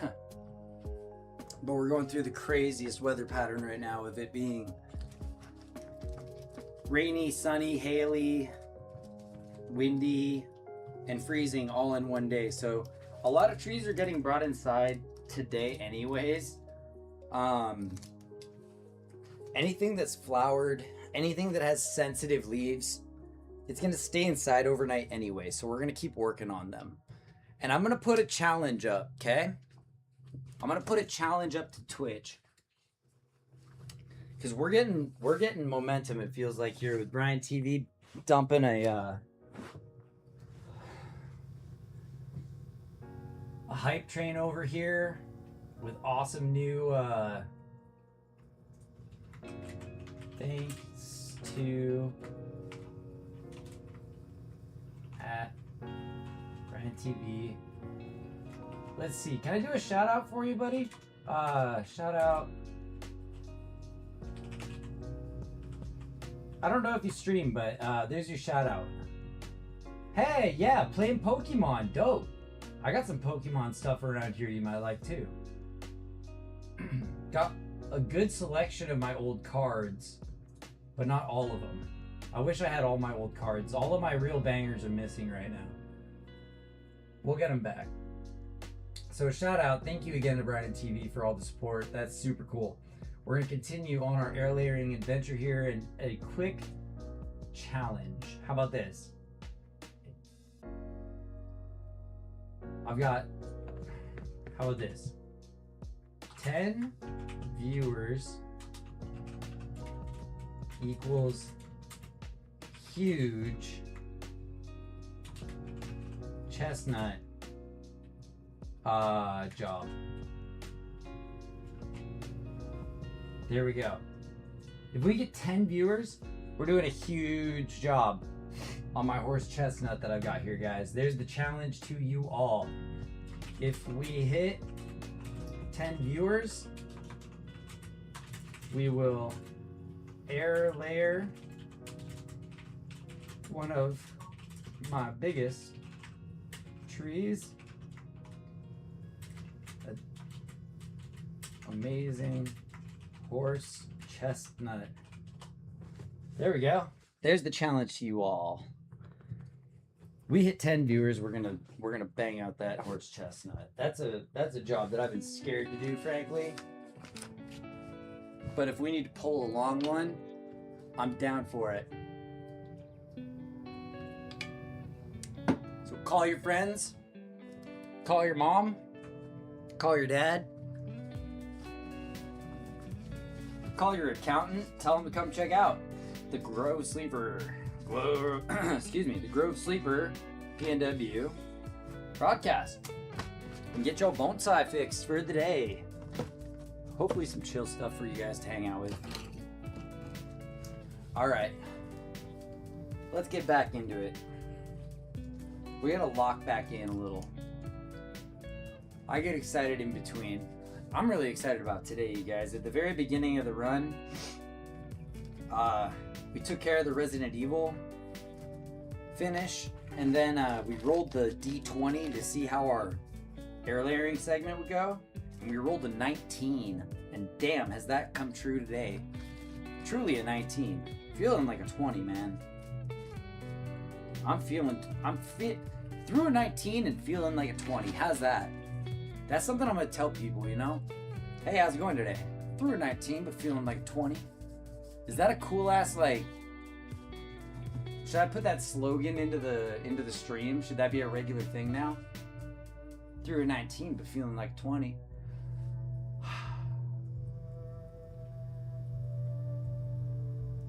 This one's tough, guys.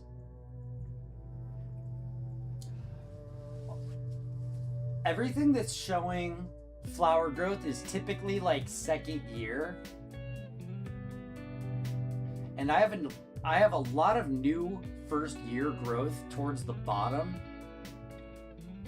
So I'm trying to decide if it's worth sacrificing this branch or keeping it as the new lead. If we're going to here, up to there and there and there. All right.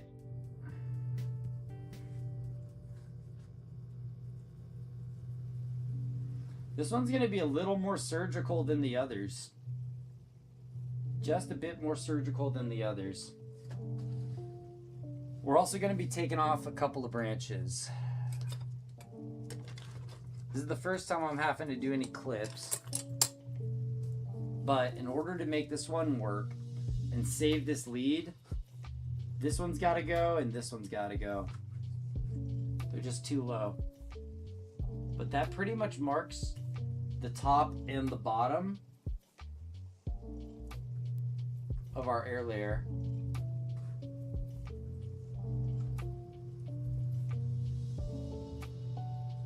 I wish I could keep this, but it'll end up rotting in the dirt anyway.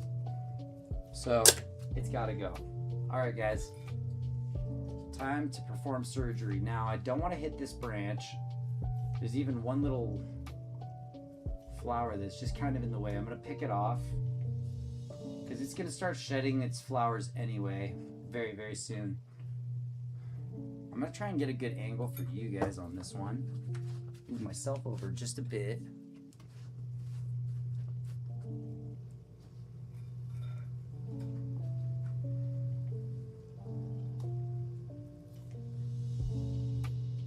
Okay. And I'm thinking that this cut, if I go all the way to this bottom node and across, that's a good start. I got the string in place here just to keep me on track. Now what I want to be careful to do here is not just scythe off this branch here. So let me get a new position. I also want to make sure that it's nice and even.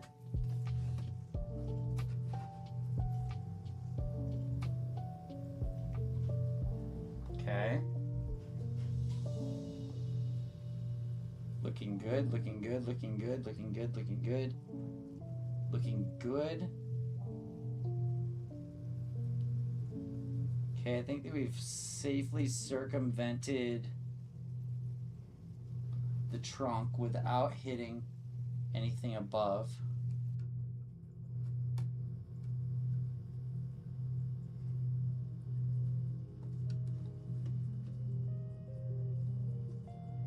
Yep. That looks successful to me.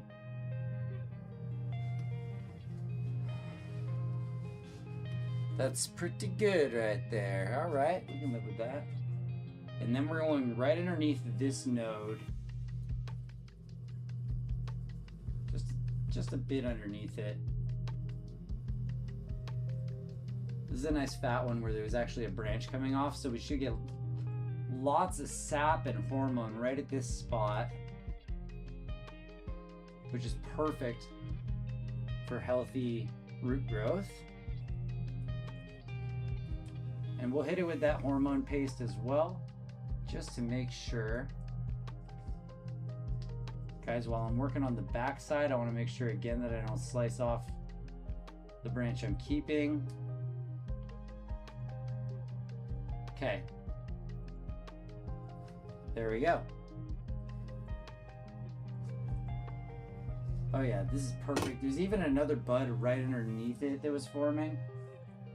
So that can be a perfect little knuckle for us to go into. Yep. Sweet.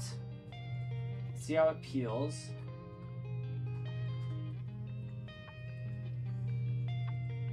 This could be the best peel of all of them.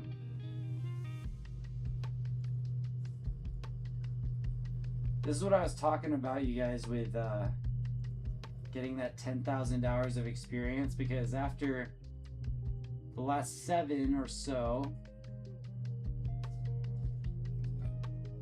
I'm now able to take off the entire ring of bark in one shot. Pretty good. Time to scrape back. I'm going from the top again, because the top is where the roots are going to be forming, so it's most important to really scrape back the top and then move our way down. And then I'm just going to kind of cut it off at the bottom there where it all scrapes down to. I wanted to get it a little bit calloused up down there, because that's where I'm expecting it to start wanting to grow bark again. Man, and I'm just using the tip of this razor here because I do not want to get too close to the next area where I'm keeping that growth. Also, having these buds everywhere is going to be pushing so much sap to this part of the tree. Need to get the overhead perspective for a sec.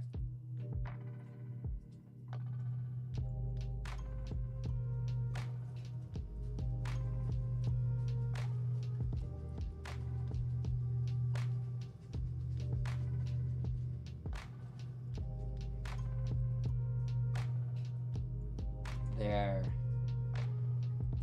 Start to kind of get to that hardwood layer in the middle, and that's going to keep the upper part of the tree alive, sending plenty of water and everything up there.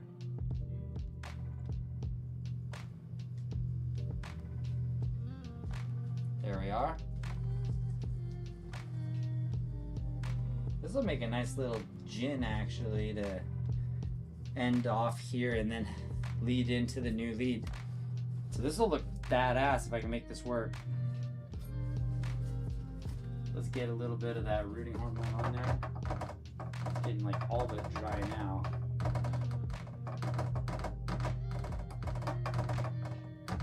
Let's see. Oh, gotta remove the tie here.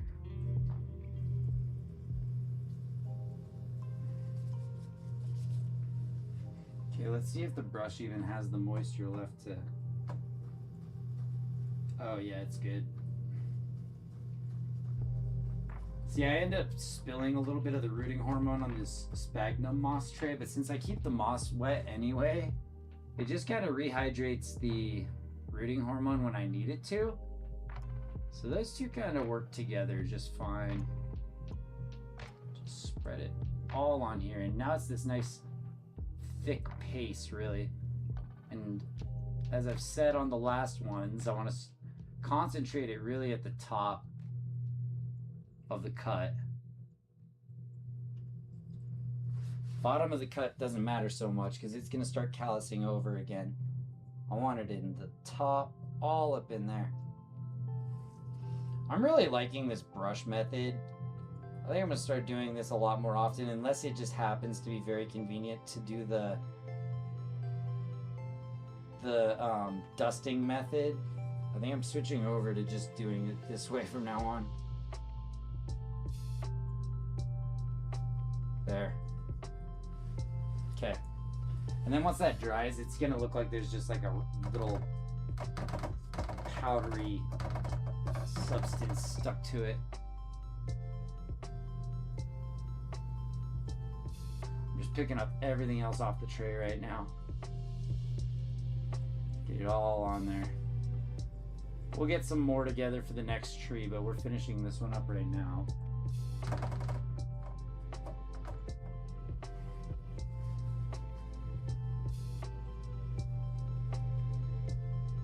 Okay, I think that's good. Time to do our last rollie. Oh no, I'm short one. Oh, there we go. I made the perfect number of papers. Alright, covered in rooting hormone. Nice big ball of sphagnum to let a lot of root growth happen. Especially on this one. I want it to be nice and fat. A little dusting of the... Whoops. A little dusting of mulch. Fine mulch only. The stuff that'll soak up water and keep it. Be a nice substrate at the same time. Add a little more substance and nutrition to the mix. Let's see here.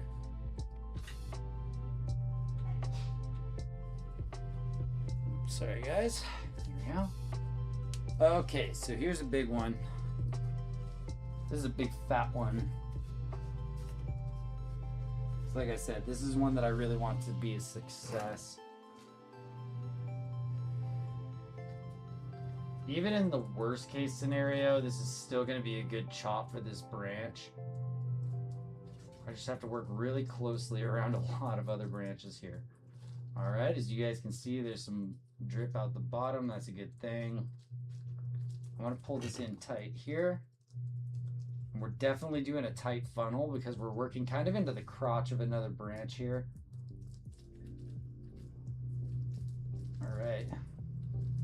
So that funnel should be perfect as long as I can get a good loop on it.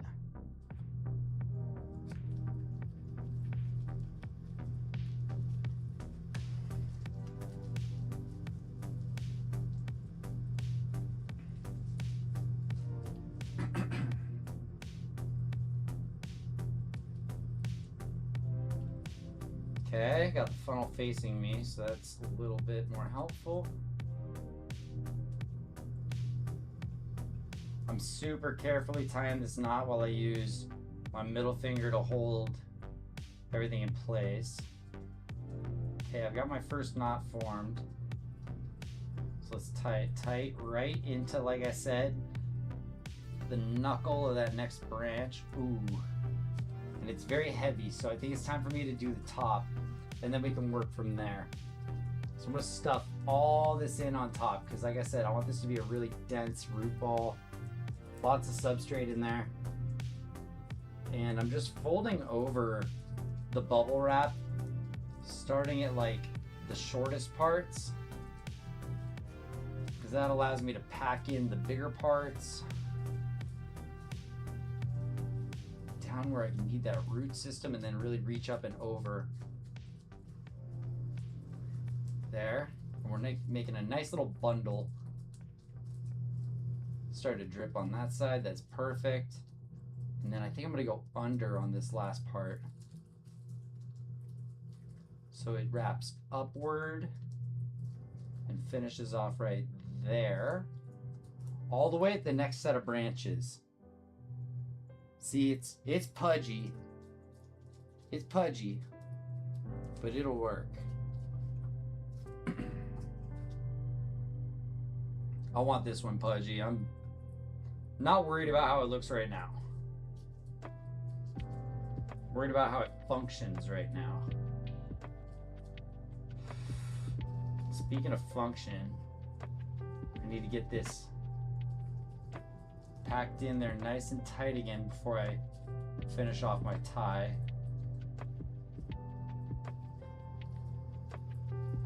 Okay, it's at least got it trapped in there. Now it's about getting the loop. Careful, careful, careful. Okay. Now let's see how it ties in. Good. Good.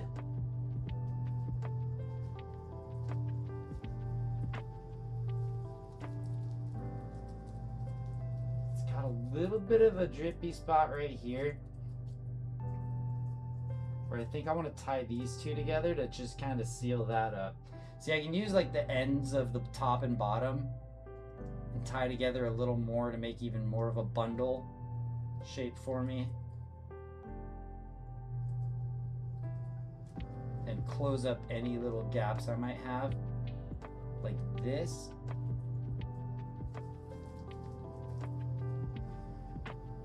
And that seems pretty good.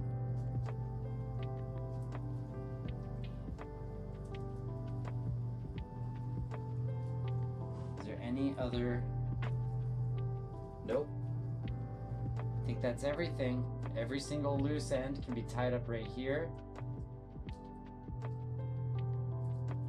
Every single loose end is tied up right there, so it's all nice and tidy. Boom. Juicy. 1, 2, 3, 4, 5. And I think I'm going to leave this one. I think that this one is probably going to get wired back in some fashion like this. One down, guys.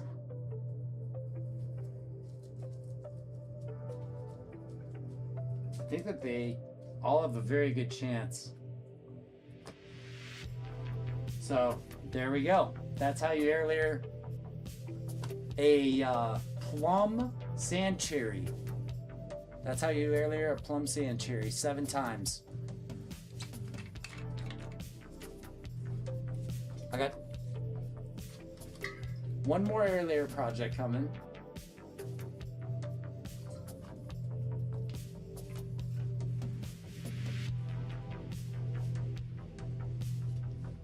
And it's one that I actually still have to make decisions on. So here you guys go. There's the 360 view.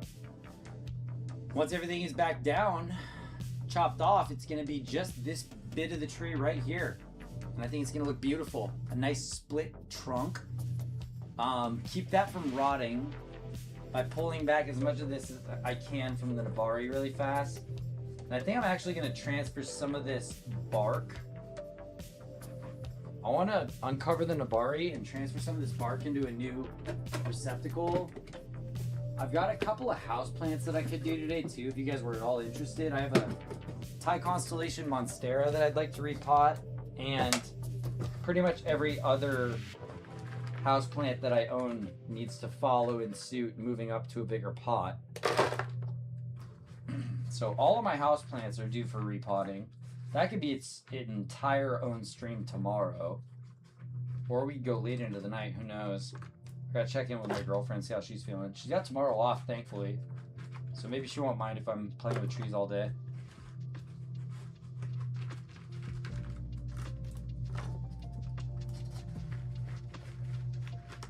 See, I got this entire layer of bark that they just threw on top of this thing.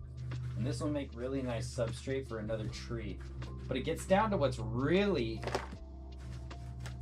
packing this tree in, which is a lot more concerning.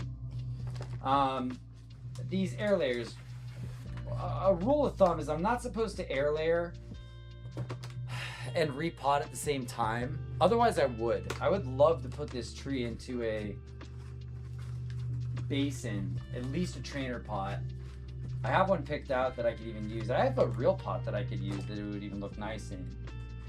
But I haven't been able to do as much investigating and I guess digging into this tree yet as I've wanted to. But something I will do with you guys here is we're gonna explore the Nabari of this tree. I haven't gotten to properly look at it, so it's gonna be an adventure to me as much as it is to you. So check this out. Another cool little part of the stream to be tuned into We're gonna get all up close here, and let's look in. I wonder if I can prop this up your guys' way a little bit. Maybe with a towel or something. Because I could raise the camera, but then I would have to re-level it and everything.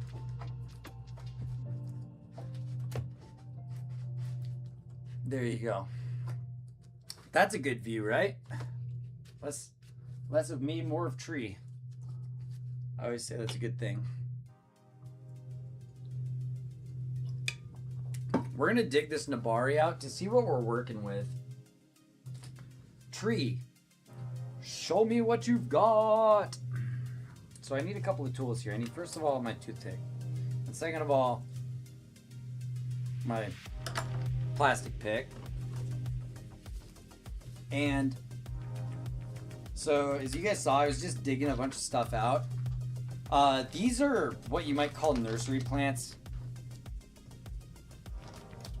They're plants that you'd typically find this specific species in this size for about $45 to $55. But I happened to get this one for $5 because it's been so horribly split at the bottom. Like this. You guys can see in here. Let me give you a little light to show you like how dramatic that split is. Yeah, it's even doing some like autofocus. It looks like it got straight up hacked in half.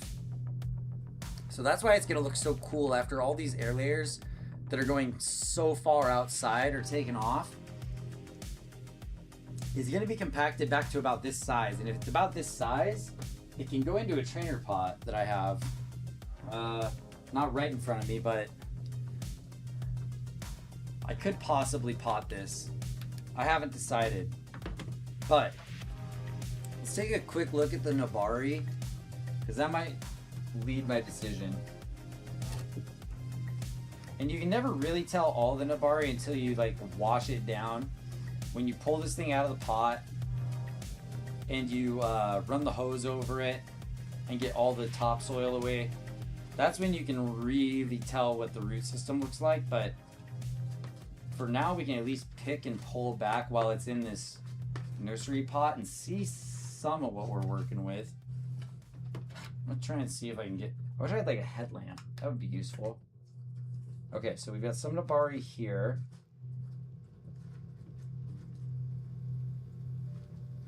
Some Nabari here.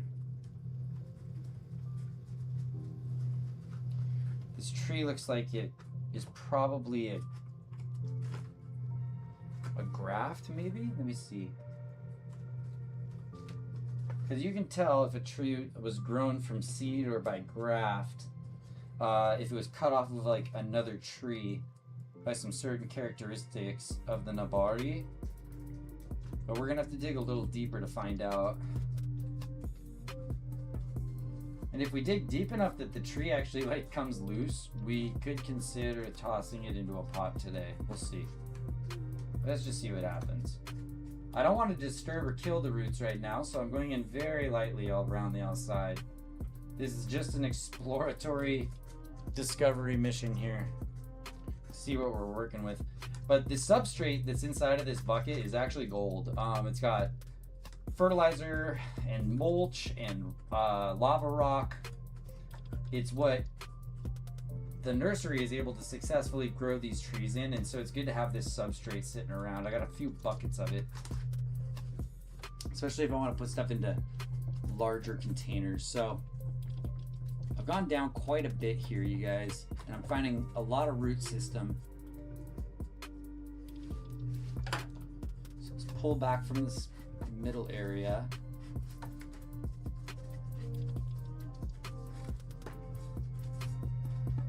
So I want to know what the Nabari looks like underneath where the trunk is split. And you guys are finding out in real time at the same time I am. I know you won't be able to see so well from this direction, but I need to pull this stuff back.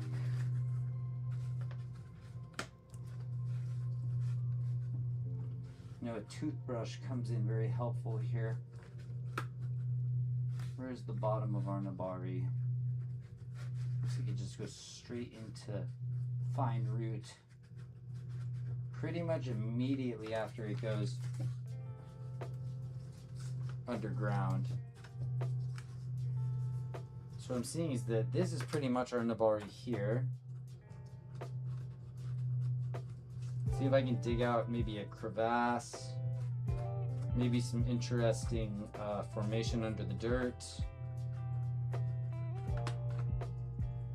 Looks like maybe a little something there and there. It's just looking like lots of fine roots, guys. I don't think there's going to be too much to speak of on this thing's Nabari. I think the party really starts after it splits up top.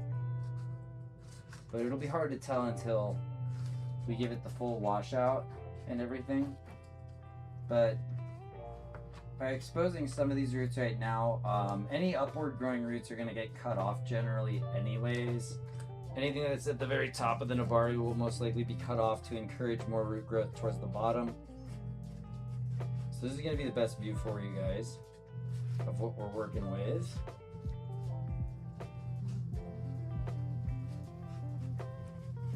Looks like some Nabari here and here maybe. Okay, so there's some interesting stuff going on in here. I like to see where the bark rots off, right about there.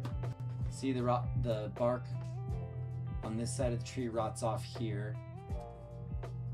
And underneath, I don't know that this goes through. Nope, that's Nabari.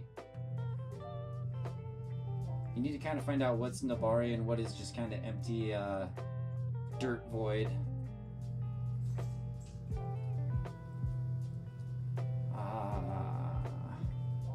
Okay. So from this angle, there's a bit of large root Nabari we could use. Not a lot, but some. So to decide what's our front and what's our back from my perspective right now, I think possibly that's our front. No. I think that has to be the back, actually. This will be the front. Yeah. I think we had it correct. It's going to look like this from the front.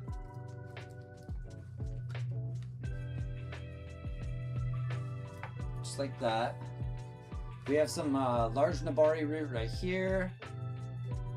Some dirt and such that might wash off in here and expose trunk. A little bit of large root here.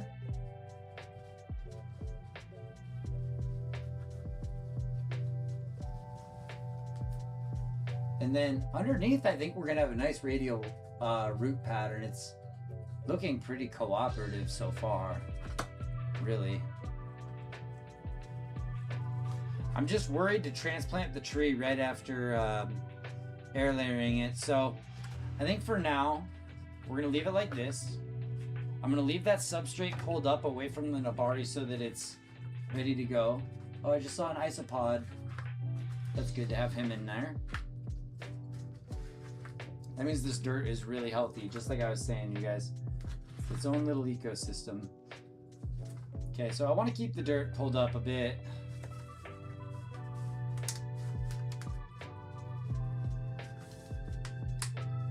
And I'm even gonna try and press down some of the dirt on the outside here. I don't want to mix it with that coarse bark I had. But this is good, like, kind of filler. I just don't really have anywhere to put it. I think it'll stay in the pot. It may wash down, but anyway, I think we're about done with this tree for the day. So there it is, everybody. Done with the tree for the day. And now we're going into Adland anyway. Thank you to Brian TV for dropping all of those awesome gift subs. That means that you're not in ad land right now and you can hear me talking to you at this moment. Rather than hearing about Doritos or Coca-Cola or Wegovy or I don't know, DraftKings, whatever else is advertising on this wonderful platform. All right. So like I said, guys, that's about all that we can do for this tree for the day. We got, see here, 1, 2, 3, 4, 5.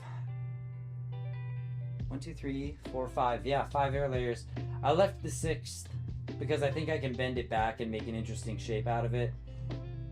These top branches, so you guys can't see right now, those top branches will probably get shaped while they're air layering to start moving down into a cascade fashion. But this tree can get out of here.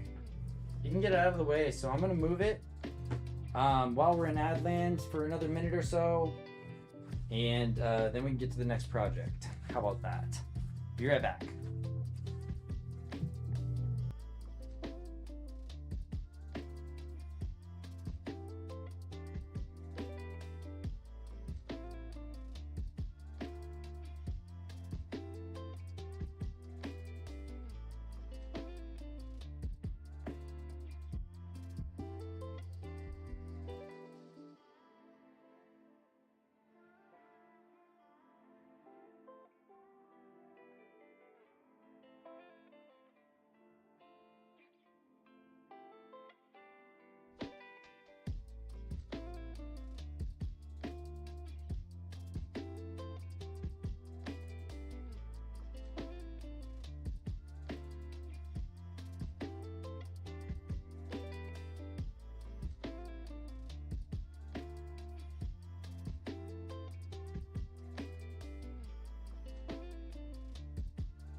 All right. So, mise en place.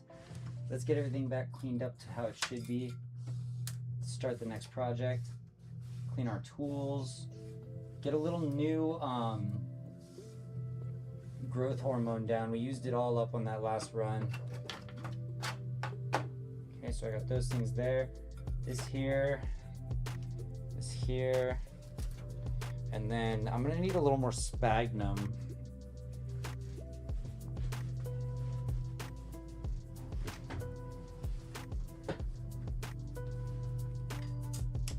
Sphagnum moss.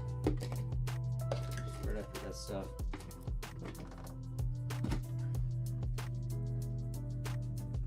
What in the world? Where'd my moss tray go?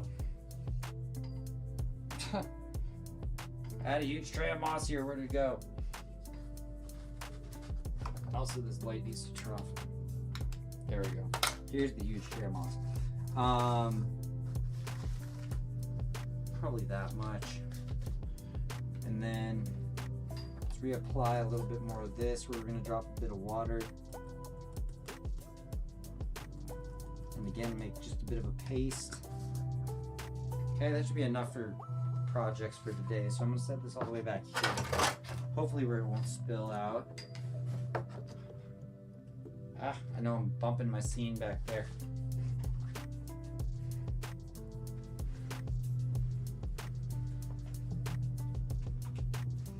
Okay.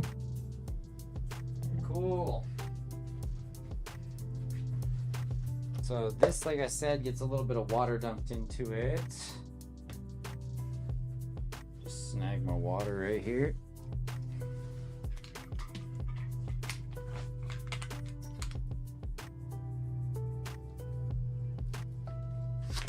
Woo! Whoops. Careful. There we go. Little slip of the hand there. Alright guys, while that's soaking up, just give me one more minute and then I'll be right back online. I gotta go wash my hands and get this rooting hormone off of it before we continue.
All right, it's bringing in our next competitor now. Weighing in at, I don't know, a 2-gallon pot is our bird cherry, everybody. We're gonna have to scoot back to get the full perspective on this one. Check this out.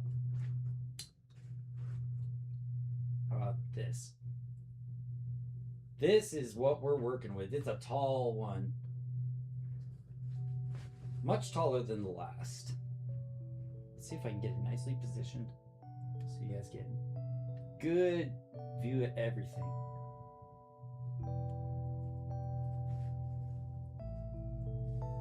Excuse me. So first off, let me show you guys why I picked this one up. I had no idea what type of tree or shrub it was.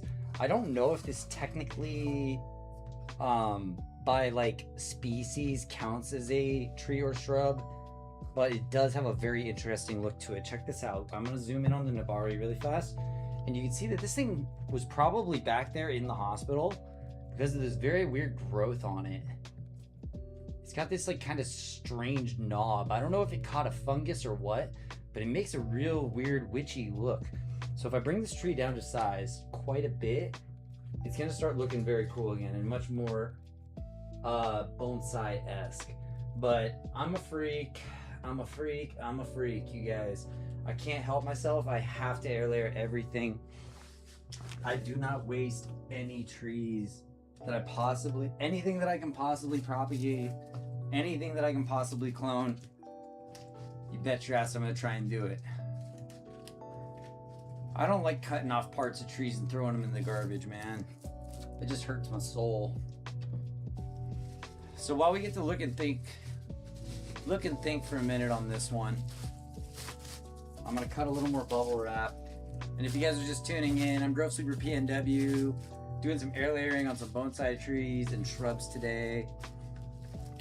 I like to use this bubble wrap because it insulates and heats up with the sun and helps keep the cold to a minimum. So I hold on to this bubble wrap. It's a trick I learned from Peter Chan. And I've learned most of what I know from Peter Chan and also my current sensei that I have a internship under. Peter Chan is awesome. I've got his book right here. This is the bonsai book that I pretty much learned on when I was a kid. I still got it. And Peter Chan has a great YouTube, and I highly suggest everybody go check it out if you're interested in bonsai. It's called Heron's Bonsai on YouTube. I study those videos at night a lot of the time, especially if I know that I have a certain project coming up, because he has a video on everything. If I have questions about propagating fruit trees, I can watch a video and go in confidently that hopefully we'll have a very good, you know what, going confidently that we will have an incredible yield from this. So yeah, the Nabari is so weird on this tree. I can't even tell what's the front and what's the back. It may go in a round pot, which would make sense because then I can just sit there and turn it around until I decide. So let's look lower. How are we going to turn this into a bonsai? There's a handful of different principles that we need to take into account. First is balance, and the Nabari, kind of the lower end. I think that the way that the Nabari is established, it has this leg that kind of kicks off. Let's get you guys in close again.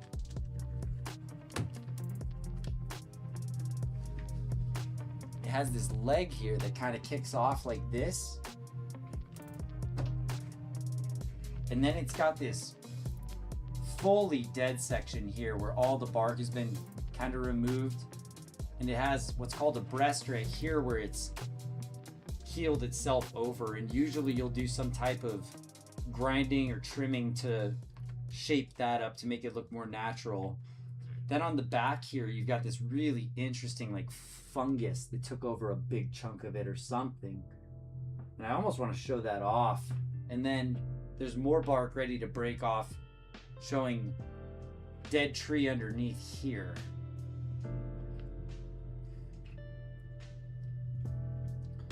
So my suspicion is that most of this side of this tree is dead, and that means that I'm going to be able to hit it with lime sulfur and turn it white, and that'll make it very interesting. So this will probably be my front this way. This will make for some weird gin as well going forward. So let's work our way up.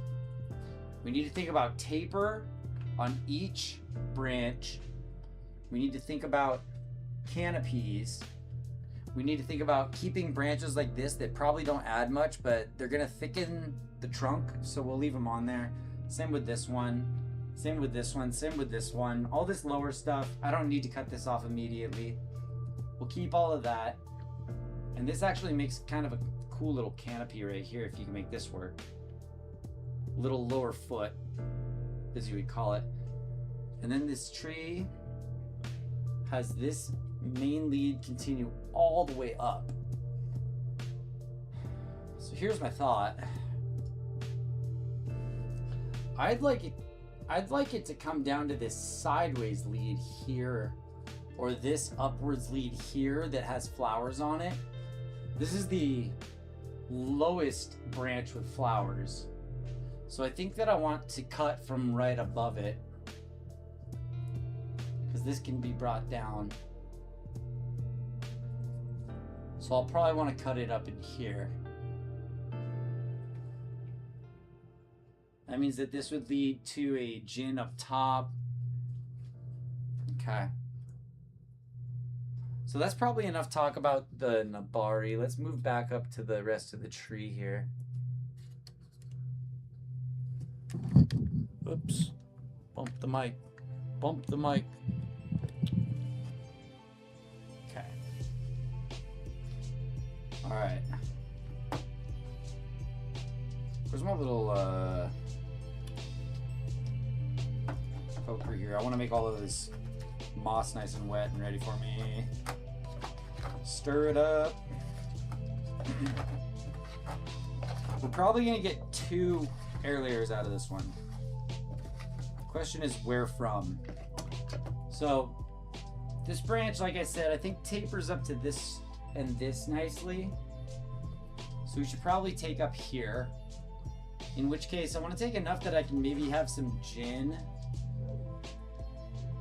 But I really want a nice long stalk, because this is probably going to turn into a chunk of tree that I'm going to just plant in a nursery pot, and it's going to become part of my yard. This isn't really useful as bonsai. This is better as a yard tree. It's better off as a yard tree. So this one I'm not intending to take as a bonsai. I want to try and save as much as I can of it, but leave some gin here. So I actually think that this string was in the perfect spot.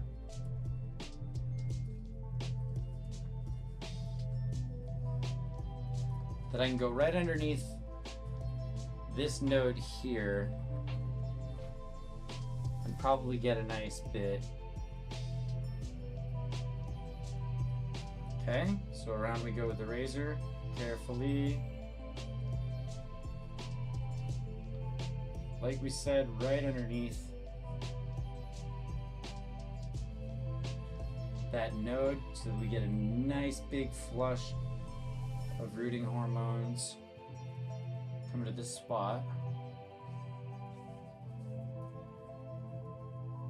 There we go. And then, like we said, the thickness of the tree, I don't know, maybe 1/4 inch, not that big. Go a little bit long. We're going a little bit longer on this one. Number 1, because I can, and number 2, because below I've got tons of room for it to die back, and then it's going to turn to gin anyways. So I'd rather just have a nice, safe, long cut here. Whereas I didn't have that kind of flexibility on the last tree in a lot of cases. Okay, now check this one out. Nice cut here.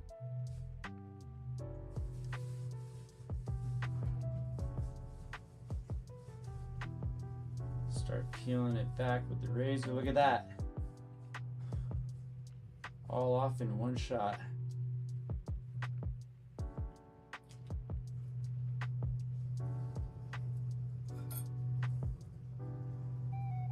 Getting better at this, guys. The whole loop. Sweet. Put it with the others. There's the cut. Can you guys see it all right?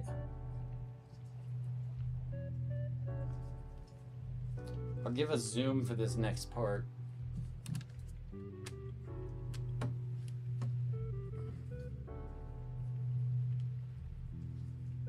So you guys can see right here where I'm working. Unfortunately, I can't get it behind the white background. Okay.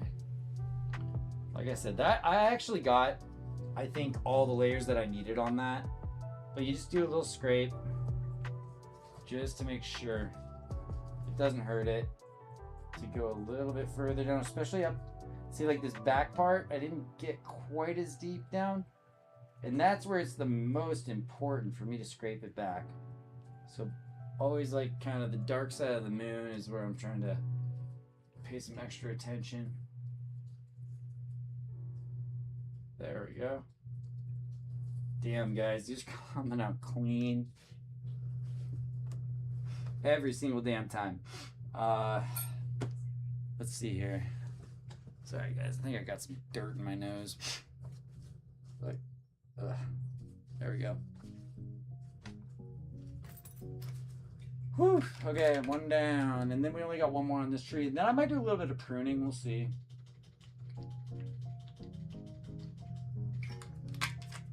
If I do a tiny bit of pruning in the right area, it could help concentrate more attention to the places that I need it to. See, like this branch is very unnatural. It crosses over on itself. This one needs to go. That leaves only two other branches on the lead with the flowers here. This entire top part's getting ginned.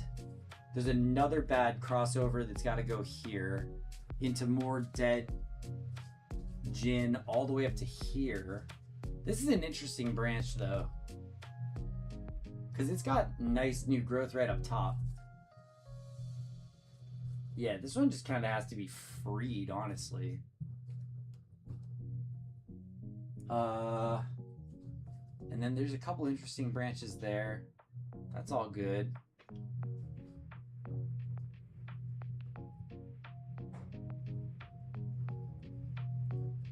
Okay, so again, let's get after it with the rooting hormone. Let me just get a drop. Or a minor splash of water on there, and then I'm gonna get the gloves back on. I don't know how harmful this stuff is, but I'm probably not take my chances.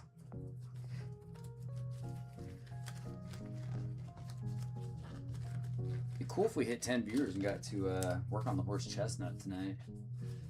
But we'll keep doing just the smaller trees and maybe keep building an audience and building anticipation for the big ones, because I've also got a big old Satsuki azalea we can work on.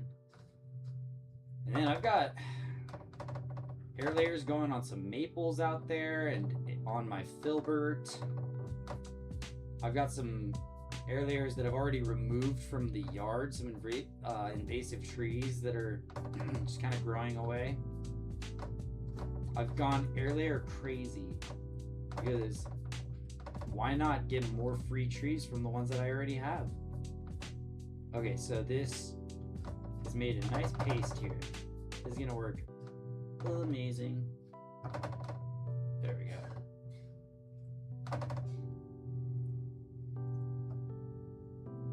All right.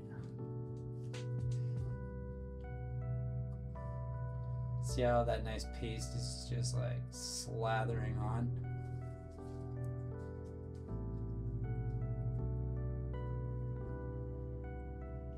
Lots of rooting hormone. I'm gonna go for double dip.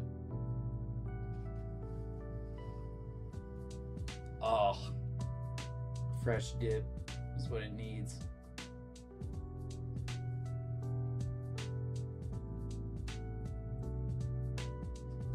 Sick. Okay. And I'll get all the way to the bottom, just for good measure. But really, really, really right in here. There we go. And you guys know the drill. Let's find our wrap. And then I got my wet sphagnum. Sphagnum moss right on in there. And this is a larger air layer, so I'll put a little extra, why not? And again, this isn't gonna look real aesthetic for a while, but it's 4 to 6 weeks. Then you can go ahead and cut it off and you got a brand new tree, so.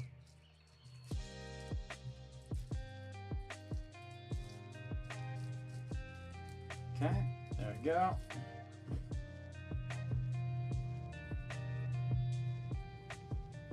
Grab some of these vines. There we go. Again, these are just some bark vines. Squeeze it all together. It's got a bunch of water dripping out. So it's plenty wet.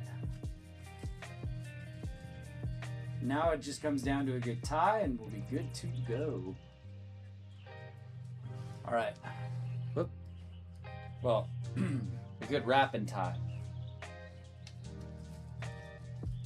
It's really kind of a two-parter. It's the wrap and then the tie. Okay, so the wrap, starting off good so far.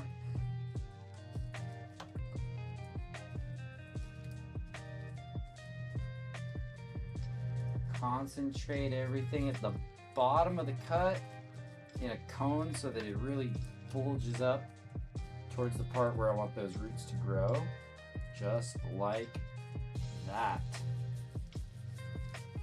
I need to stuff all this in there and move it up a little bit.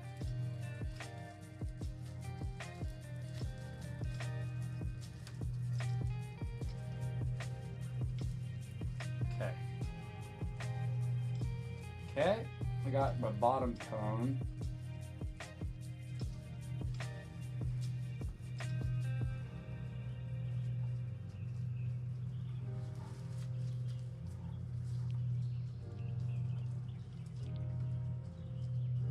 There we go. Bottom of the cone's been established as of now. Perfect. Okay, now let me give it one more tight safety tie here.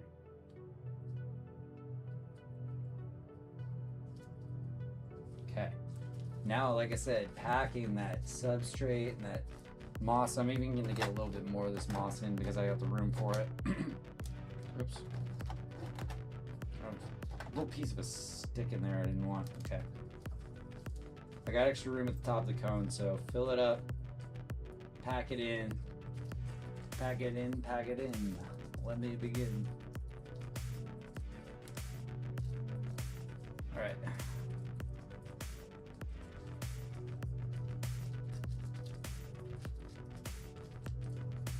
Yep, see all the water dripping out? That means that I'm getting this nicely sealed off at the top. That's a good sign. That's a good sign.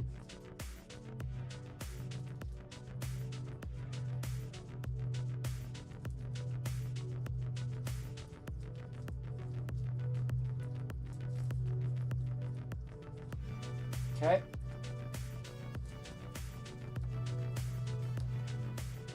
There we go. And then here's the final tie here. Okay, that one's in. You see it? Another one down. Nice and fat. Should be good. I want to push it upwards. Make sure that it had enough upward movement because it felt a little bit low, but should work. Okay, here's my next area of question is these branches here. This one tapers off nicely to like a little bit of cover. This one probably can go, or this cross can probably go. Probably tapers off up to here because here we have some flowers. And I'd like to keep them. And maybe keep this one. But these two would probably have to go. Okay. So that's that branch. We don't really have to do anything with it. Unless we wanted to take it off as its own tree. Which could be very cute. As its own tree just like that.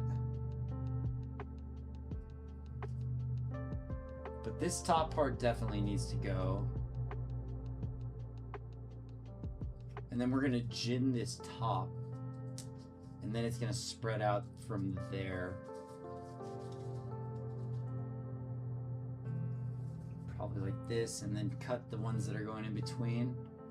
Let's do a couple of cuts, you guys. How about that? Let's mix it up. I'm gonna do a couple of cuts on some branches that need to go, because it's gonna give me a much better look at the entire impression of the tree here. So let me do a spin. That can stay, that can stay. That's workable.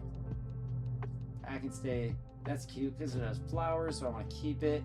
This is going crazy in the wrong direction, so it's got to go. Just like that. Goodbye. All right, so there's one branch that's out of the way. This one can be worked back this way. These I could probably do something with, just as kind of sacrificial. This one works really into the center. This one really is working its way into the middle and blocking the entire middle of the tree, so it should go. It's also too close to this branch here, which would be the new lead, so it's got to go.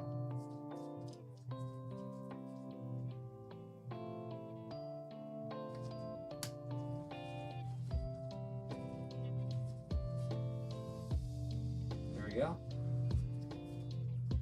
So 2 down, and then this one I've had my target on because it's just unworkably bad across the middle. This is probably the branch that landed this tree in the graveyard because it is just so ugly and it is broken, but it has a brand new one growing right in its place and one across from it that could be a possible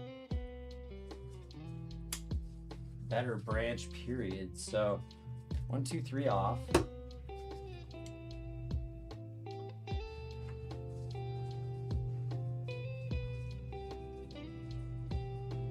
If anything, this one's getting a little too rough in here.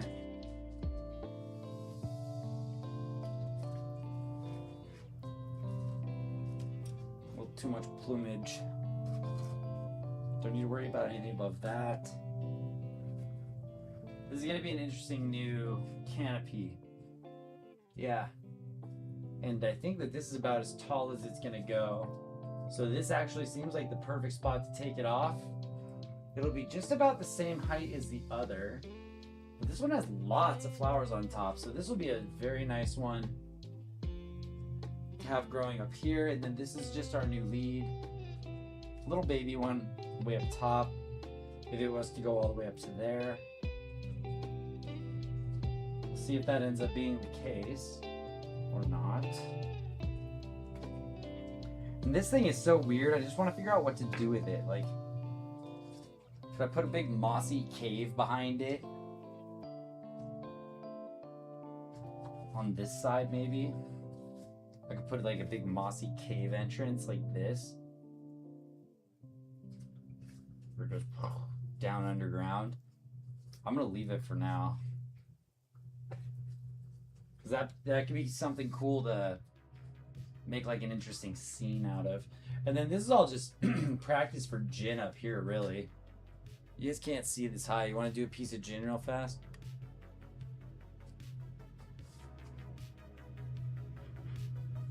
Here, you can see it there. This is how you do gin. You go down and you cut a tourniquet. And this is cool because I'll be able to gin it multiple times just for practice. And it has a long ways to go. It's way too tall. So there we go. I've cut a nice big scar in there, tourniquet. And then I can grab my gin pliers. And here's a new tool you guys get to check out today. These are my gin pliers.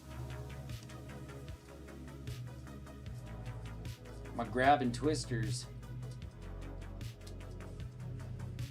So first thing I'm going to do is go in, I'll show you from this angle, is I'm just going to go in and squeeze the branch. And then I'm going to move down further. I'm going to squeeze it again. Can you guys see okay? How about there? Move down, squeeze again. How about there? There we go. We're just loosening this thing up. Kind of splitting the bark, splitting the inner area so that it'll pretty much peel. It's gonna peel all the way down to this tourniquet that I cut earlier. And that's where it's gonna start, hopefully starting to scar up over again naturally. And what's interesting about this particular cut right here is that it was already a like nursery cut, like a diagonal nursery cut, so I can probably pull like a cool gin off of it. Let me see.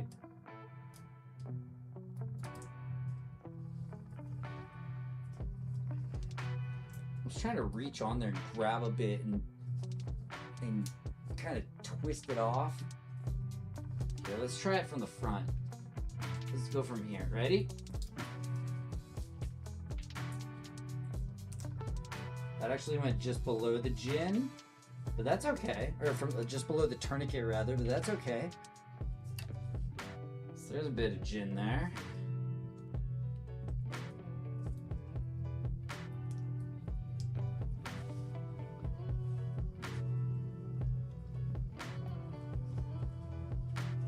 There. Then let's pull this bitch off right here. That's a big piece. Hear it? You hear it crack? Do you see how this tree is starting to look like it naturally fell apart now? Especially on that front. Let's give it one nasty one right off the back. How about like this? I'm gonna go vertical and grab onto one side. Twist like this.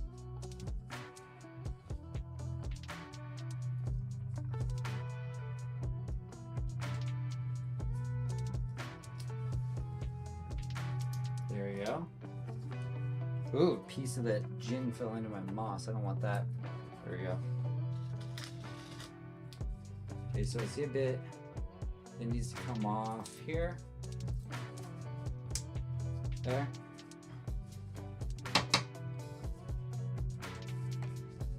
And one more pull. There we go. See, this is all about just like grabbing and kind of just twisting it down. I want to give it one more from the very top. See, and this is going to go down below the gym, or below the tourniquet that I cut again. So that might add a little extra character to that. I'm going to pinch it here because I want it to come off a bit more off the back. If I go like this.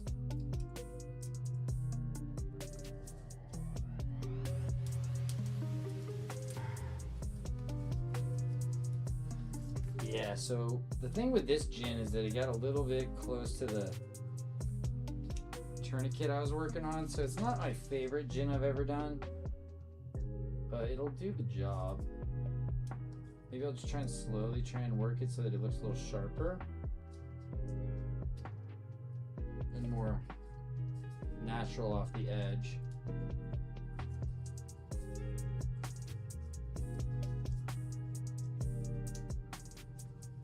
Yeah, something like that.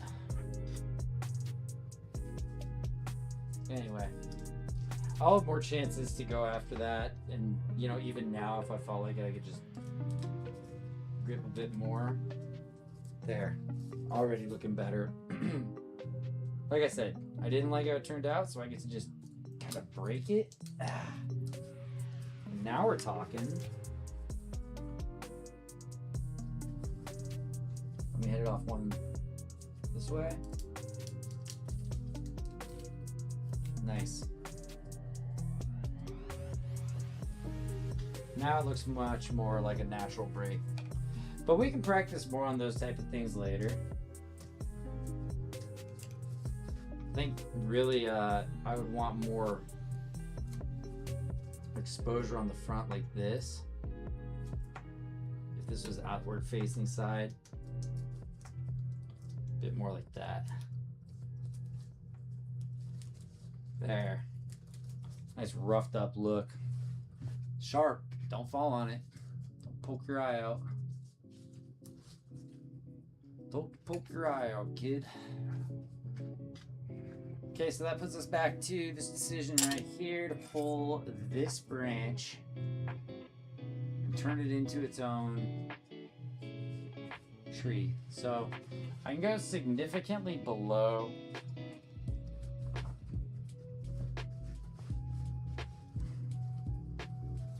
I can go significantly below this string.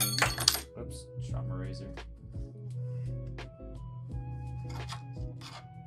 I'm gonna go, because if this is my new lead, I'm clear all the way up to like here. So I think what I want to do is go right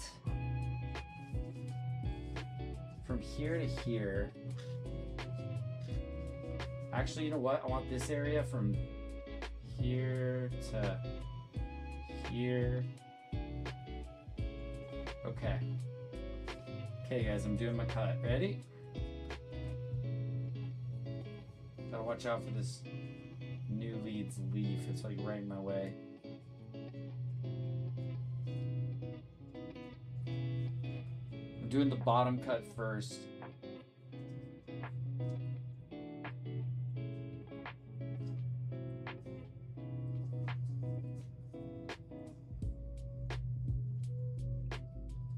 As like I said, getting on the back is the most dangerous part.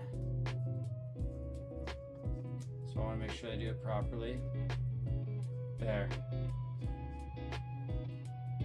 That should be pretty good. And then I can just go above it as far as I need, really. But I think right here is probably appropriate. Let's go from right here. Try to find nodes as much as I can for these. Just because it can't hurt. So I'm actually like right next to a node on this one as well.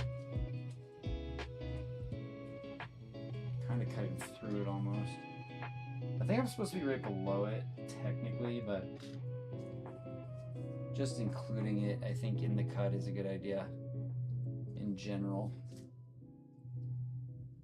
Because it gives the tree a spot to produce hormones to make those decisions of what to grow. And in this case, we want it to say roots. So this is actually one of the longest cuts I've done all night. But I'm just trying new stuff. Okay. Pull off that bark with the razor here. You guys got a good view of this? Up close and personal. Very nice. Alright. Alright, so I'm seeing that I got the first layer of bark. I got the second cadmium layer. This is pretty nice. I just have to give it a little tiny scrape. But look how easy that came off. Boom. Shakalaka. Nice. Alright, so this is gonna be our last air layer on this tree. After I give it its quick shave here, and then we hit it with our rooting hormone. We'll wrap it up.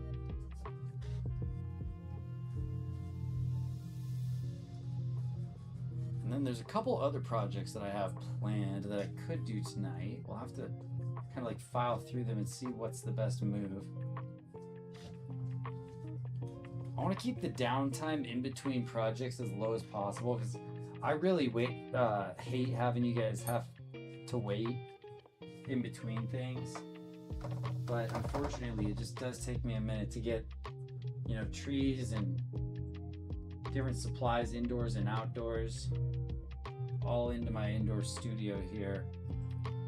So yeah, this is coming to you from the Pacific Northwest, but out of my spare bedroom essentially. I took over the office for this project, and my family's been really cool about letting me do that. Okay, just tons of rooting hormone all over this thing. That's just slopped on. Holy crap. Okay. We'll give this one another nice big old chunky root ball mass to grow into.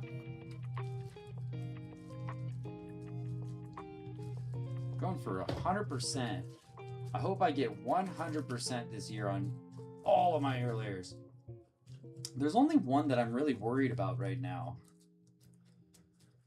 I have one air layer on my filbert that the leaves haven't quite opened up yet, but the whole tree is still kind of dormant.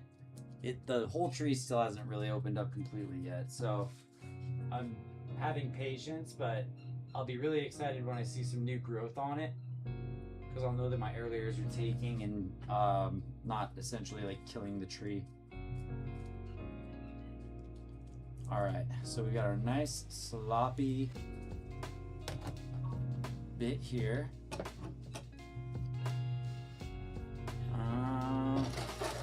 Slide that here. Still looking up high, still looking up high. Yep, still got the view up there. Alright, I'll stand up and do it. How about that? Make sure this is nice and flat. Yep. And grab 2 strings.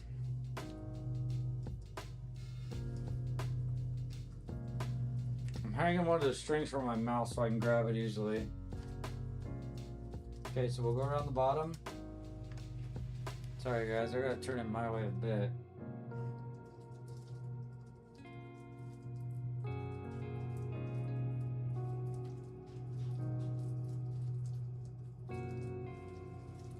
Okay, so I want to make sure that the bottom of all of this is just bunched up at the bottom of the funnel. Start packing that sucker in.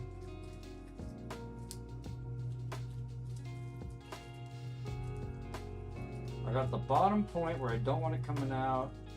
I don't want it sinking below this. I want to keep all my substrate above it.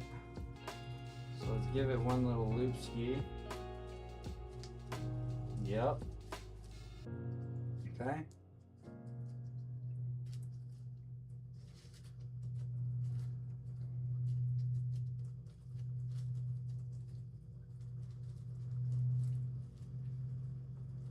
Just going around twice here so that I can get a grip on this bad boy. Because I've already fallen off of it. Hang on.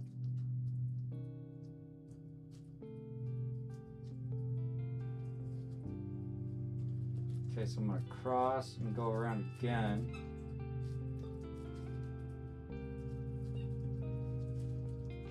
Okay, I just got to make sure that my funnel holds. So I'm turning it upwards there. It's a little risky here, guys. I'm at risk of my moss falling out.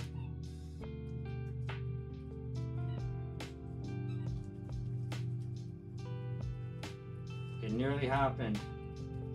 I almost lost the load on my very first, or on my very last one on this tree.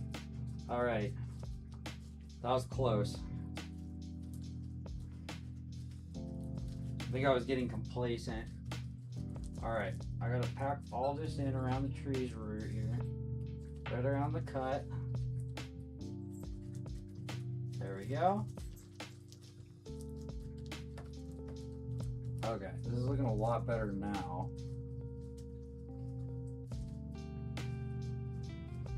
I kind of need a long string for this job.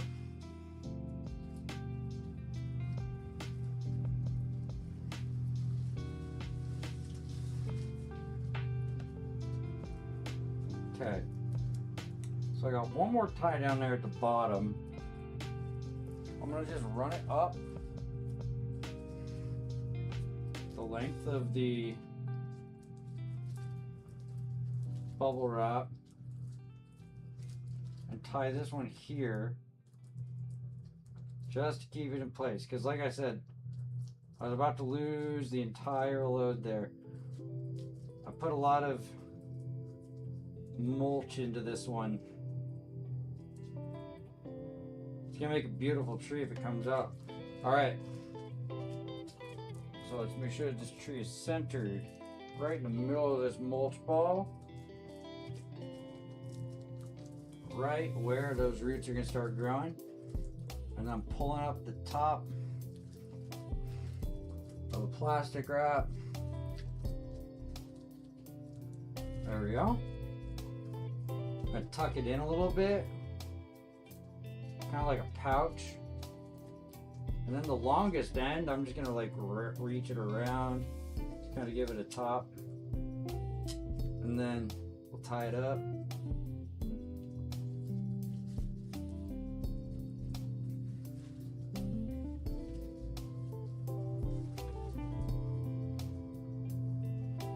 Just like last time, I'm going one loop around. Hang on, I kind of lost my bundle. I lost the bundle. I gotta recover it. Hang on. Okay. We're good. We're good. We're good. Oh, this time it's gonna get it.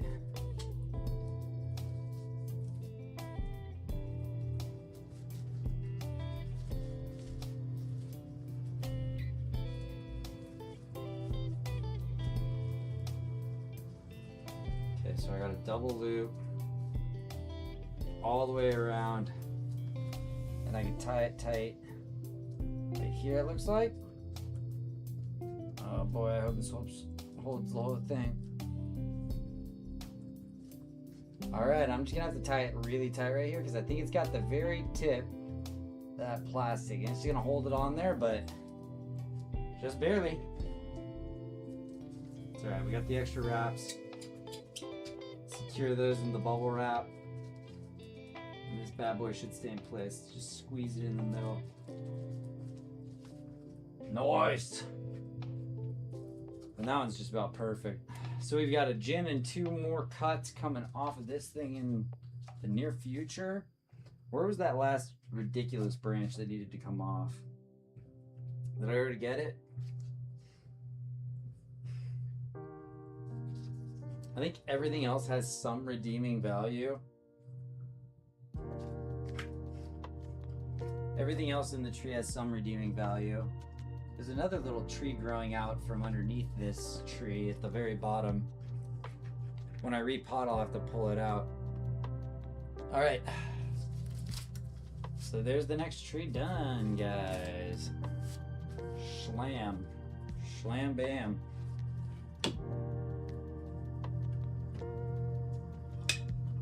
Let me see, what was next on the roster here?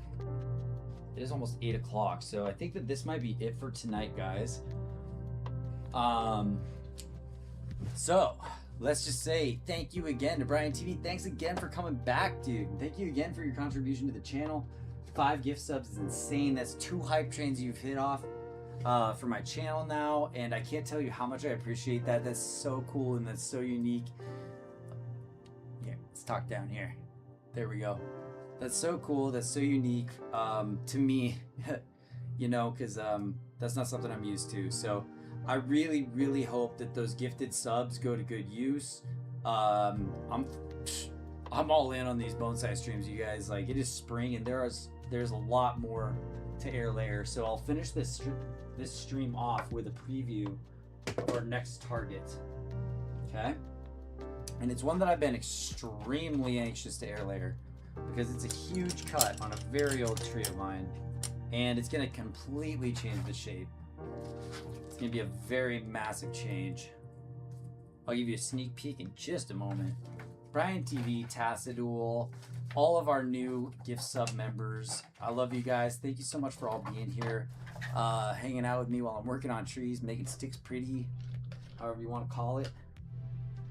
There's a little bit of extra water in this like sphagnum moss thing, so I'm just gonna throw some more of this in so it's ready for me next time. It'll just soak up the water and be ready to go. I'm gonna start like labeling these things so I can find them easier, but I'll just put it on the moss tray and we'll be good. Okay, so as for repotting, I don't think that's gonna happen tonight. Maybe we'll start off our stream tomorrow with a repotting of this bad boy. That could be cool. Let me find my razor box so I can put my razor blades away. Safe with those. Should be right here. Just a second. See, be careful. Put your razor blades away when you're done with them. Just like that. See?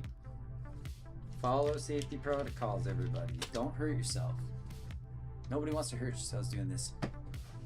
All right. Thanks again, Brian TV, for coming by and stopping by to smell the flowers with us. Check those beautiful flowers out. If I had black background, you'd be able to see them better, probably. But thank you for coming by. Thank you for sharing those very generous gift subs.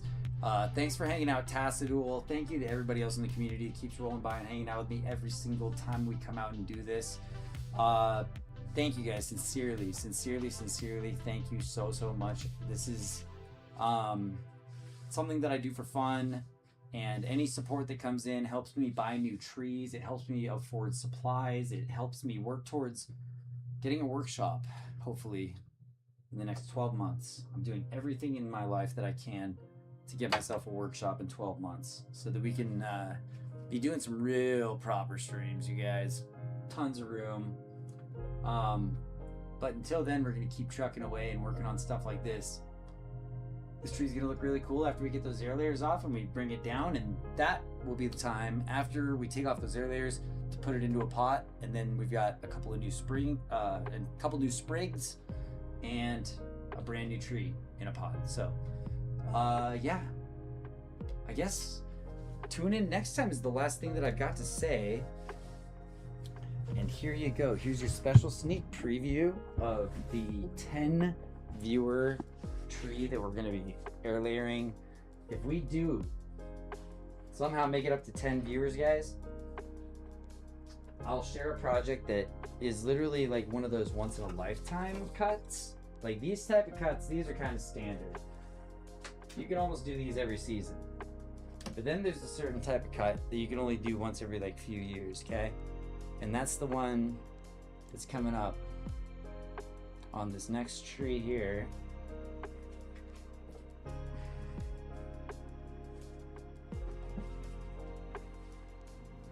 My beautiful, huge old horse chestnut.